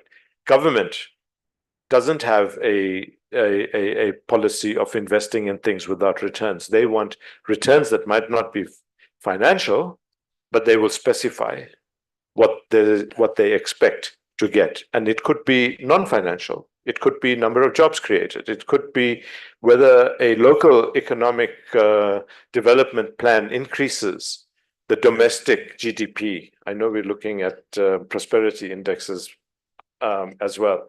But local area development might be an objective. So on returns, every single provider of finance has a hurdle rate. And so before the global donor community comes and bluffs us with respect to the makeup of their package, what we've seen is that grants, pure grants, and then I'm going to come to this issue of who actually gets the grants, because you've asked that question. The pure grants started out in the JETP as a dismal 2.5% of the total package. And it was when our chair, the president, engaged bilaterally with some of the heads of state that we now have it increased across the board, but also unevenly to about 4% of the total package.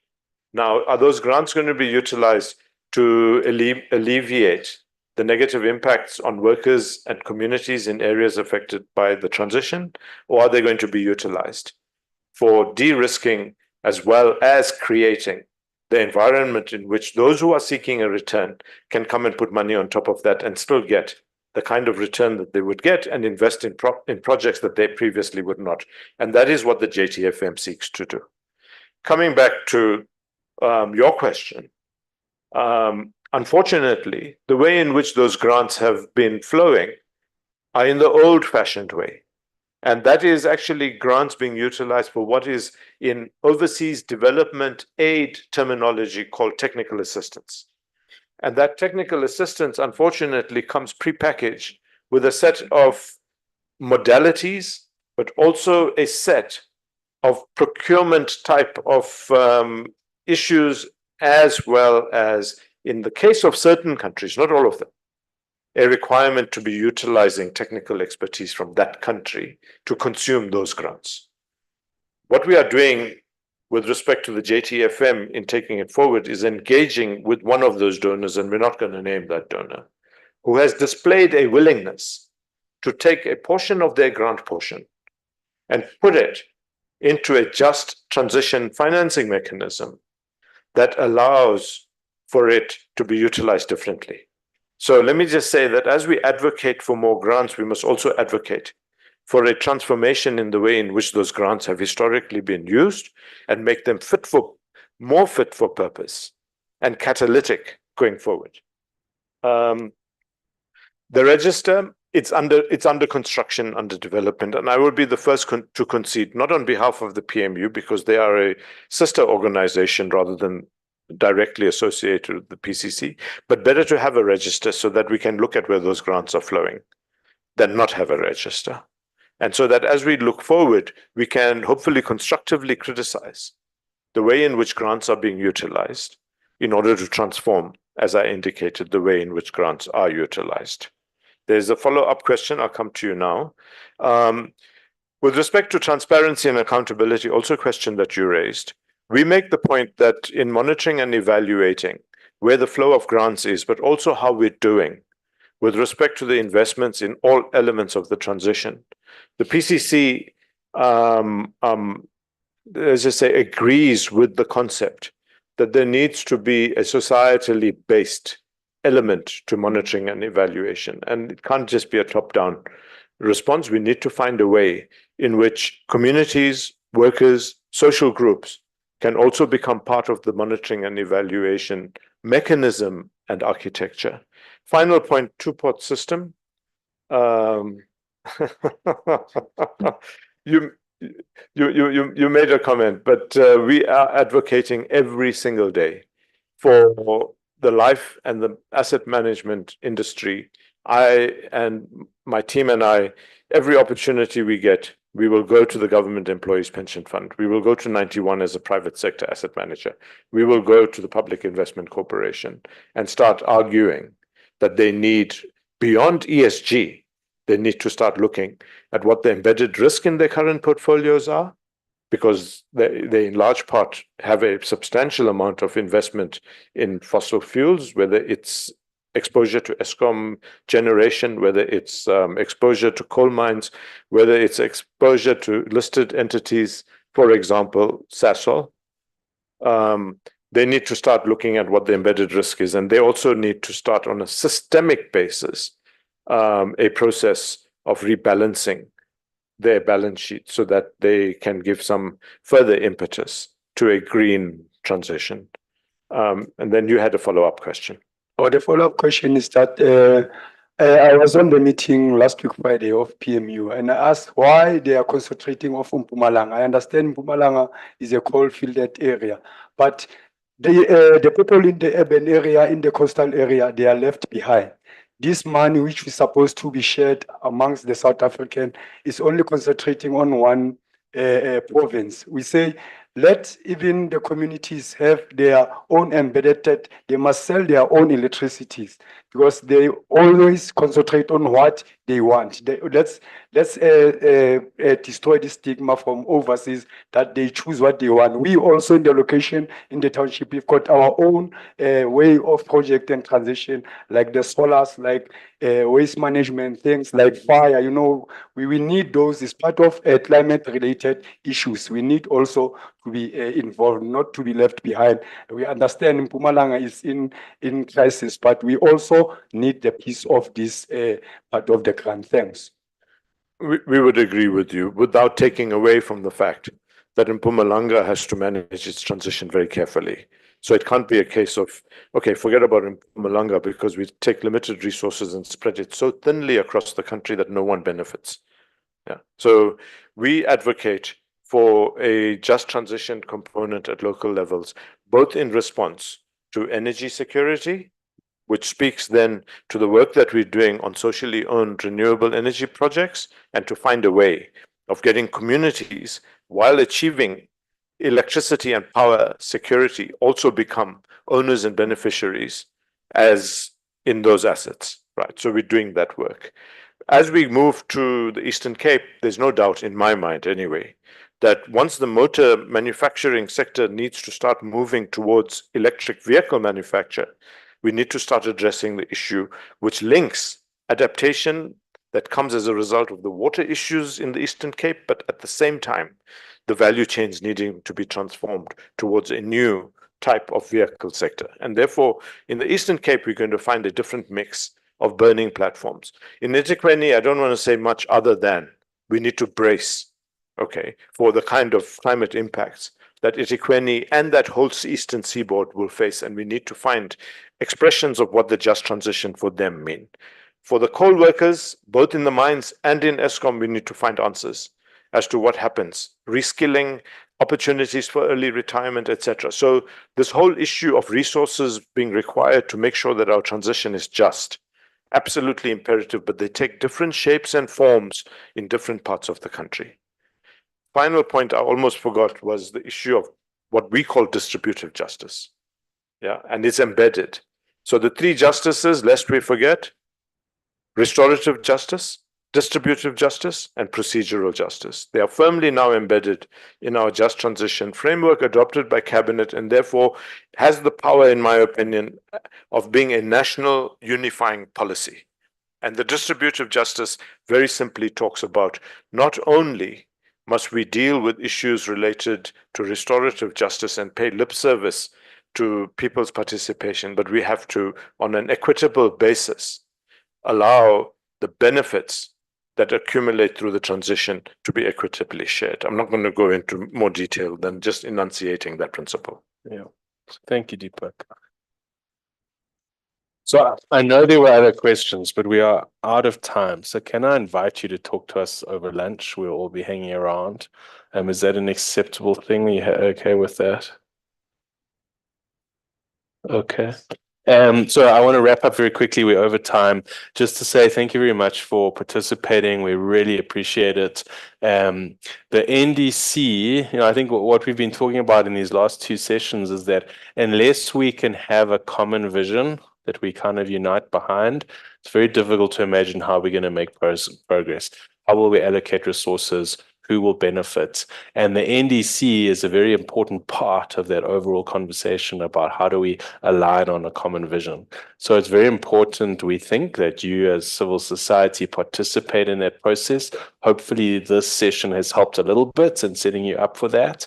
But just to remind you that this is not the last conversation we're going to have. And so in early next year, probably around end of Feb, we're going to have another round of consultations where you'll have more opportunity for you to share with us your concerns and the kinds of things that you need, that you think should be included in an NDC, both at a principal level, but also at a specific level, like what should we be doing with our emissions.